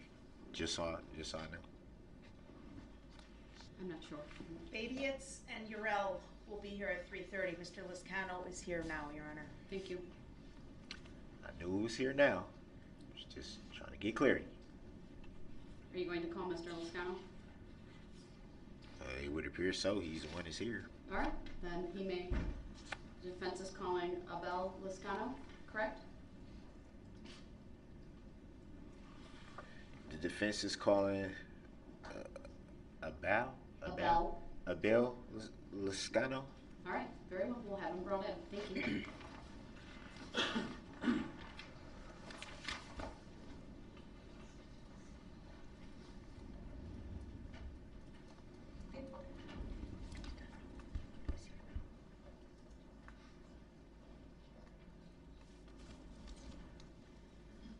Good afternoon, sir. If you would please make your way to the witness stand.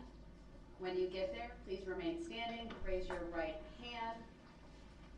And my clerk Teresa, who will be across from you or is across from you, will swear you in. Thank you. Do you solemnly swear that the testimony you're about to give shall be the truth, the whole truth, and nothing but the truth, so help you God? I do. Thank you, sir. Please have a seat.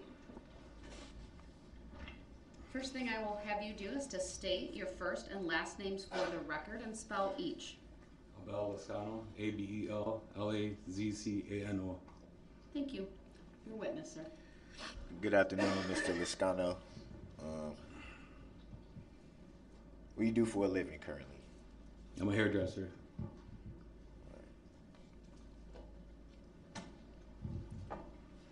No judgment whatsoever on this question. Have you ever been convicted of a crime? Yes, I have. And how many times? 7.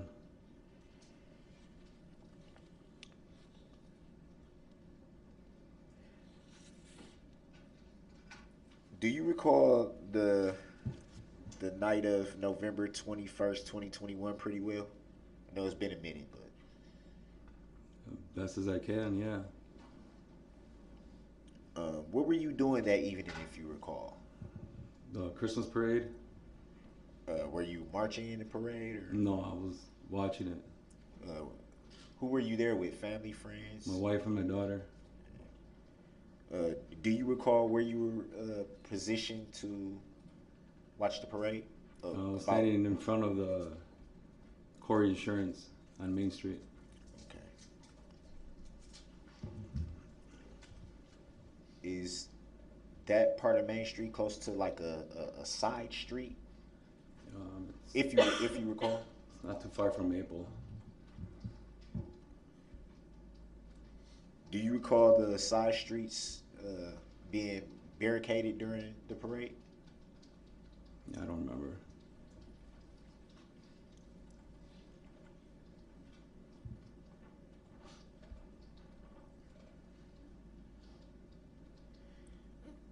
Do you recall what time you arrived at the parade that evening?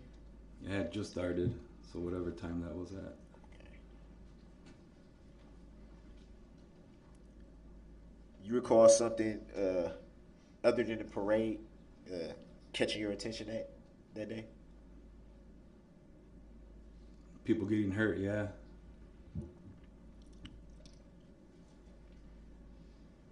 And what did you see that day, if you recall?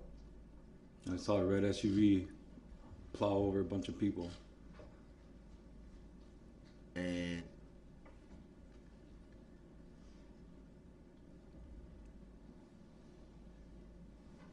did you see the driver of this SUV you're referring to?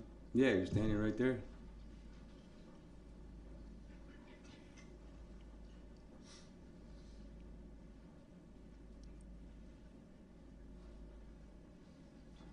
And how many people did you see in the vehicle? Just one, the driver. So,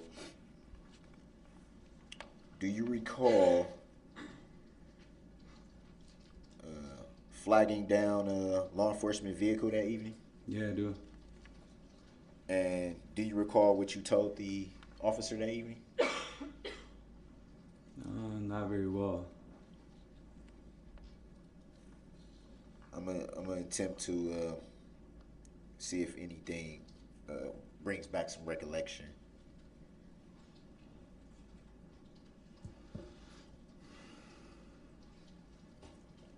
First, do you recall the name of the officer you flagged down that evening? Officer Moss. Do you recall telling Officer Moss that you observed 3 or 4 people in the SUV as it passed you? I don't remember that.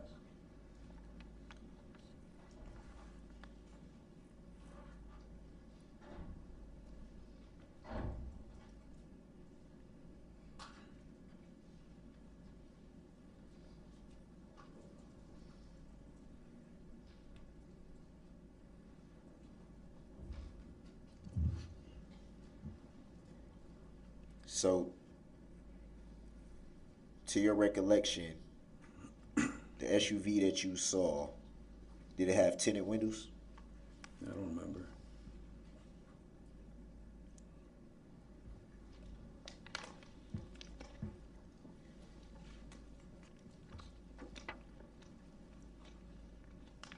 And do you remember what the description was that evening that you gave to law enforcement? I told him it was a red SUV. The description of the driver, do you remember that? I know he was a black male. Is that all you recall about your description? That's all I remember.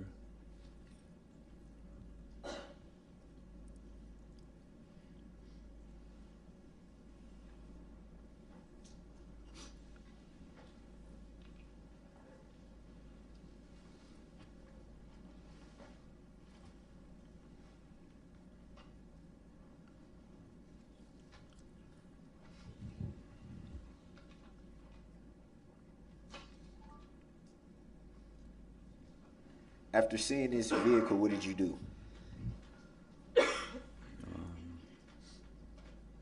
We left. I got my family out of there. And where did you go? We headed back to the car. Do you recall where your vehicle was parked? I believe it's the Lindholm or building on Maple Street.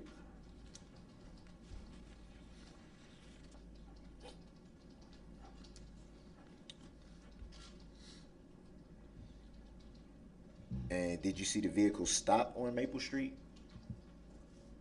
Which vehicle? The SUV that you claim you saw. Oh, no, I didn't see it stop, no. It kept going through the parade. And speaking with, is it Detective Moss? Well, speaking with law enforcement that evening, do you recall advising law enforcement that you observed 3 black subjects running from the vehicle? No, I don't remember that. If it pleases the court, I would like to show the witness this. I'm referring to page 4 exactly. Is it a statement this witness personally wrote? I believe it's what, I don't think he wrote it himself. So it's a summary written by another person? By, I don't know if it's Officer Moss or Detective Moss. I'm not sure what his rank is. Continue with your questions. I'm going to deny the request that you show the exhibit or the paperwork to the witness.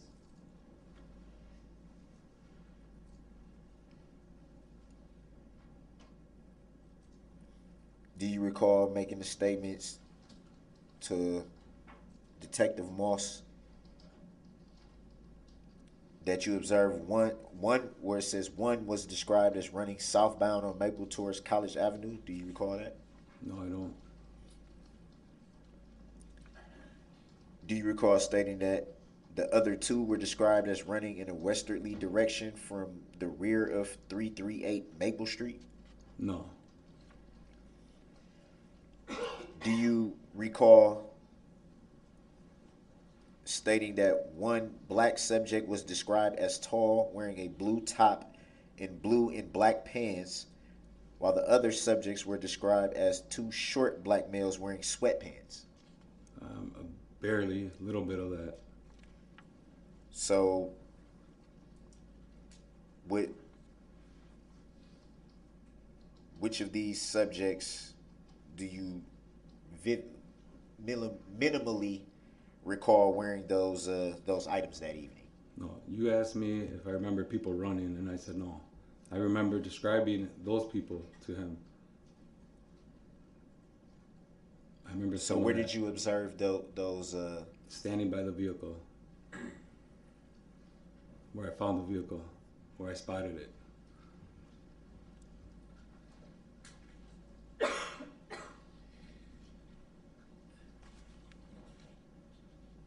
Just so we have clarity, describe the subjects you saw that evening standing by the vehicle. I don't remember that good. I mean, you were describing them, so it brought back a little bit, but I can't tell you. That was too long ago.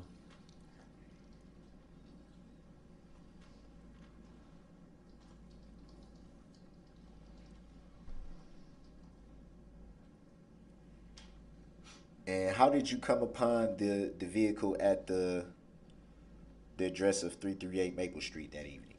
I was walking my family back to the car. Try to get them to safety. So I was keeping an eye out and I spotted it.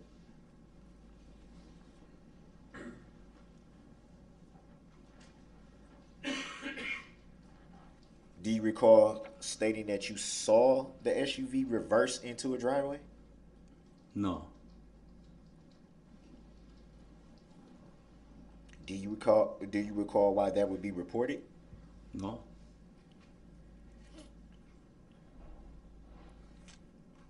When I found it was parked already.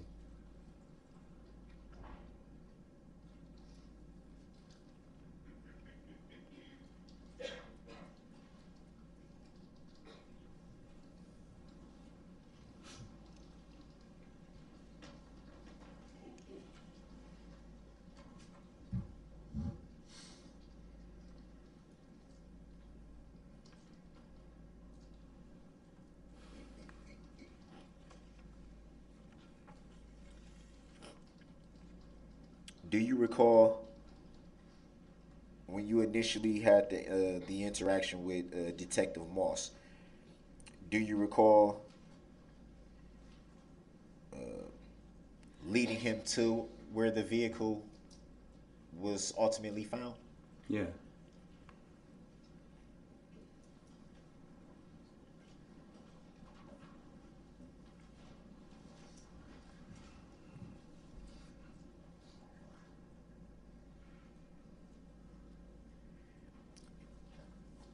Do you recall yelling at subjects standing outside of a building where, or near where the vehicle was that evening? I remember asking them. I don't remember yelling at them.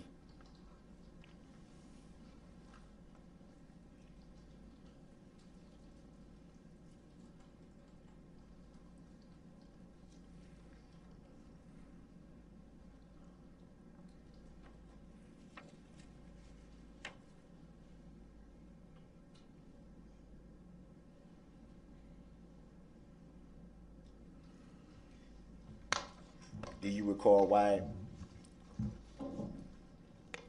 Do you recall why the report says that you advised Detective Moss that there are 3 black subjects, specifically black subjects, running from the vehicle? No, I don't remember.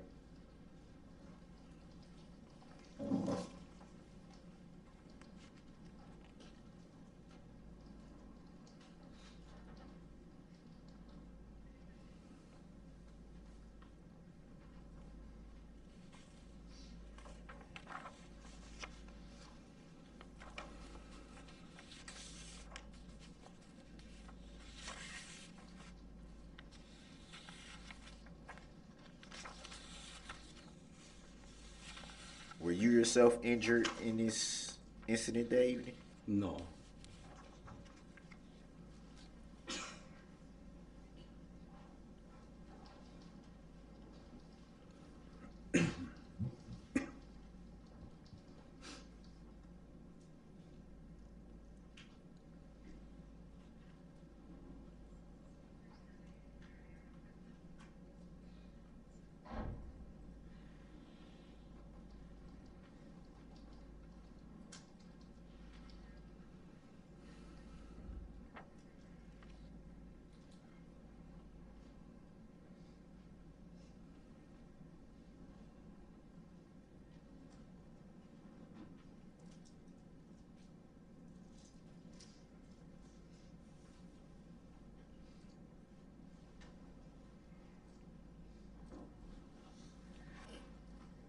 Do you recall stating that? Well, let me back up for a minute. Did you speak with another detective that evening, if you recall? Yes, I did. Do you recall if that was Detective Coates? I don't remember his name.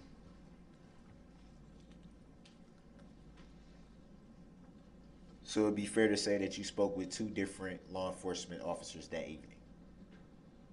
Yeah.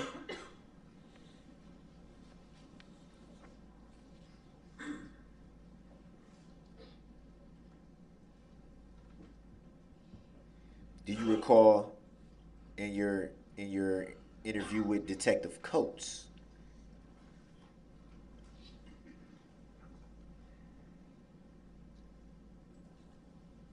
in reference to the vehicle that you saw that evening, do you recall telling Detective Coates that it appeared there were 3 or 4 people in the Ford Escape as it passed you?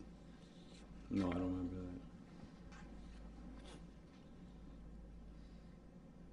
Do you recall in your interview with Detective Coates that evening stating that you could not provide any description of the occupants other than that they appeared to be African American? Yeah, I remember saying that. So it'd be fair to say that you observed African Americans in this vehicle that you saw, correct? The reason why I came up with 3 or 4 people was because when I was walking by and I saw the car, there was 2 or 3 black males standing by the vehicle, and there was at least 3 or 4 more on the porch. So I figured they were by the vehicle. It must have been the ones trying to hide the vehicle because they were standing in front of it or real close to it. In your opinion, did it look like they were nervous or attempting to hide? Well, everybody was running past them and walking really fast, and they were just standing around there. They were the only ones not doing much. So yeah, they stood out. Now, this is the question actually was in reference to when you spoke with Detective Coates that evening, in reference to seeing the vehicle in the parade as it passed you. Do you recall at that point, while at the parade that evening, do you recall stating to Detective Coates that it appeared that there were 3 or 4 people in the Ford Escape as it passed you during the parade that evening? No, I don't remember that. Any reason why the Detective Coates would report that that's what you stated to him? Like I said before, I saw 2 or 3 people by the vehicle, so I assumed they were with the vehicle. So they must have been in the vehicle during the parade. I saw the driver going by because he hit somebody right in front of us.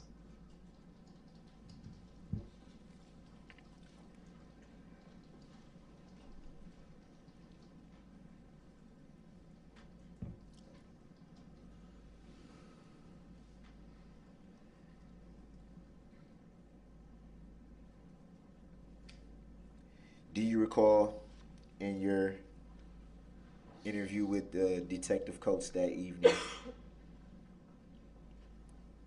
stating that the 3 individuals, and I'm referring to who you saw next to the vehicle, so it's clarification, the three individuals who were standing in a line, shoulder to shoulder, as African American males? Yeah. So it's fair to say that's what you observed that evening? I saw at least two of them. And it looked like they were standing in front of it.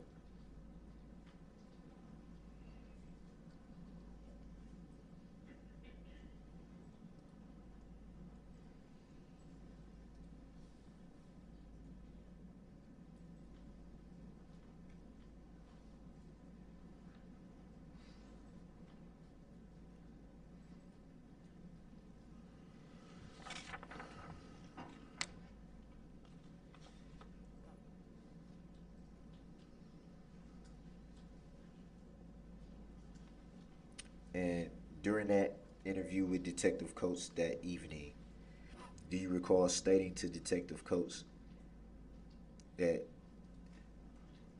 you may be able to recognize the older male? So I'm assuming one of the individuals that you saw standing shoulder to shoulder was a older male? Yeah, I don't remember.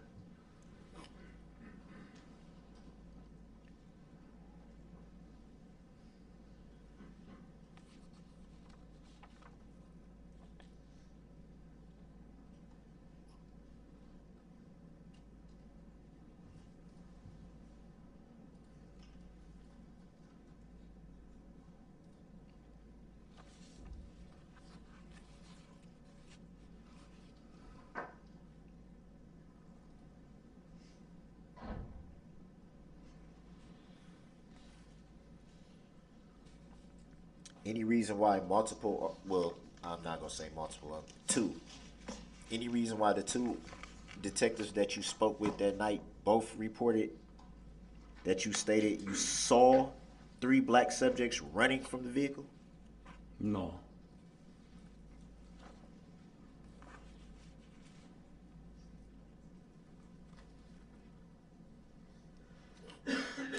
And during the parade incident, were you or anyone you were with injured that evening? No.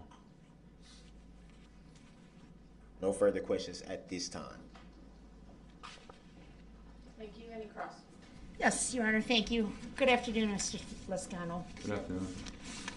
Sir, you said you watched the parade near Curry Insurance, is that correct? Yeah, right in front. Okay. Do you remember, you said you saw the SUV strike some people in the parade? Yeah. Yes? Do you remember what group of people in the parade? Can you remember anything about the name or the banner or the costumes or anything like that? Objection, leading. Overrule. It's cross. No, Speculative. Objection. Overrule. The witness may answer. I believe he said no. His answer may Yeah, stand. no, I don't remember. Okay. Do you remember seeing the SUV strike more than one person? Yes. Objection. Speculative. Overrule. About how many people did you see the SUV strike, sir? Objection. Speculative. Overrule. It was crowds. I mean, when it was coming through, because I was standing over my daughter and my wife, they were sitting on the curb.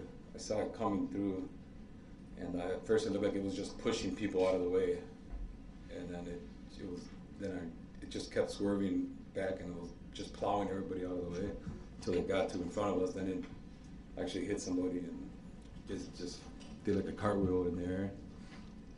You remember that? Yeah, it was right in front of us. Okay. And while the witness was giving the answer, not the last answer, but the one prior to that, he had his right hand in the air, directioning his hand from right to left, describing the vehicle coming from right to left. And then when he said he saw someone go into the air, he was like twirling his fingers as if to say it kind of tumbled in the air. All right, go ahead. Thank you. So, Mr. Lescano, I want to talk about the moment when you located this vehicle on Maple, okay? I'm going to ask, Madam Clerk, could you please turn on the AV system? We're going to put up State's Exhibit 65. Go ahead.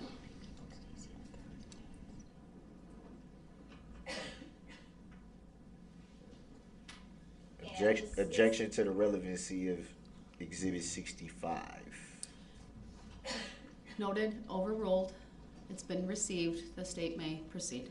All right, this total clip is 36 seconds, but before we begin to play it, sir, do you recognize the area on the screen that's Yeah. shown in this picture? Yeah, I believe that's Central Middle School, Where?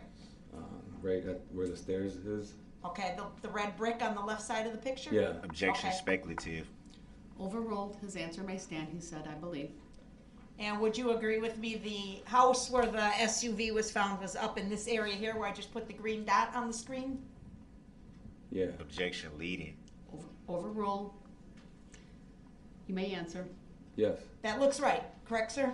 Objection leading. Overruled. All right, we're gonna clear the screen, please, and we're gonna play this entire clip for 36 seconds. Please watch and see if you see yourself or any of your family members in this clip. Objection to the relevancy of this video to this particular witness. Overruled. You may play the clip. Overruled on what grounds, Your Honor?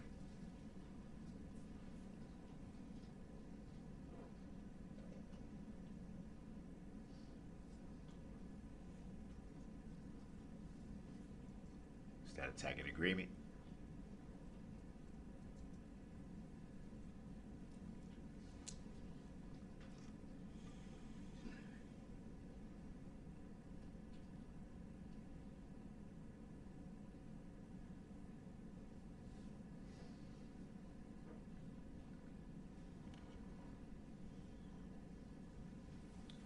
Sir, did you see yourself or your family in that clip? Objection speculative. Overruled. No, I did not. Okay. Now, you said you did see, by the time you walked past the car, you saw 2 or 3 black males standing near the car, right? Objection mischaracterization of this. He said 3. Specifically said the number. Overruled. And you also said you saw 2 or 3 what you thought to be black males on the porch of the residence there, correct? Objection. He stated it was black males. Asked and answered. Overruled. The witness may answer. No. I'm sorry, go ahead. No, there was 2 or 3 standing by the vehicle. Okay. And then on the porch, there was maybe 3 or 4 or more people. I don't know if they were, I'm sure they were white, but okay. I was trying to not make it obvious because at the time, I believe that they were with the vehicle, so I didn't want them to see that I saw them, so I just did what I thought was right at the time. Sure. Do you happen to know the people that live at this house? Objection speculative. Overruled. No, I do not. Would it be reasonable, do you think, Mr. Lescano, that people living in the house heard the crash and came outside and that's who you saw standing there by the vehicle? Objection. There was never any crash mentioned. I'll sustain. It calls for speculation.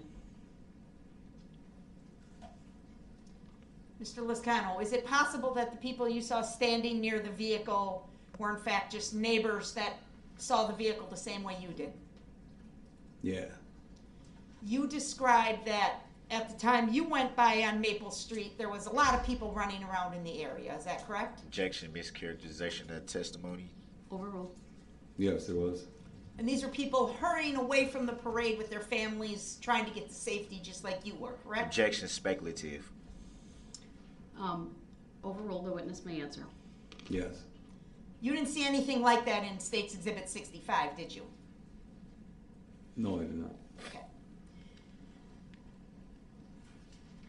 You said on direct examination that you saw the driver of the SUV in the parade. Is that right? Yes, I did.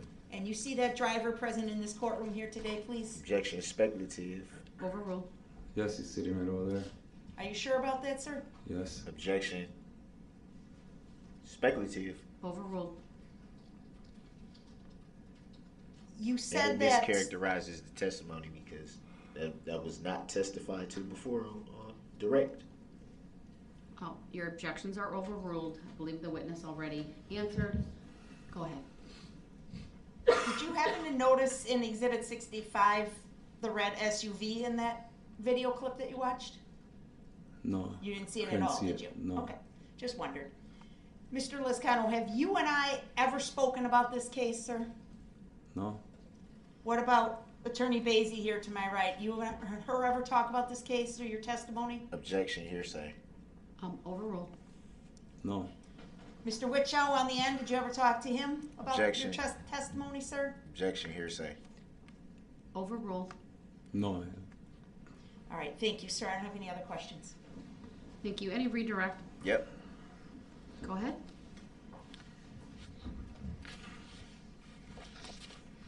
You stated that you saw the driver, correct? Of the SUV that you saw that day, correct? Yes. And how did the driver look that day you saw him? He had a scruffy beard, and he was a black male. Did you see what the driver was wearing? No, I don't remember that. Did you see if the driver had any hair? I don't remember that either. Did you see if the driver had anything noticeable about their appearance? Tattoos, scars, marks, anything like that? No. I saw the side, the profile, the side. You were flying fast down that street. I wasn't paying attention to the colored clothes you were wearing. I knew it was a black male and had a scruffy beard. It's the first thing I told my wife, is he was a black guy driving.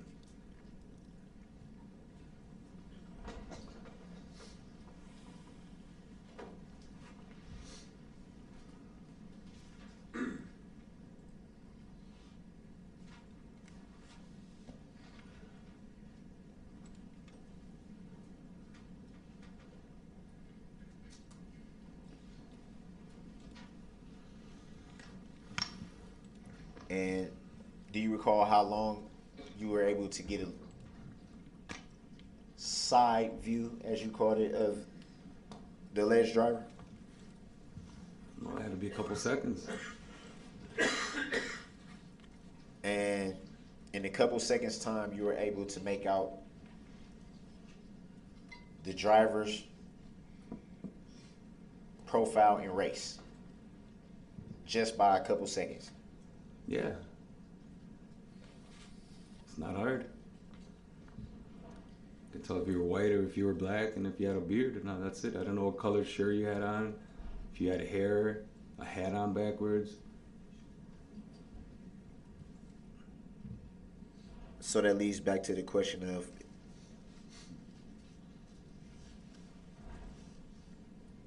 is that the only person you saw in the vehicle? From what I remember, yes. I saw the driver. Like I said before, the reason why I thought there was 3 or 4 because I saw 3 or 4 people around the vehicle when I spotted it. So would it be That's fair, the only reason. Would it be fair to say that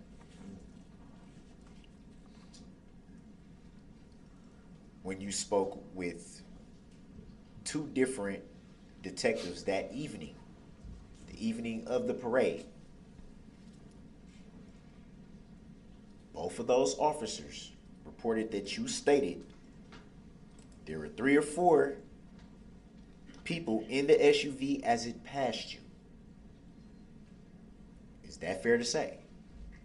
Oh, wait, can you repeat that again?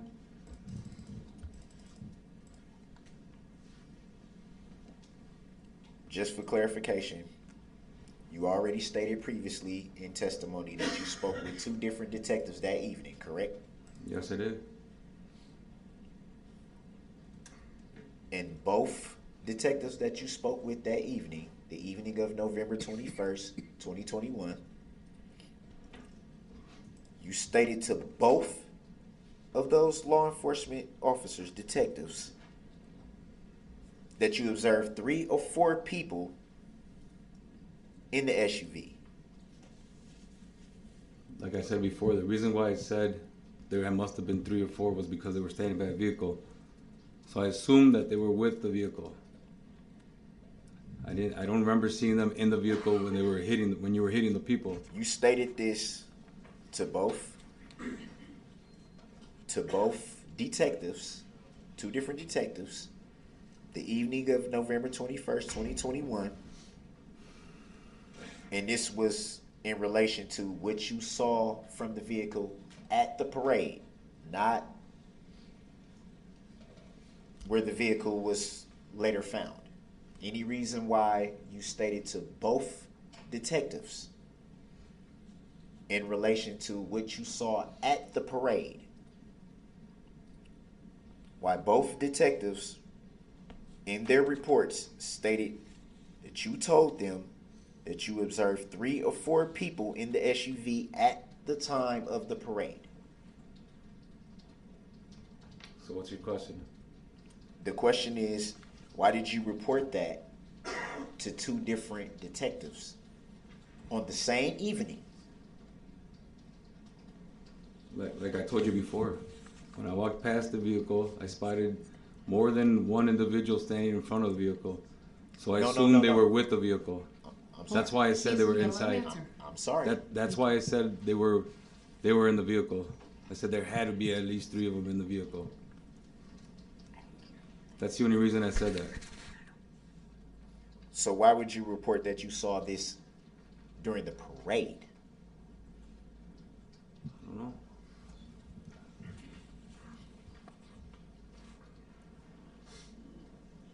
And during both interviews with detectives that evening, the evening of November 21st, 2021, you also stated to both detectives that you observed 3 or 4 black or African American is the word used.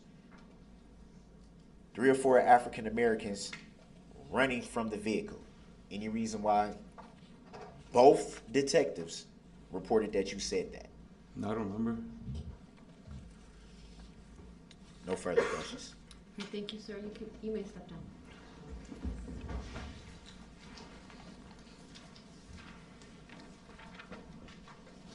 Do we have additional witnesses here? Yes, Your Honor, they're ready. All right, would that be how many people? There's 2 left. Okay, so the 2 left on your list. Your next witness, sir. So I'm guessing that's, oh, I know who it is. Just give me 1 quick second, Your Honor, 1 quick second. Go ahead.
Sorry about that, Your Honor. I'm just making sure I have the correct paperwork.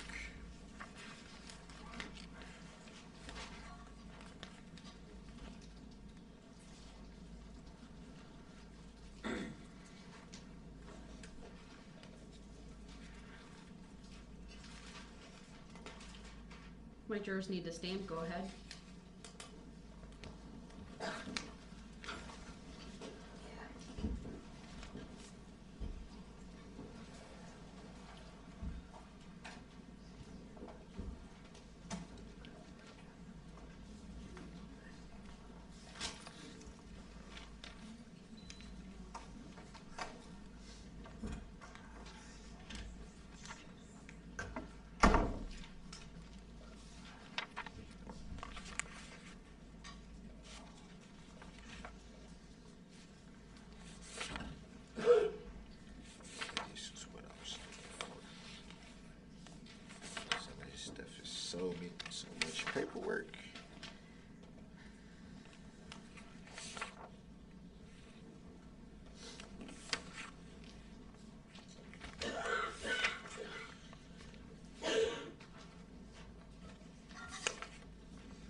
Okay, I'm ready, Your Go ahead, call your next witness.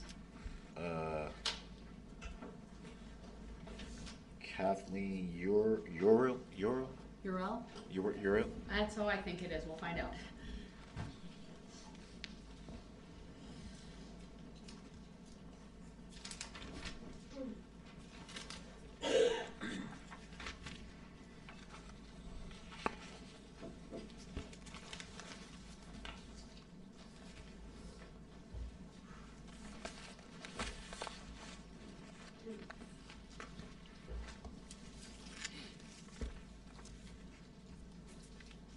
All right, ma'am, if you would please make your way to the witness stand. When you get there, please remain standing. Raise your right hand, and my clerk Teresa, who's on my left, will swear you in. Go ahead and come all the way up. Thank you. Do you solemnly swear that the testimony you're about to give shall be the truth, the whole truth, and nothing but the truth, so help you God? I do. Thank you. Please have a seat. First thing I will ask you to do is to state your first and last names for the record and then spell each. Kathleen, K-A-T-H-L-E-E-N. Last name Urel, Y-O-U-R-E-L-L. Thank you so much. Your witness, go ahead. Good afternoon, Miss Uriel. Is it Uriel? Urel. Uriel. What do you do for a living? I'm in workforce management for a call center. November 21st, 2021. Directing your attention there. You recall that evening pretty well? Off and on, sir. That's fair. It has been a while. Do you recall what you were doing that evening? Yes, sir. And what were you doing that evening? At what time? Around 3:30, 4 o'clock-ish. I was dropping off my children who were participating in the parade. And did you yourself stay for the parade? Partial parade, yes. Partial meaning maybe a few minutes? Until my group of children went by. Okay. Do you recall where you were positioned during watching your group participate in the parade? Yes, on north and east, right on the corner there. North and east. If you're going parade route, it would be on the right-hand side. Okay. Just so we have clarification, can we pull up the exhibit, I believe it's 15? We can. Thank you. Go ahead. And thank you. Can we show it to the witness first? He doesn't want it published, so just to the witness for now. Just not yet. Just I want to make sure the witness gets a chance to view it first. Can you see that on your screen yet? I do. And using the touch screen, it's a touch screen. Can you point out where It's not published. So do you want it published? I'm sorry. Yeah, published. Sorry, I didn't mean to interrupt, but I just wanted to point that out. Just so I know, to use the touch, it has to be published? No, she could use it, but if you're going to have her do it, it should be done in front of the jury. Fair. Okay, go ahead. I think we got to wait on the jury, right? Thank you. For the jury, can you, using the touch screen on your screen, can you point out exactly where you were positioned? When I was watching it? Yes, when you were watching it. Right on the corner. Sorry. Oh, well, if you want to Can you reverse it clear again, I'll do it the again. arrow? We'll clear it. You can do it again. Yeah. If you don't want, do you want the arrow? Well, it was to the... Clear it again. Okay. So it's a touch screen, so use your index finger and you can draw a circle. Okay. I was going to say that. Well, I mean, it was right there, but... I was going to say a circle or a little dot if... Well, I thought I was doing a dot, but... Yeah. Oh. Hold on. Heavy We'll do it hands. again. So press and hold while you draw. Okay.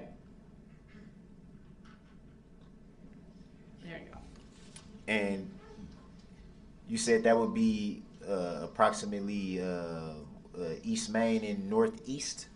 Correct. And do you recall if those, well, there's side streets right there that you can see, is that fair to say? Correct. And those side streets would be Northeast and Buckley, correct? Correct. Do you recall if there were barricades at those? I can't honestly recall. I can't be sure. We could take Exhibit 15 down. Thank you. Go ahead.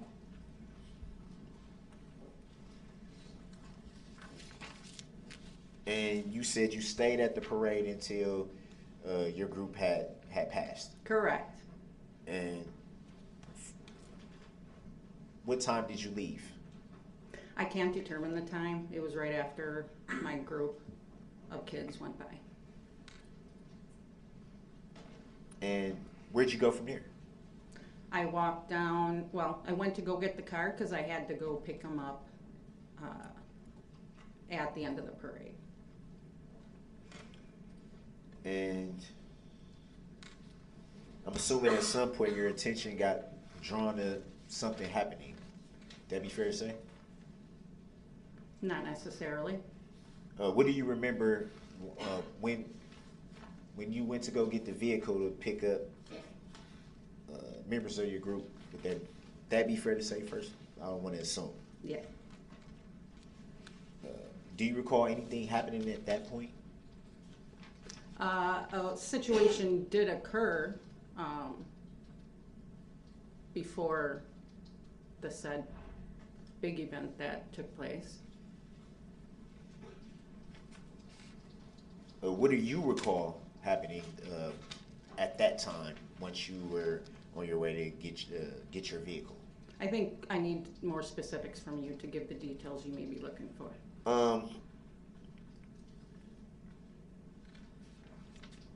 While you were getting your vehicle, did you observe anything happening? Did you overhear about anything happening at that point? Nothing of that nature.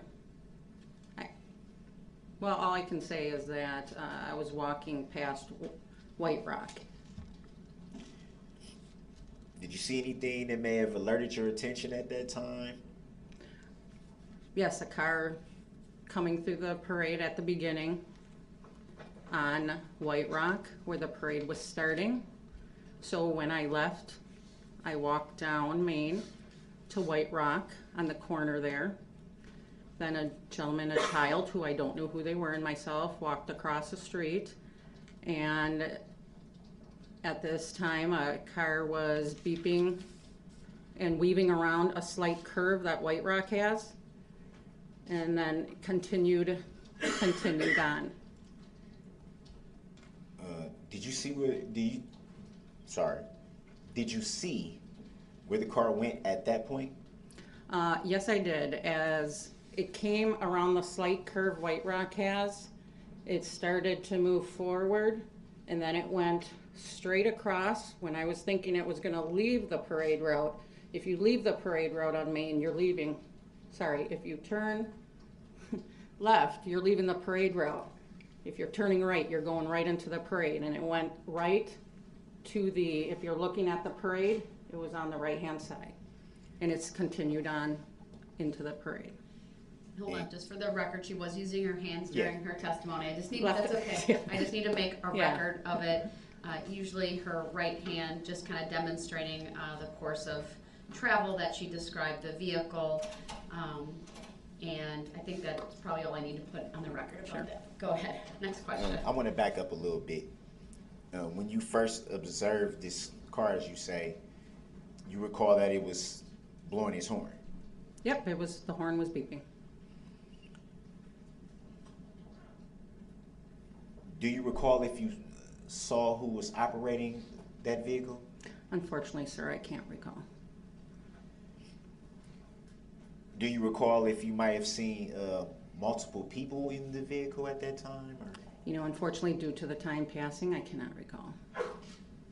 That's fair. It has been a while.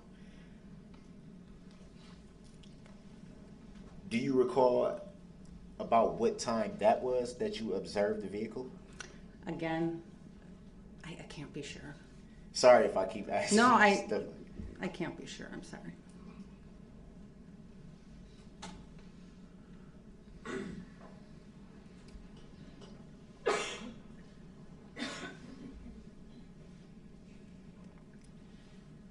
At the time that you observed the vehicle, did you see it strike anyone? I did not, or at least I don't recall. I'm sorry.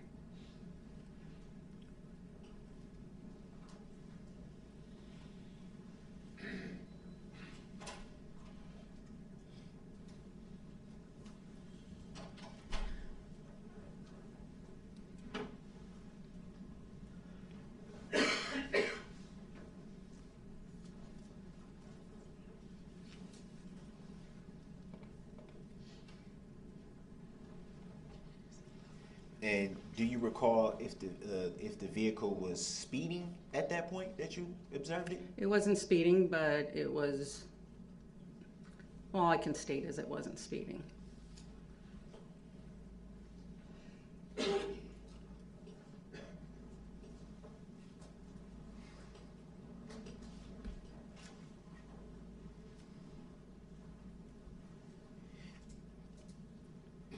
Did you happen to catch the license plate number of the vehicle at that time? No, not at all. Do you recall if the vehicle had any tinted windows? I couldn't recall, I'm sorry. Any windows rolled down or up at the time you observed it? No, unfortunately, I don't remember.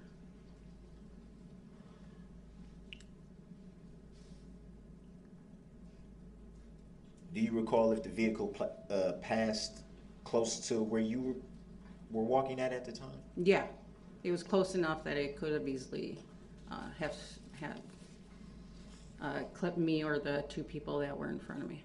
Where you were, the two people that you referred to in front of you, were any of you hurt at that time? No.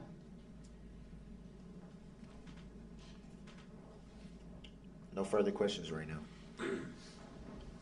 Hey, Cross. Yes, thank you. Good afternoon, Mr. Rell. Thank you for being here. You testified on direct examination that you don't recall whether or not you saw more than one person in that vehicle we're talking about. Remember saying that? Yes. You remember meeting on December 2nd, 2021 for an interview with Detective Jay Carpenter from the Waukesha Police Department? I remember going. As to a lot of topic of conversations, I unfortunately can't recall those too clearly.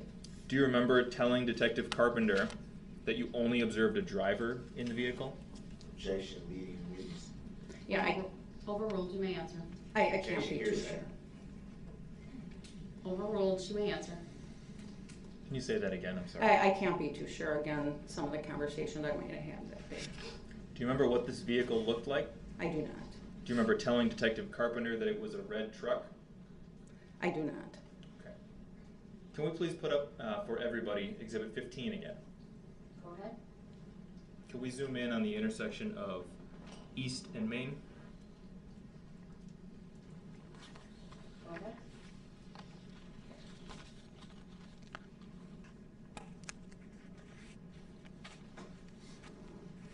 All right, thank you. Your testimony is that you were standing here on the northeast corner of Buckley and Main Street, is that right? Correct. Objection, already answered that, asked and answered. Overruled, she may answer. You said correct? Correct. And after your children walked by in the parade, you walked in this direction towards the intersection of White Rock and Main, is that correct? Objection, Correct. leading and speculative. Overruled as to both, you may answer. If there is another objection, just I'll wait pause. until I rule on it. Sorry. Thank you. No, that's okay. Correct, that was. And then you crossed through the crosswalk on the north side of Main Street, is that correct? Yes. Is that when you saw this vehicle we've been talking about? Yes. So you were standing in the crosswalk. Correct. Do you remember a police officer being in that intersection? I can't be too sure. Okay. Was it clear to you that this was a parade route? Yes, it was very clear. Was it clear to you that traffic from White Rock should not have driven onto Main Street Yes. unless they were part of the parade? Yes. Did it appear to you as though the vehicle we've been talking about was part of the parade? No. How many children do you have, Miss Urel? Objection, irrelevant. Overruled. You may answer.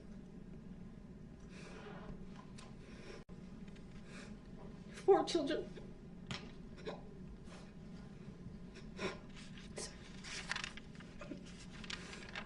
All 4 of your kids were marching in the parade that day, weren't they? Yes. Objection, leading. Overruled. Sorry again. Your oldest daughter, Charlotte, she was 14 at the time? Yes. She was marching with the Extreme Dance Group as an alumni, wasn't she? She was handing out candy. Objection. There was an objection, it's overruled. I didn't even state why I was objecting, but okay. We still need a 15. Yes, please.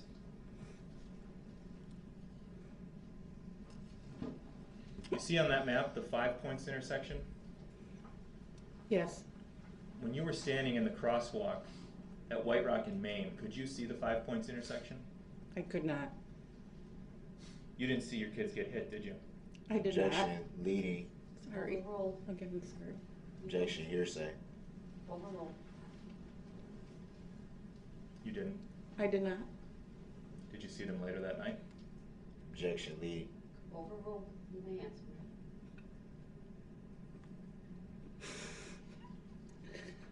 I was only able to see 2 of my children that night. When did you see the other 2?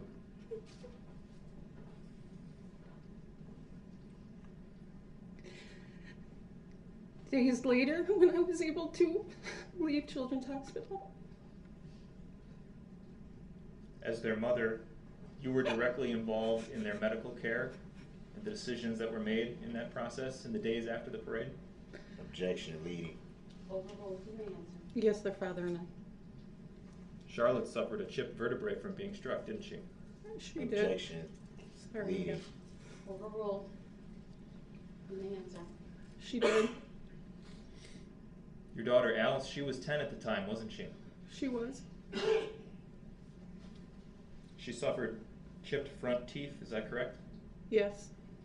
And facial scarring Yes. and road rash Yes. and a broken fibula and tibia Yes. and broken metatarsal bones. Yes. She was observed in a concussion protocol, is that correct? She was. Your daughter Vivian, she was marching with the Extreme Dance Group too, wasn't she?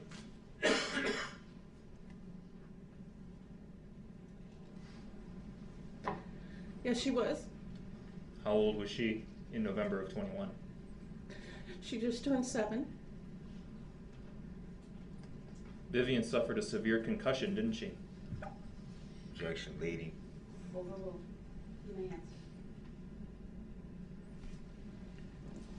Yes. And road rash Extreme road rash. and a lung contusion Yes. and facial scarring. Yes. And your 7-year-old daughter Vivian suffered a broken tailbone, didn't she? She did. Your son Grayson, he was 8 on November 21st, 2021, is that correct? That is Objection, correct. leading. Overruled. He was walking with the Extreme Dance Group handing out candy, is that right? He was. He went to the hospital after the parade, didn't he? Yes. He suffered a compound fracture in his femur, is that correct? An open compound fracture. Meaning the bone came through the skin? Yes. Objection, hearsay. I don't believe he's a doctor. Overruled. The witness may answer based upon personal knowledge. Was that a yes? Yes. A police officer saved Grayson's life by placing a tourniquet on that open leg wound, is that correct? Yes. I don't have any other questions. Will you read the record? No redirect. Thank you, ma'am. You may step down.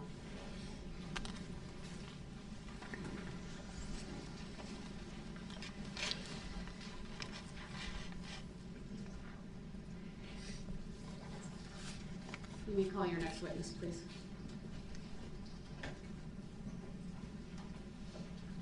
So we're gonna take down these exhibitors, you're gonna stay up Oh, on there. thank you. We'll take it down.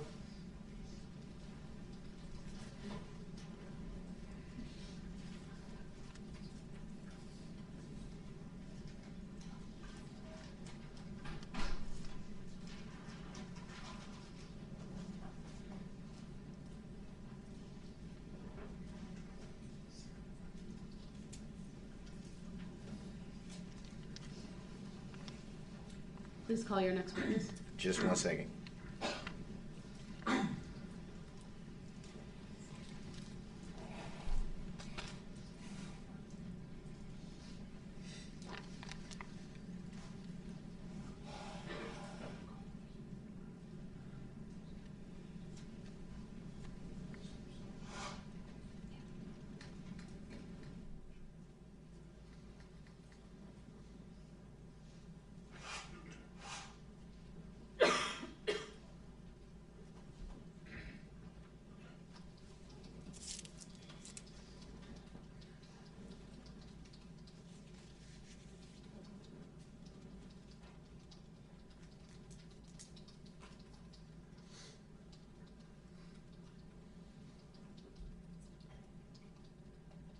So you want more person here, right? It's my understanding, sir.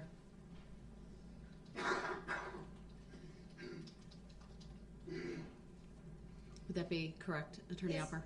Yes, she's in the courtroom, ready to go, Your Honor.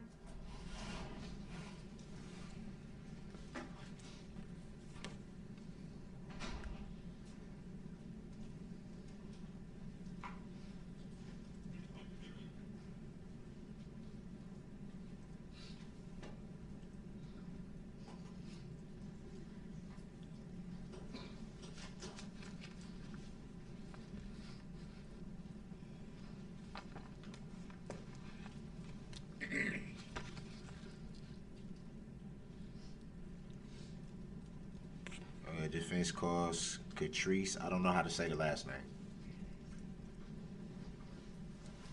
Can you give me the spelling that you have? Babiasz. I think it's Babias. What's your last name? Babias. Babias. All right. Thank you. You are at the witness stand. Would you please raise your right hand? My clerk, Teresa, will swear you in. Do you solemnly swear that the testimony you're about to give shall be the truth, the whole truth, and nothing but the truth, so help you God? Thank you, ma'am. Please have a seat. First thing I will ask you to do is to state your first and last names for the record, and then spell each. Catrice Babias, Katrice Babiaz. Thank you. My apologies for mispronouncing that earlier. Go ahead, your witness. Good afternoon, Miss Babias. Correct. I'm surprised I got it right. What do you do for a living? I am a law enforcement dispatch supervisor. And how long have you been doing that now? I've been in law enforcement for 16 years. The evening of November 21st, 2021, were you on duty that evening? I was not. What were you doing that evening? I was attending the Waukesha Christmas Parade with my family. And do you recall what time you arrived there with your family that evening? I arrived to the parade shortly after it started, so it was right after 4 p.m. And do you recall where you were positioned at with your family when you arrived at the parade that evening? Yes. And where were you positioned at? I was towards the beginning of the parade. I was on Main Street where it connects with White Rock Avenue.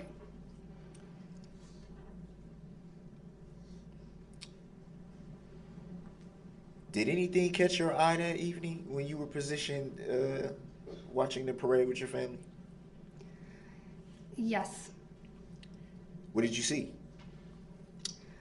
I saw a red SUV coming from White Rock Avenue.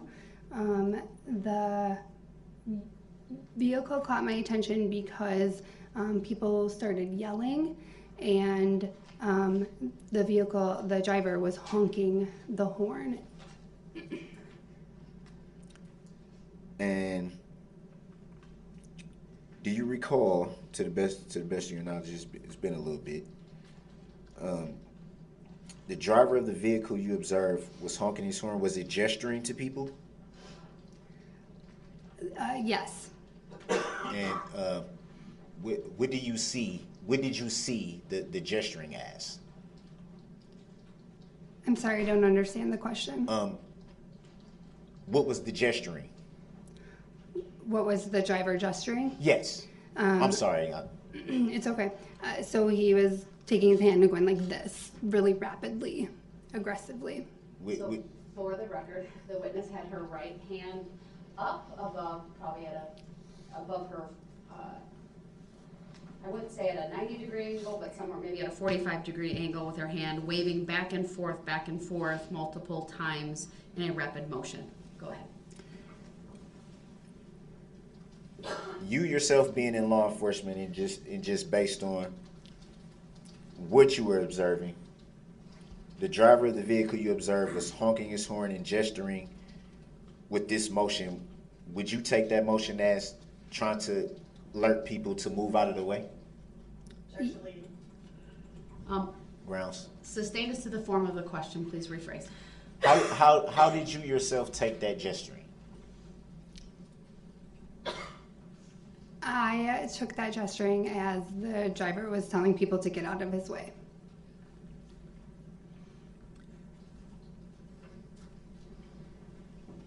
Let me back up.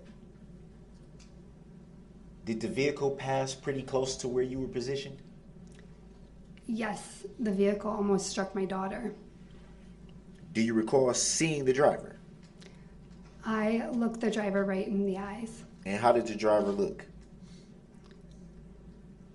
The driver looked like through me. What do you mean through you?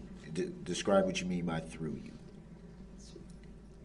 I feel that it is very hard to explain that look, but it was very frightening.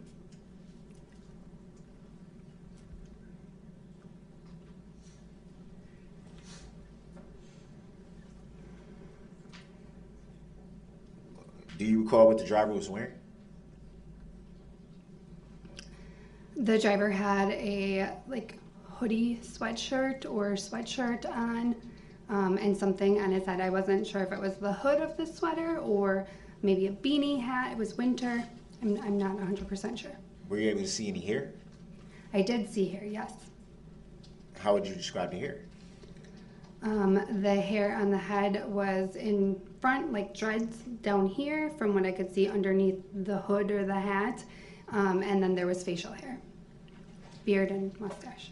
Did the vehicle... Hold on, I just need to make a record of, she was also using her hands, that's okay, to indicate at the neck, like under the chin, neck area, with her hands coming down a few inches to indicate what she was describing as hair being seen from the driver. Thank you. Go ahead, sir. When you observed the vehicle approaching, was the vehicle speeding? When the vehicle was approaching from White Rock, the vehicle was not speeding at that time.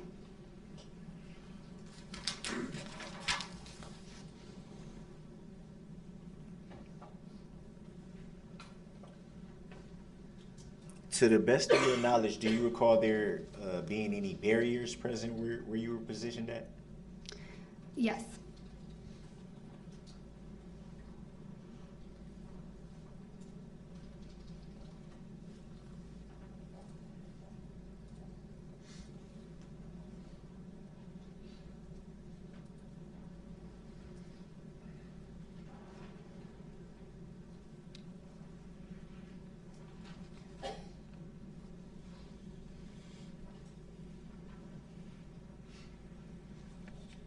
Do you recall if the vehicle you observed had any tinted windows?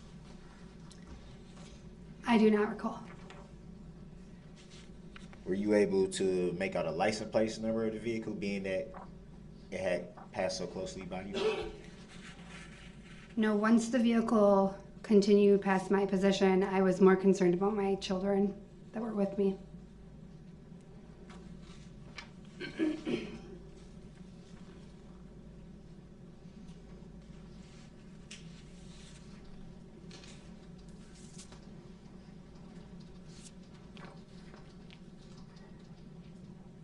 I'm assuming at some point you spoke with law enforcement about what you saw that evening. Would that be fair to say?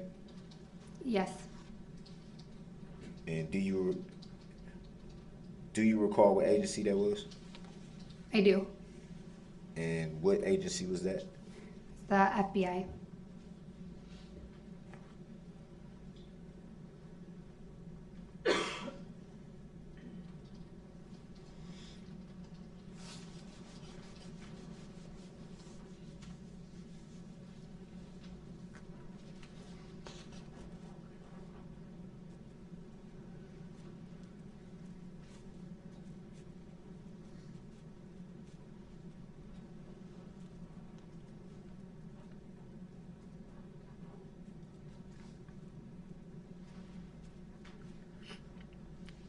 At what point were you not able to see the SUV once it passed you?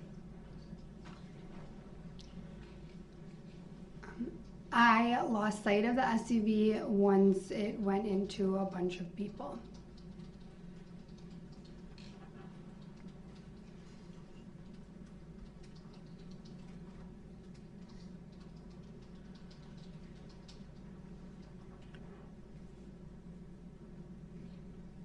Do you recall what date it was that you spoke with the FBI agents on? Was that the same evening or a few days after? It was not the same evening of the parade, but it was that week. It was within the next few days.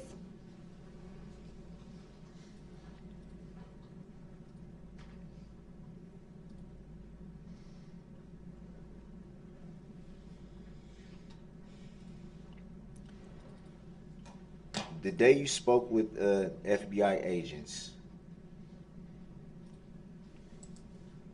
do you recall stating the driver was wearing a red top that appeared to be made out of a sweatshirt-like material?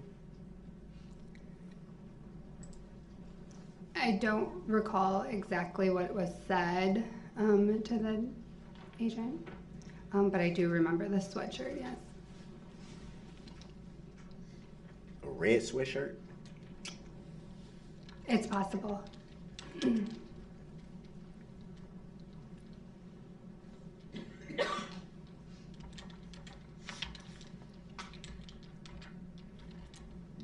Just a little bit ago, you said that, well, when asked the question of did you recall hair for the driver, you stated and made the gesture that the hair was in front. Do you recall saying that? Yes, sir. Do you recall when speaking with FBI agents stating that the hair was pulled back? The hair appeared to be like possibly in a ponytail, but it was so full that it was coming forward.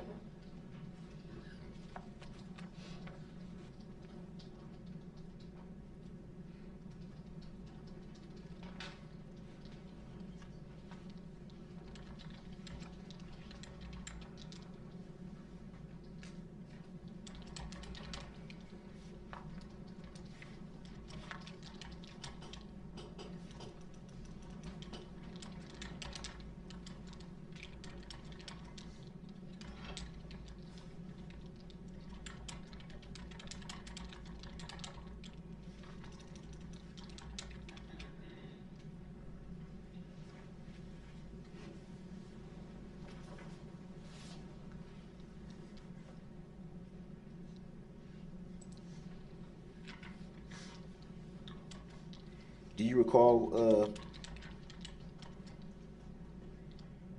Well, let me back up. Did you leave the parade at that point?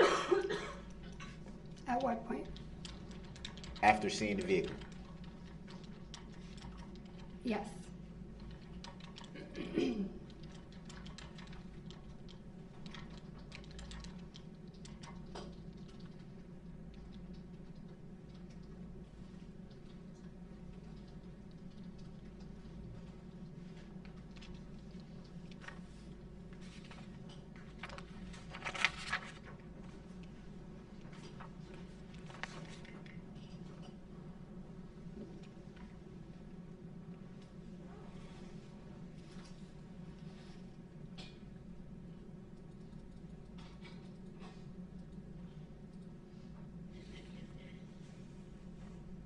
Were you injured the evening of the incident?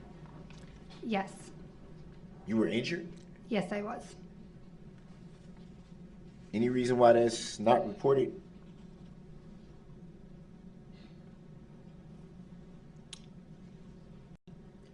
Probably because I didn't tell anyone else. If you were injured, why not tell anyone? Because I haven't wanted to talk about the traumatic experience that I went through for still reliving the weeks and days after the incident.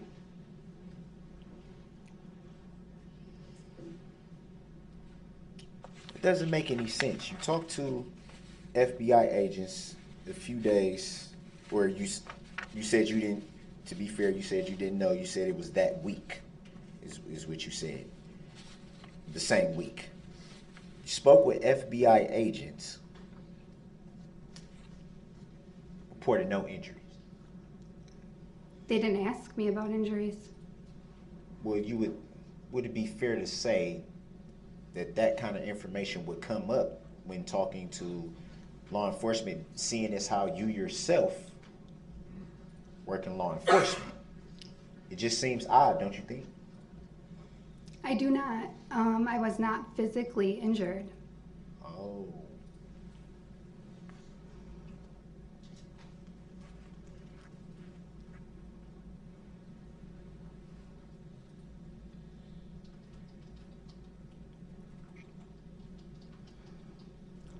But you didn't report this at any time whatsoever. Grounds. Sustained. Already answered. So did you speak to anyone about this in law enforcement? Objection made. Grounds. Overruled. She may answer. He clarified law enforcement.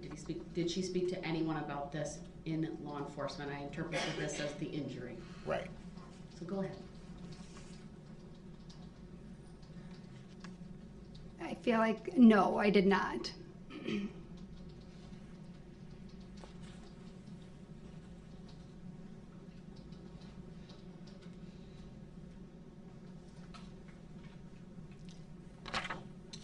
Did you file any claims related to the incident? No, I did not.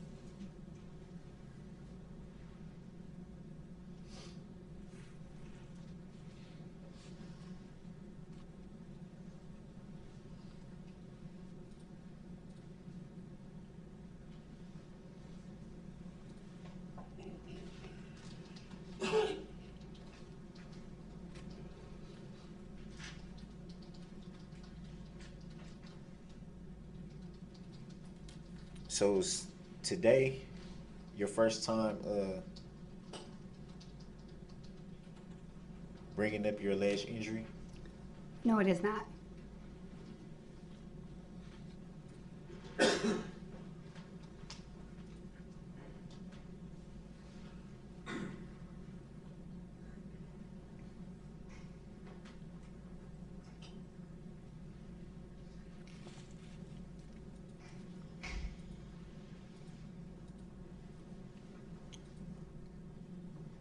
At some point, you were subpoenaed by the district attorney's office to testify here to testify in this trial. Would that be fair to say? Yes, it is. Do you recall when you received that subpoena? From the district attorney's office, it was in July. And do you recall whom you spoke with about the information regarding the subpoena? I contacted the victim witness advocate, Carrie Peterson.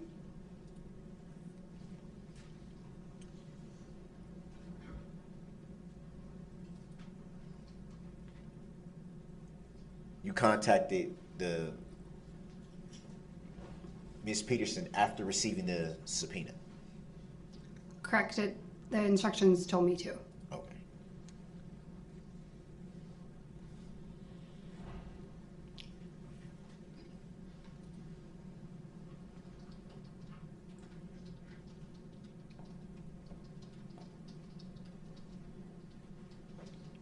You ever spoke with anyone directly at the district attorney's office?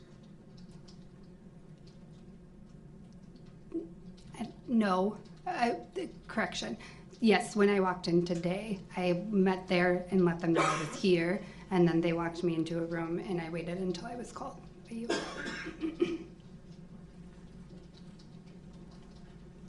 So before today, you had no interactions with anyone related to the district attorney's office besides I think you said victim advocate? So the victim advocates who have been in connection with and letting me know when to come and all of that.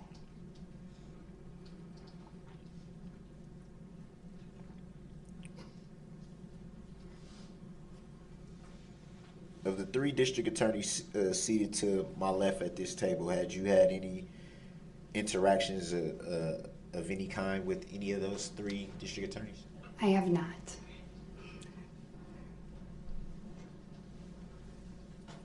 And I believe, just for the record, when you asked that, Attorney Basie was just pointing to herself and the two people next to her, so it's clear, because since there's two tables. What would be the reason for that? Since there's two tables of individuals, I think she wanted to make the witness aware. And I just wanted to point it out for the record since it happened.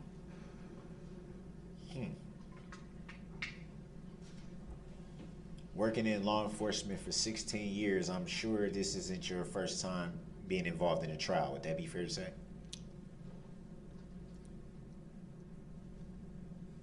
I have not been in a trial for law enforcement. No, I have not. You've never witnessed a trial, sat at a trial, been in a trial? I have not.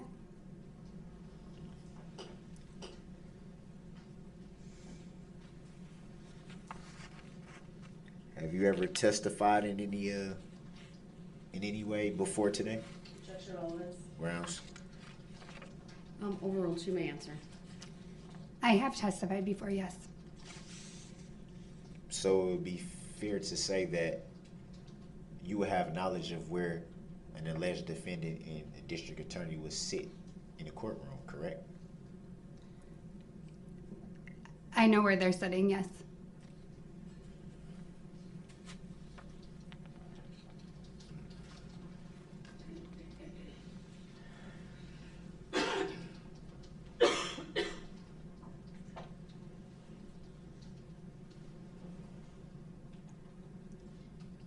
I want to back up a little bit to the observation of the vehicle the evening of November 21st, 2021.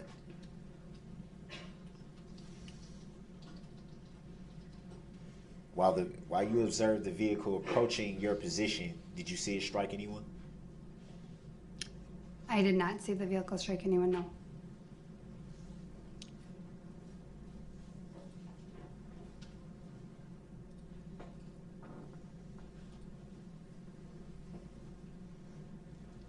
From your opinion, observing the vehicle approaching your position, did it appear that the vehicle attempted to strike anyone? Yes, And why would you come to that conclusion? because I saw an officer have to jump out of the way in order for When the, it was approaching When it was Question was when it was approaching. I'm confused. Hold on, everyone.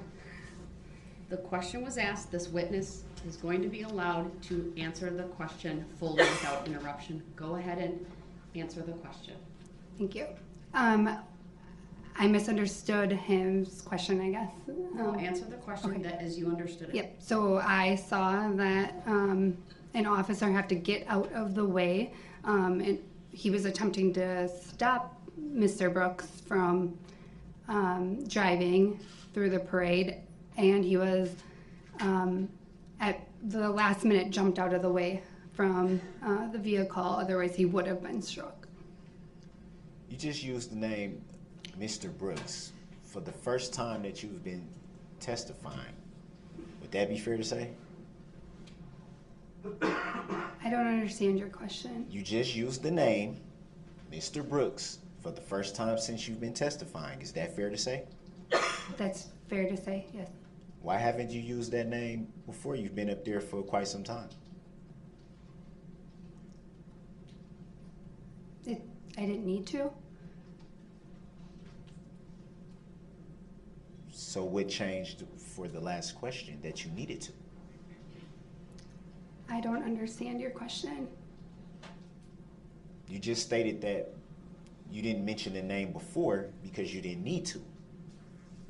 So what about the last question that you answered made you feel like you needed to use the name for that question and no question before that?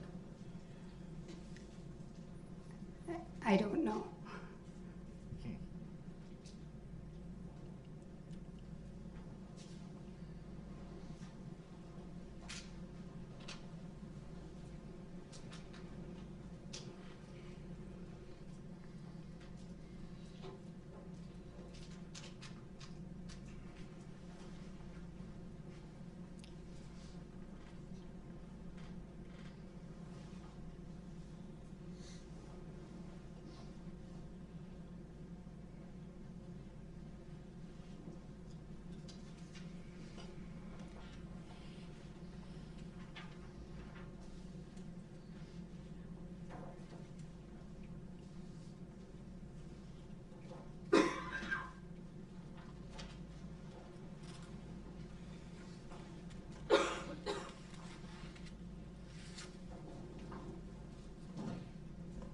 Out of curiosity, how did you come to the knowledge of that name? It was on the subpoena I received last week.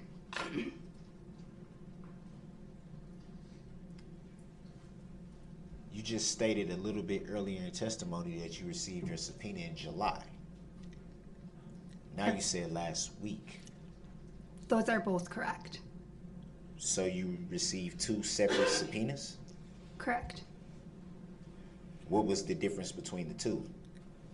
One was from the district attorney's office and one was from you. So the one that you received from the district attorney's office in July didn't have a case caption on it? Okay, what's a case caption?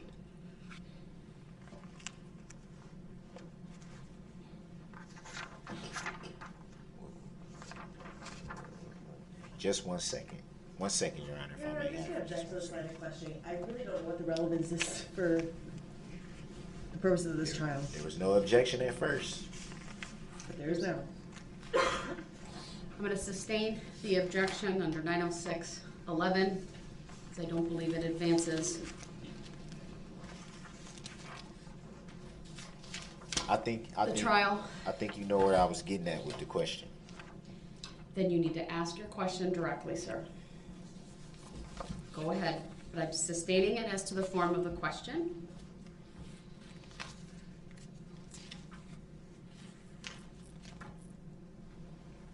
When you were subpoenaed in July by the district attorney's office,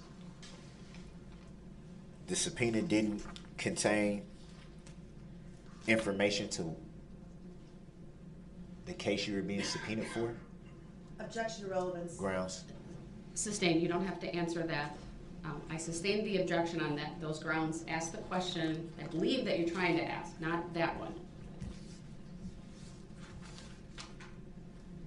Was the name that you mentioned, Mr. Brooks, anywhere on the subpoena that you received from the district attorney's office in July? Objection, relevance. Grounds. Oh, sustained. Grounds for the sustained. That Not was relevant. What? Mind-boggling.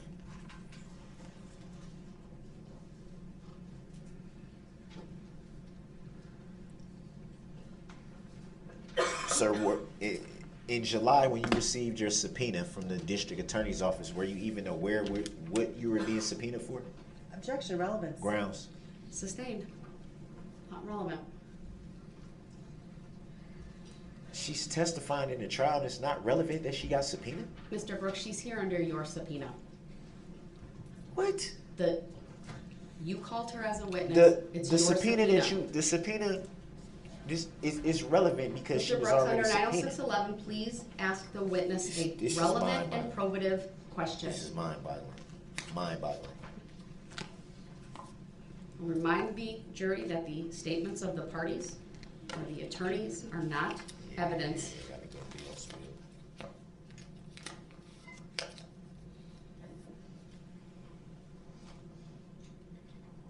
So were you aware that it was a chance you would be possibly testifying in this trial? Yes. And did you know who the trial was for? Objection, Grounds. Sustained. Grounds for the sustained. It's not relevant. I've never heard of nobody testifying in a trial that they didn't know who the trial was for. Mr. I think Brooks, that's very I'm sustaining the relevant. objection under 90611, and I'm asking you to move on. Y'all, this ridiculous, man.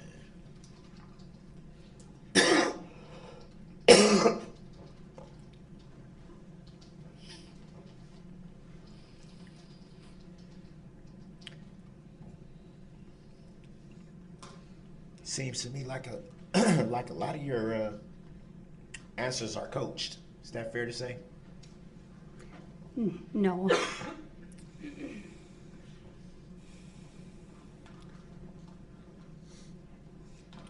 So the subpoena that you got last week,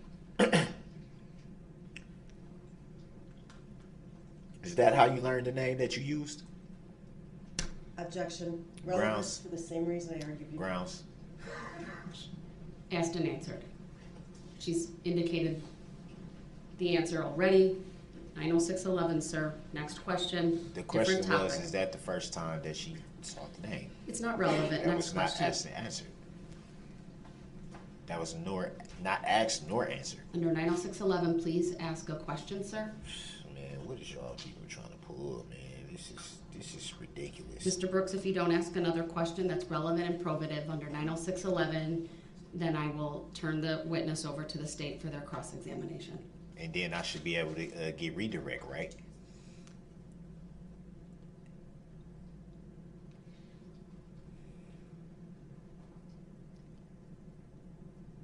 Your Honor? Ask a question, or I will declare the examination by you to be ended. It's not an examination, it's direct. It's a direct examination, sir. Under 90611, you are directed to ask a question, or I will I ask the state if they have any Your Honor. questions. I heard you. Thank you. Next question, please.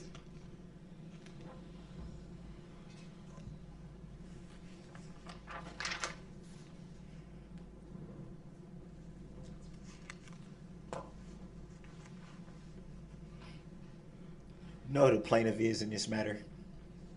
Yes. Who's the plaintiff? The state of Wisconsin. Is that an entity or a living human being? Objection. Grounds. relevance. Not relevant, sustained. Next question.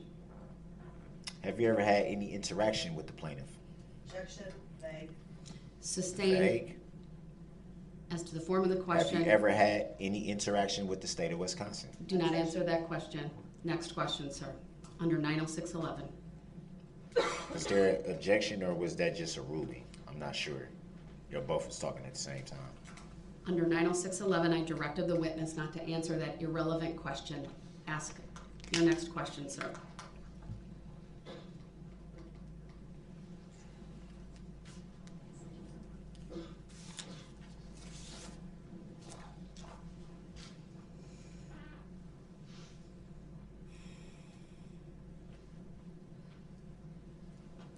Mr. Brooks, ask your next question. I'm gonna get to it.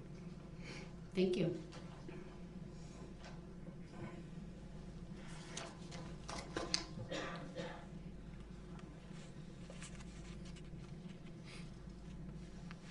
So when did you first report your alleged injury? You do not have to answer that question. Next question, sir.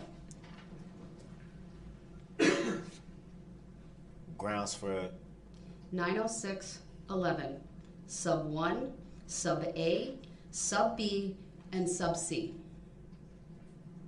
is that lawful law? All right, you may sit down. Does the state have any questions for this witness?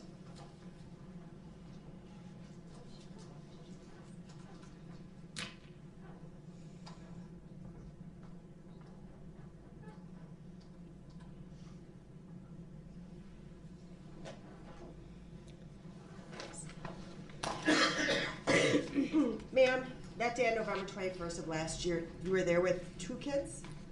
I was, yes. What were their ages on that date? Objection. 3 relevancy. and Overrule, the witness may answer. Of course it's gonna be overruled. 3 and 6. And I don't know, Mr. Brooks can sit down. I'm kind of asking the questions right now. Mr. Brooks, please sit down. Mr. Brooks, you're not asking the questions. I'm not saying I would anything. ask you to sit down, please. It is disrespectful to this witness and to the state and to the court. No, it's not. Not doing anything wrong. I'm merely standing here.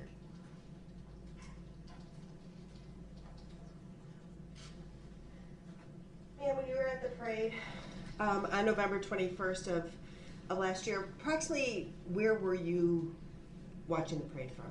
Asked and answered objection. Mr. Brooks, it's cross-examination. Just because you asked the question initially and she answered it does not mean the state doesn't get to follow up on it.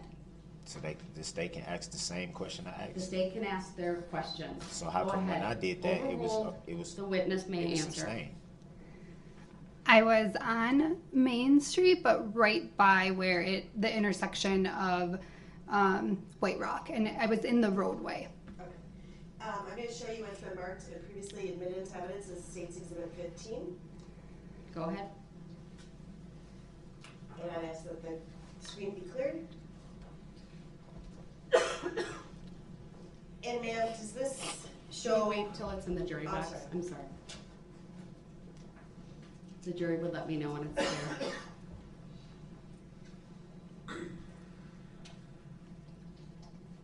Thank you. It's there now. Go ahead. Ma'am, do you see a purple line on that would indicate the parade route going from White Rock Avenue down Main Street? Yes, I do. And can you approximate where you and your kids were watching the parade? Yes. Do you want? I'm sorry, it's a touch screen. I keep forgetting to say that. Touch screens, just put a dot right where it is.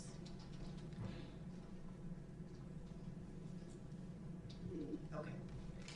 Maybe on the other side of that red line? So, okay, can we clear the screen and maybe just put a dot? I think that, or a circle. I think a circle would be good. Okay, thank you. Would be fair to say is to your left would have been Pleasant Street? That is correct. Were there barricades blocking Pleasant Street? There were Objection. Asked and answered. Overrule, the witness may answer. There were barricades that were partially black. They were on Main Street, but partially blocking Pleasant Street as well. Could a car have gone down Pleasant Street? Yes. Objection. Okay. Overruled, the Hearsay. witness may answer. It's not hearsay. So when the red Very SUV hearsay. came down White Rock Avenue and was making its turn onto East Main Street, as you testified, it could have just gone straight onto Pleasant Street, correct? That is Objection. correct. That's hearsay. She's speaking as a Hold first on. eyewitness, There's an first-hand objection. eyewitness. Mr. Brooks, your objection is noted. It's overruled. The witness As may usual. answer. It's always overruled. Go ahead, you may answer, ma'am. Sorry, there's a lot of talking. Your question was, just to clarify, could the vehicle have gone straight onto Pleasant Street? Is that right? Yes. Okay, yes. Okay, thank you.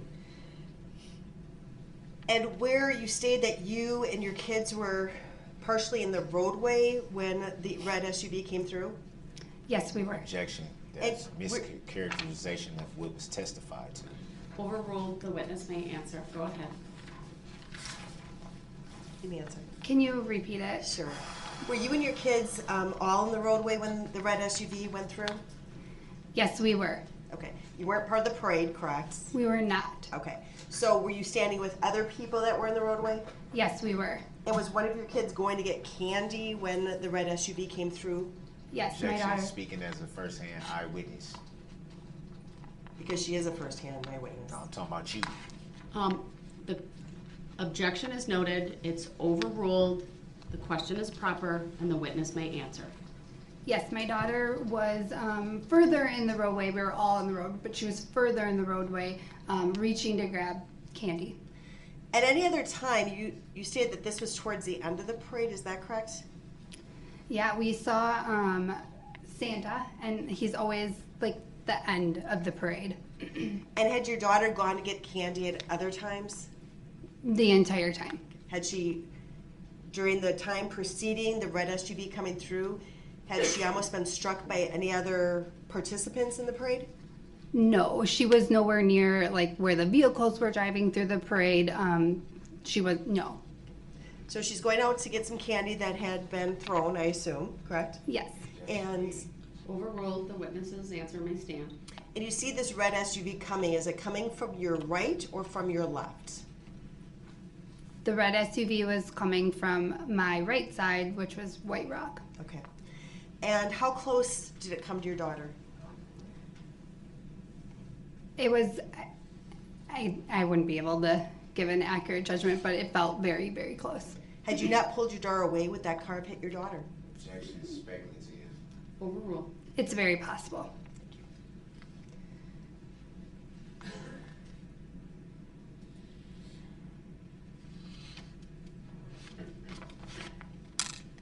So you say that you saw a police officer have some contact with the red SUV. Do you recall that? Yes. Can you describe that for the jury?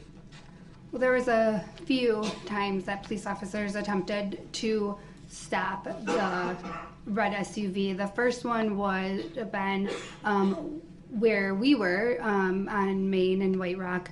And then there were also other people trying to stop it too. And then again, as it drove, once it turned onto Main, the next road, I believe is Buckley. And there was another officer who tried to stop that red SUV again. And which is the officer who had to step out of the way in order to not get hit by the red SUV? What was the question? Where was the officer located who had to step out of the way to avoid being struck by the red SUV? I believe that was the officer around Buckley and Maine. Okay. And ma'am, as the car passed your location, did it increase its speed? Yes. Do you know where in the roadway it traveled down? Objection. Speculation. Overruled, the witness may answer. The direction of travel? Where in the road? Was it on the left-hand side, the right-hand side, or in the middle? It was all over the road. You saw it all over the road? Yes. So going, and why don't you describe for the jury what you saw? Driving the vehicle, once it turned onto Main, it drove side to side, and then I lost sight when there were through the people as it got down the hill. Nothing further. Thank you. Let me read the register.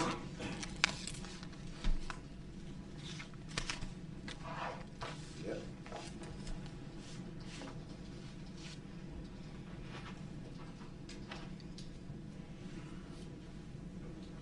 You said you observed multiple officers try to stop the vehicle.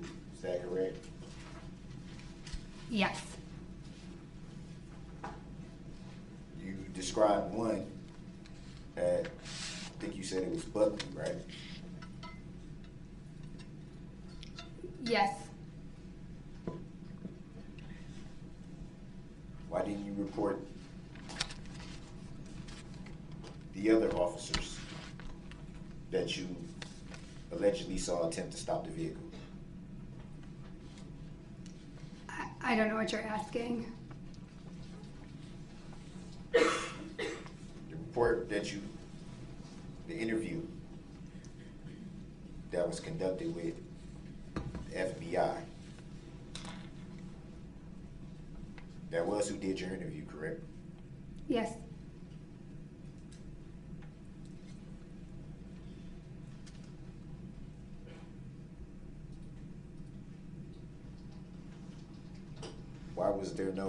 Why is it not in the report about the multiple officers that you say you saw attempted to stop the vehicle? I don't know why that wasn't put in the report. Do you recall if you told the FBI agents? It's been a year. I believe so, but it's been a year. When you say it's been a year,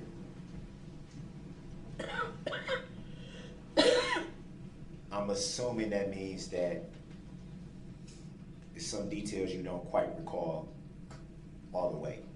That'd be fair to say? Yes.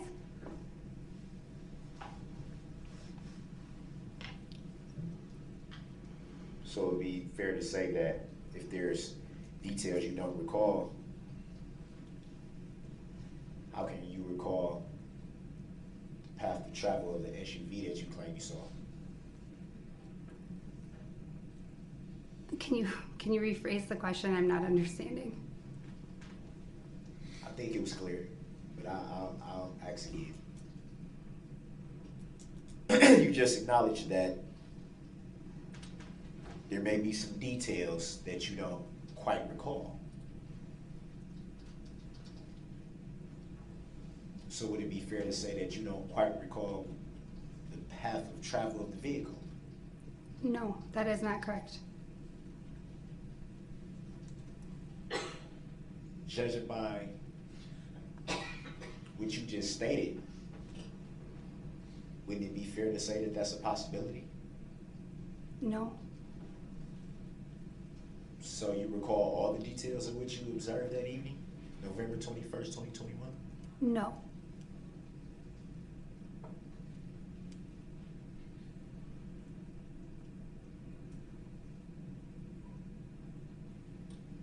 So what other details do you not recall? Objection. You're under, how does someone recall the details that they don't recall? Yeah, that's what I wonder. Sustained is to the form of the question. Seems very funny. Seems almost as if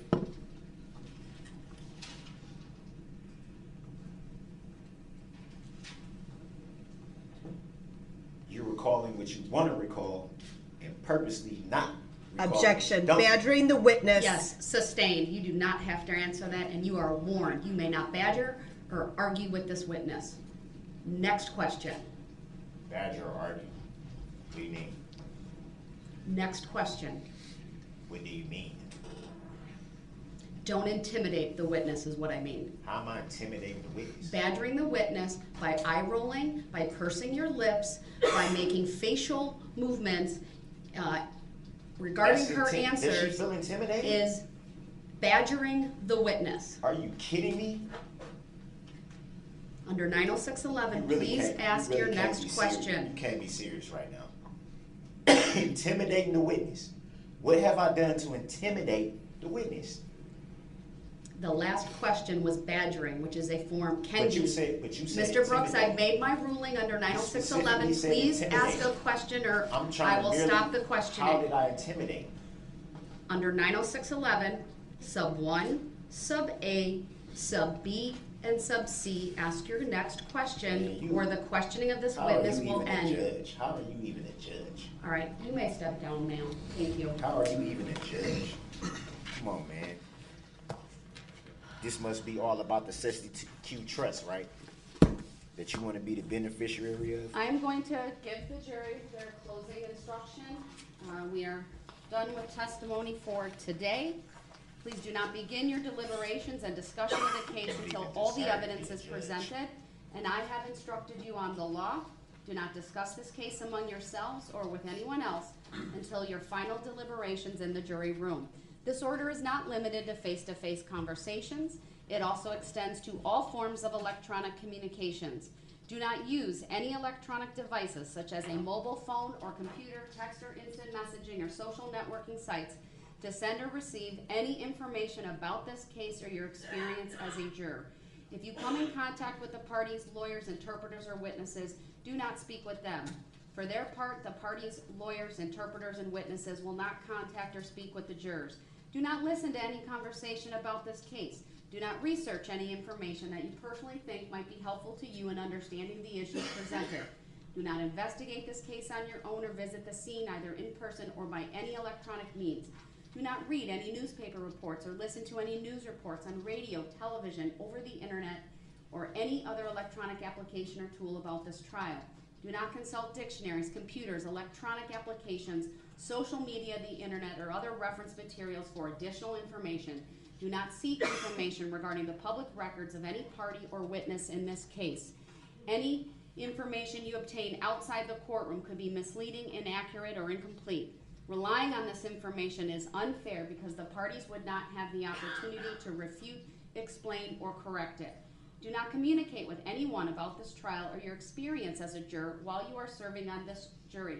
Do not use a computer, cell phone, or other electronic device, including personal wearable electronics applications or tools with communication capabilities, to share any information about this case. For example, do not communicate by telephone, blog post, email, text message, instant message, social media post, or in any other way on or off the computer. Do not permit anyone to communicate with you about this matter, either in person, electronically, or by any other means. If anyone does so, despite you telling them not to, you should report that to me. I appreciate that it is tempting when you go home in the evening to discuss this case with another member of your household, but you may not do so. This case must be decided by you, the jurors, based on the evidence presented in the courtroom. People not serving on this jury have not heard the evidence, and it is improper for them to influence your deliberations and decision in this case. After this trial is completed, you are free to communicate with anyone in any manner. These rules are intended to assure that jurors remain impartial throughout the trial. If any juror has reason to believe that another juror has violated these rules, you should report that to me. If jurors do not comply with these rules, it could result in a new trial involving additional time and significant expense to the parties and the taxpayers. You are to decide the case solely on the evidence offered and received at trial. I'll have the jurors report on Monday at 9 a.m. Thank you. You are excused. Please rise for the jury.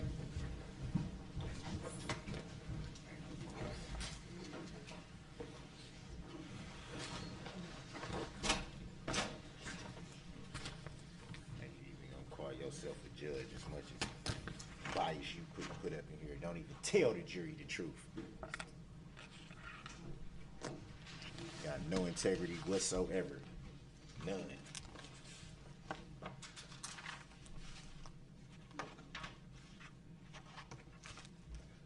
None.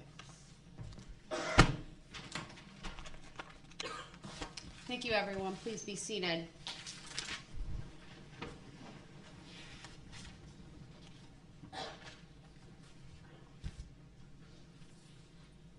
I would like an update on whether Mr. Brooks filled out a subpoena for Dawn Woods and provided that to the state.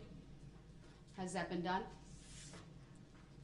No, we haven't received anything, Your Honor, and obviously she can appear here voluntarily if Mr. Brooks wants to arrange that. I don't believe a subpoena is necessary. We had subpoenaed her, and she was under state subpoena. So I know that at least some point she had notice, but our position would be, Your Honor, that we will not be responsible in any fashion for producing Miss Woods. Mr. Brooks talks to her on a daily basis. If he wants her here, he can produce her on Monday. Yeah, they ain't got to worry about that. So I just wanted to know, because I know a subpoena form was filled out. If So I want her to be here, she gonna be here. I agree with So the just- state just that know that. She could certainly appear. It ain't even got to be no arrangement. All I got to say is come. She gonna come. That simple. Mr. Brooks, do you intend to call her as a witness? Because I'm directing you We to said- have her we here said at all 9 that- a.m. We said all that at the beginning, man. Like, I don't even want to be in here that much longer. Just do what you got to do so I can get up out of here. I'm tired of being in the courtroom that has no integrity whatsoever.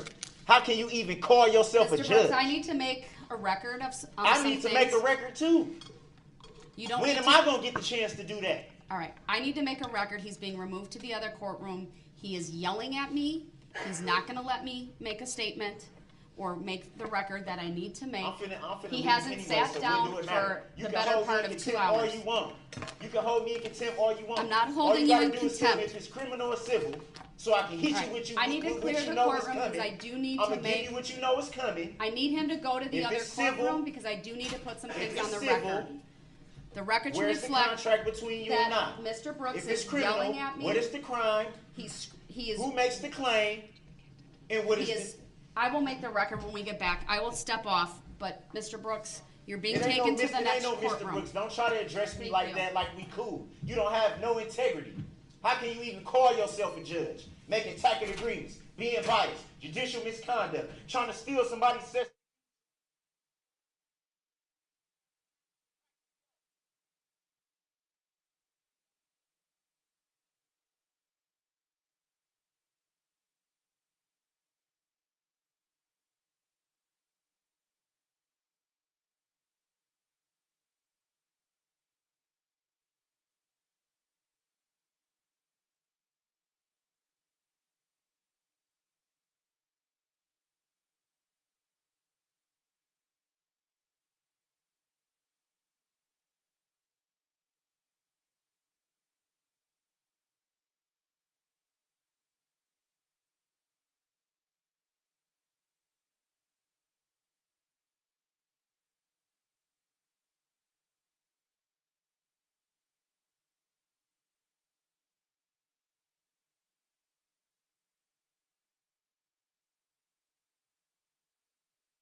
I know I'm muted, so.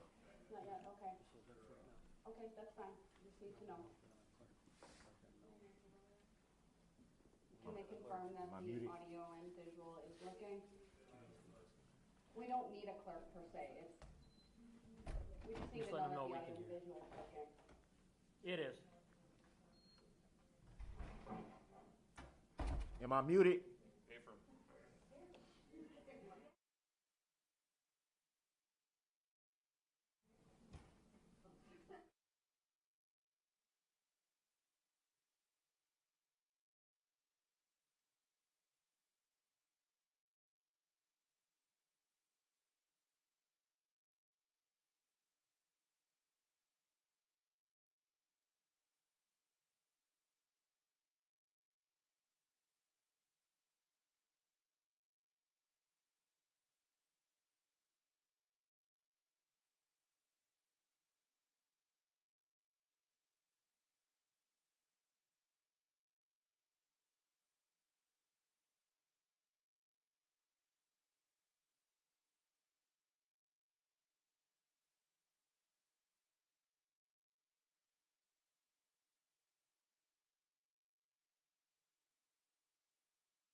Record to reflect that Mr. Brooks is in the adjacent courtroom. I have verified the audio and video are working appropriately.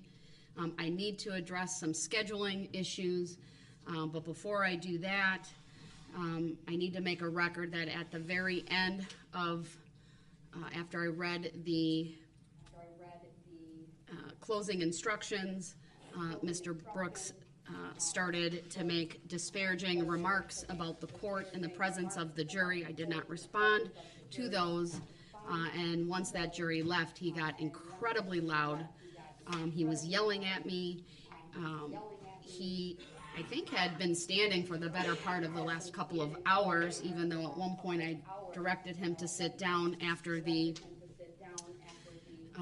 direct examination of the last witness.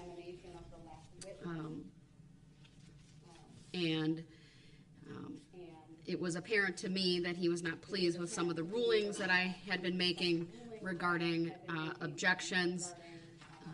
I would just remind him that this was a witness he called, therefore it's proper and allowable under the law, under 906.11, sub 3 to be exact, for the state to ask leading questions, which they did.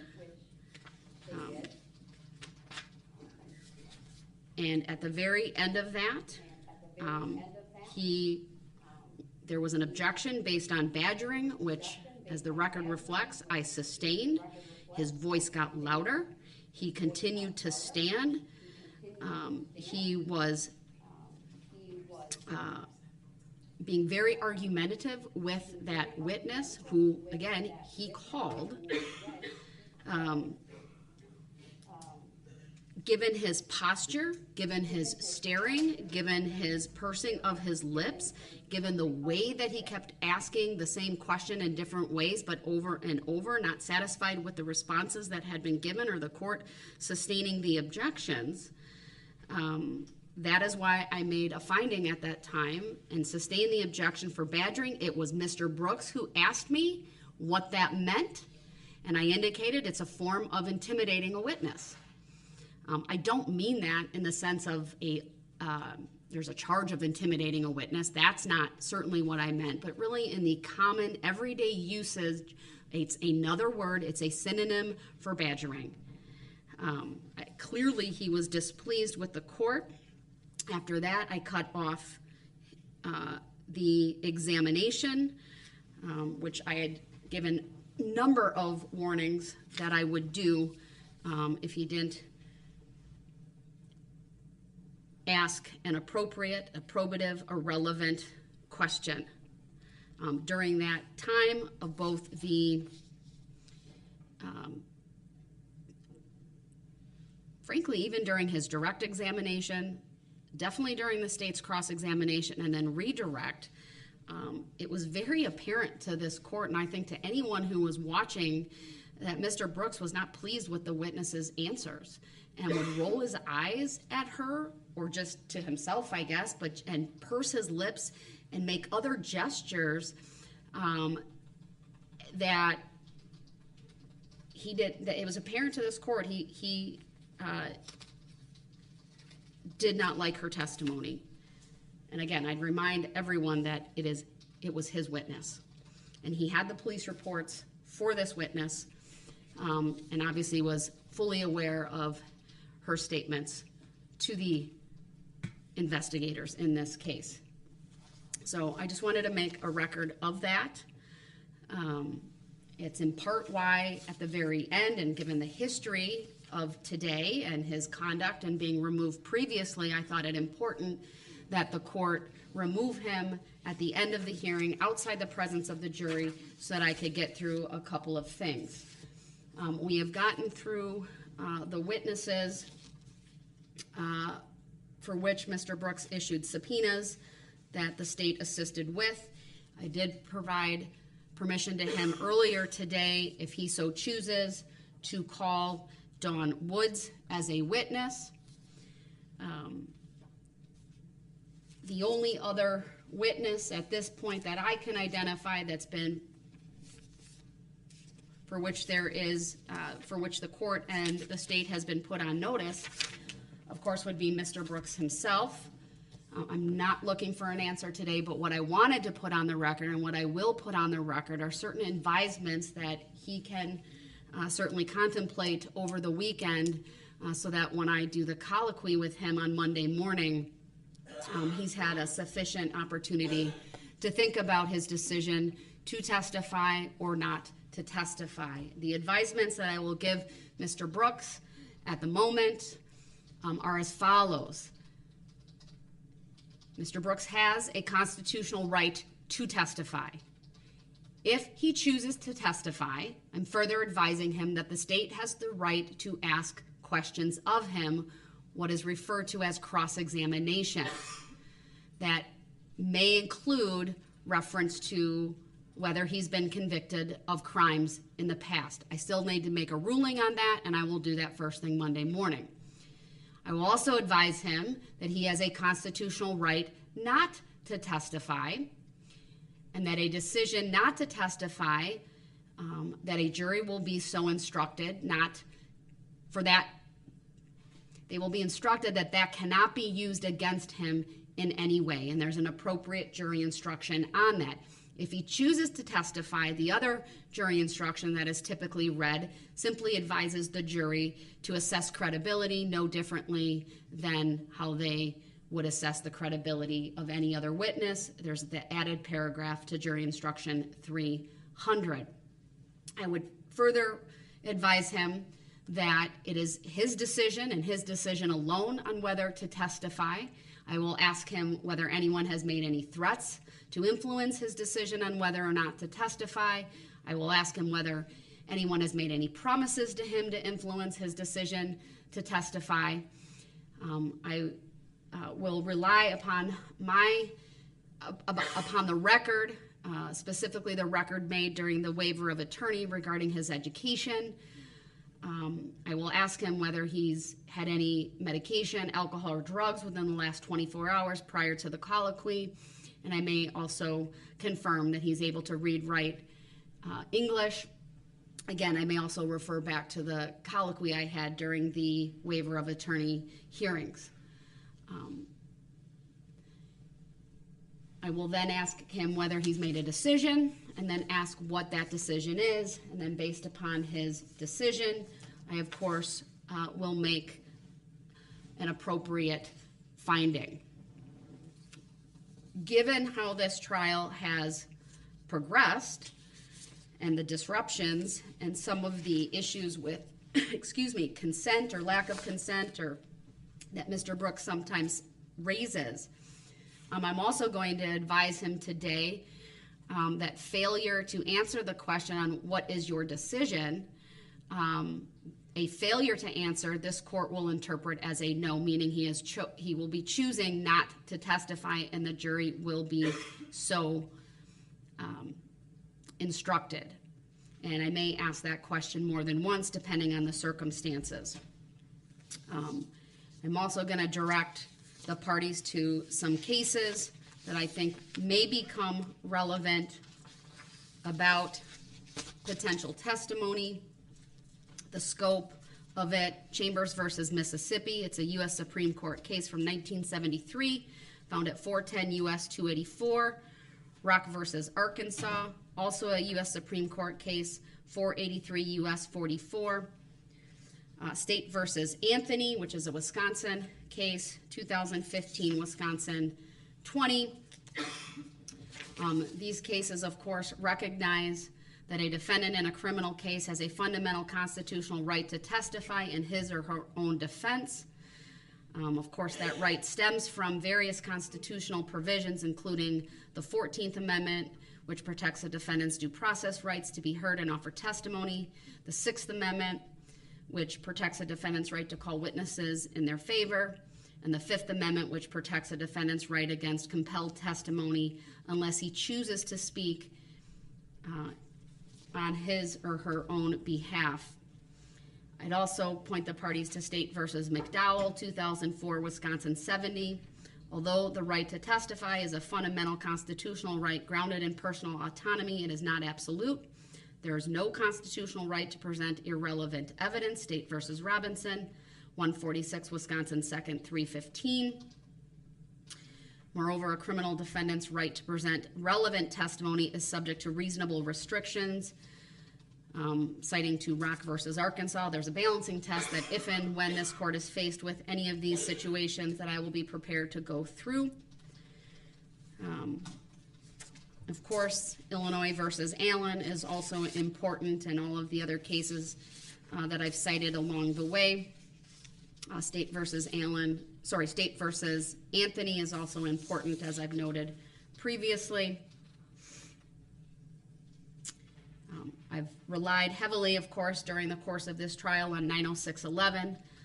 And the primary purpose of a criminal trial is to develop relevant facts on which a determination of guilt or innocence can be made. Efficiency is a secondary objective of trial. And of course, it is the circuit courts and the judges assigned to those circuit courts that are charged with administering the trial and serving these two purposes.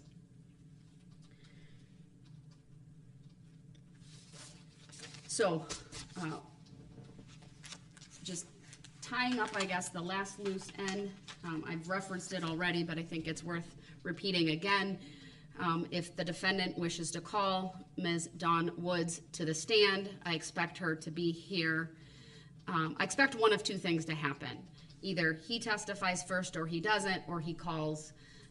He can certainly call her after he testifies, but if she is not here at 9 o'clock, when I've advised the jury to be here, I will, of course, have gone through the colloquy with Mr. Brooks, and I expect people to be on time and to be ready to go, to be fully prepared. And then, of course, the state, if it so chooses, does have the option to call rebuttal witnesses and offer rebuttal testimony. We would not anticipate that as of right now, Your Honor, just so you know for timing. Thank you, I appreciate that. Because once the evidentiary phase of the trial is closed, of course, I will be sending the jury home because I do anticipate a very lengthy jury instruction conference. It's my hope that that is something we can get done by the end of the day on Monday, but since it's just the parties and not a jury here, I will go as late as it takes. With the hope of, and with the plan of, again, assuming the state doesn't call any rebuttal witnesses, to start instructing the jury on Tuesday morning. I anticipate that is going to be an incredibly lengthy process. We have been working, Madam Clerk has been working very hard on pulling together, just from what we have thus far, the jury instructions. I believe it's well over 100 pages. Yes, with my advanced eyes, I need 14-point font. So with that caveat, but the preliminary instructions were 69 pages with the 14-point font. So I know it's going to take some time. I know I'm going to need some breaks.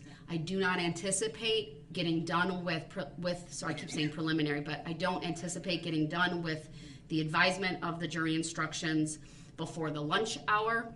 I can't tell you how long it's going to take. It may take the whole day, but the party should, the state would go first, so the state should be prepared perhaps to start closing arguments.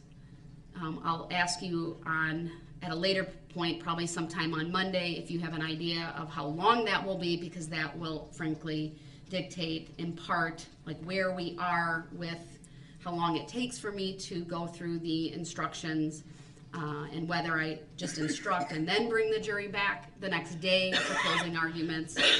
But that's generally the framework that I intend to follow. Any questions about any of that from the state? Nothing about any of that, Your Honor. Anything you think I need to address before I turn to Mr. Brooks? We do have two things to clear a record about. Go ahead. Do that now. Yep. The first is for the testimony of two different witnesses. We provided Mr. Brooks with summaries of those witnesses' statements as recorded in the police reports. First was Deanna Aldrich. That included a piece of paper containing 3 paragraphs which summarized Ms. Aldrich's statement to the Waukesha County Sheriff's Department as they were memorialized in supplement number 55 under an incident report number of W21087731. The second of those was a 1-paragraph summary of the statement provided by Jason Hayes to the City of Waukesha Police Department, memorialized in supplement number 28 under incident report number 21047493. These were, again, documents that were provided to Mr. Brooks in the discovery process, but we sought to be helpful in his presentation of evidence here at the trial today. The second issue that we'd like to make a record about relates to the testimony of Erica Patterson. So for the record, I think it's important to note that the 2 photographs the defendant attempted to show that witness and presumably put into evidence depicted what I believe to be the defendant and Ms. Patterson's 15-year-old daughter, as well as their new grandchild, the daughter's child, who was born around May 1st of 2022. I think that there was ample grounds for the court to end Ms. Patterson's testimony when it did, but for just in case that becomes an issue going forward, I'll make an offer of proof that Ms. Patterson, if asked about those pictures, would have testified that she did not provide them to Mr. Brooks. She provided them to a person named Michelle, who I believe is a mutual friend, who in turn provided them to Dawn Woods, the defendant's mother, long day, who then, that was the person who provided them to Mr. Brooks. If she were forced to answer questions about this supposed letter that Mr. Brooks was claiming to exist, she would have testified that she has not written a letter to Mr. Brooks since he came into our jail on November 22nd. She didn't write one on November 21st either. At any point between his being taken into custody and today.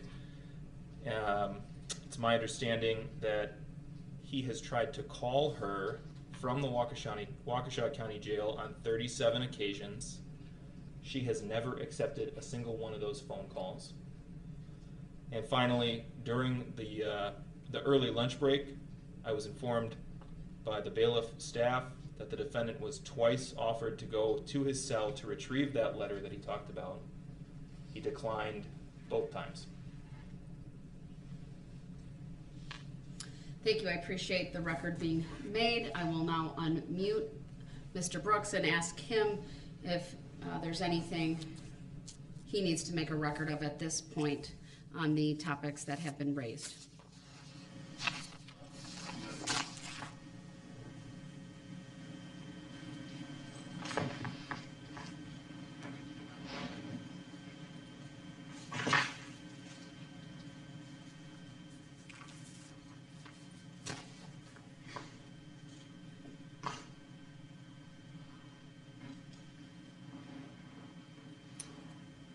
Sir, anything you wish to address before we break for the day? Yeah, I wasn't really hearing everything that was just said good, but why haven't I been given the chance to offer all my filings and the evidence when I already stated that before? I would like all my filings. I would like every single filing that I filed placed into evidence. Every last one of them. That has yet to be done. I've put you on notice and I've stated it on the record. Even before I even had a chance to start calling witnesses and put on a defense that I haven't even been adequately been able to do. So this is something that's been stated on the record numerous times. I did hear a reference to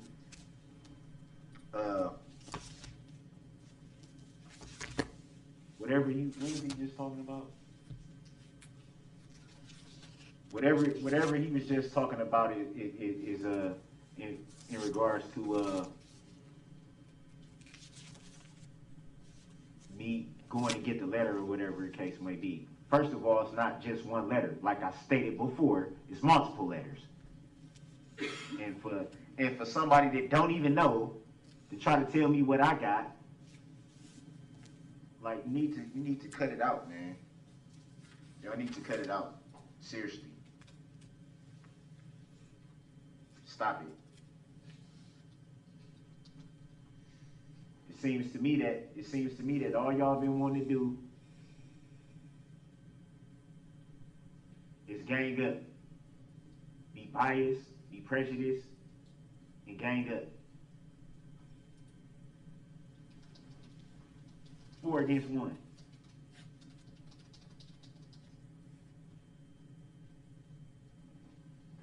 Then you sit up there earlier and made a record before the lunch. You sit up there and made a record about all this stuff that happened in Nevada. That's other acts of evidence, ain't it?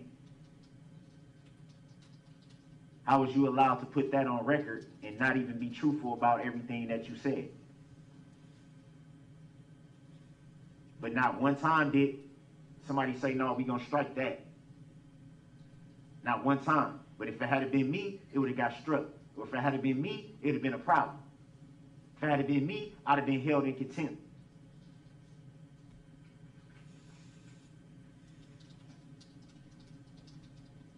Why was the bond not addressed? Why was the statement of particulars not addressed? No filings that I seem to file need to be addressed. After you sat there and told me that that's what I needed to do, then you want to refer to the waiver of counsel, which, again, for the record, you accepted it the way that I gave it to you, which clearly states on there, I do not waive my right to assistance of counsel, and you accepted that. But you still turn around and continue to violate my Sixth Amendment right. You violate my First Amendment right by telling me what I can and can't say, which I have the right to say whatever I want to say and to be heard. That's the First Amendment. You sit up here and talking about a fourth option that you came with out of the blue for Illinois versus Allen when there is no fourth option.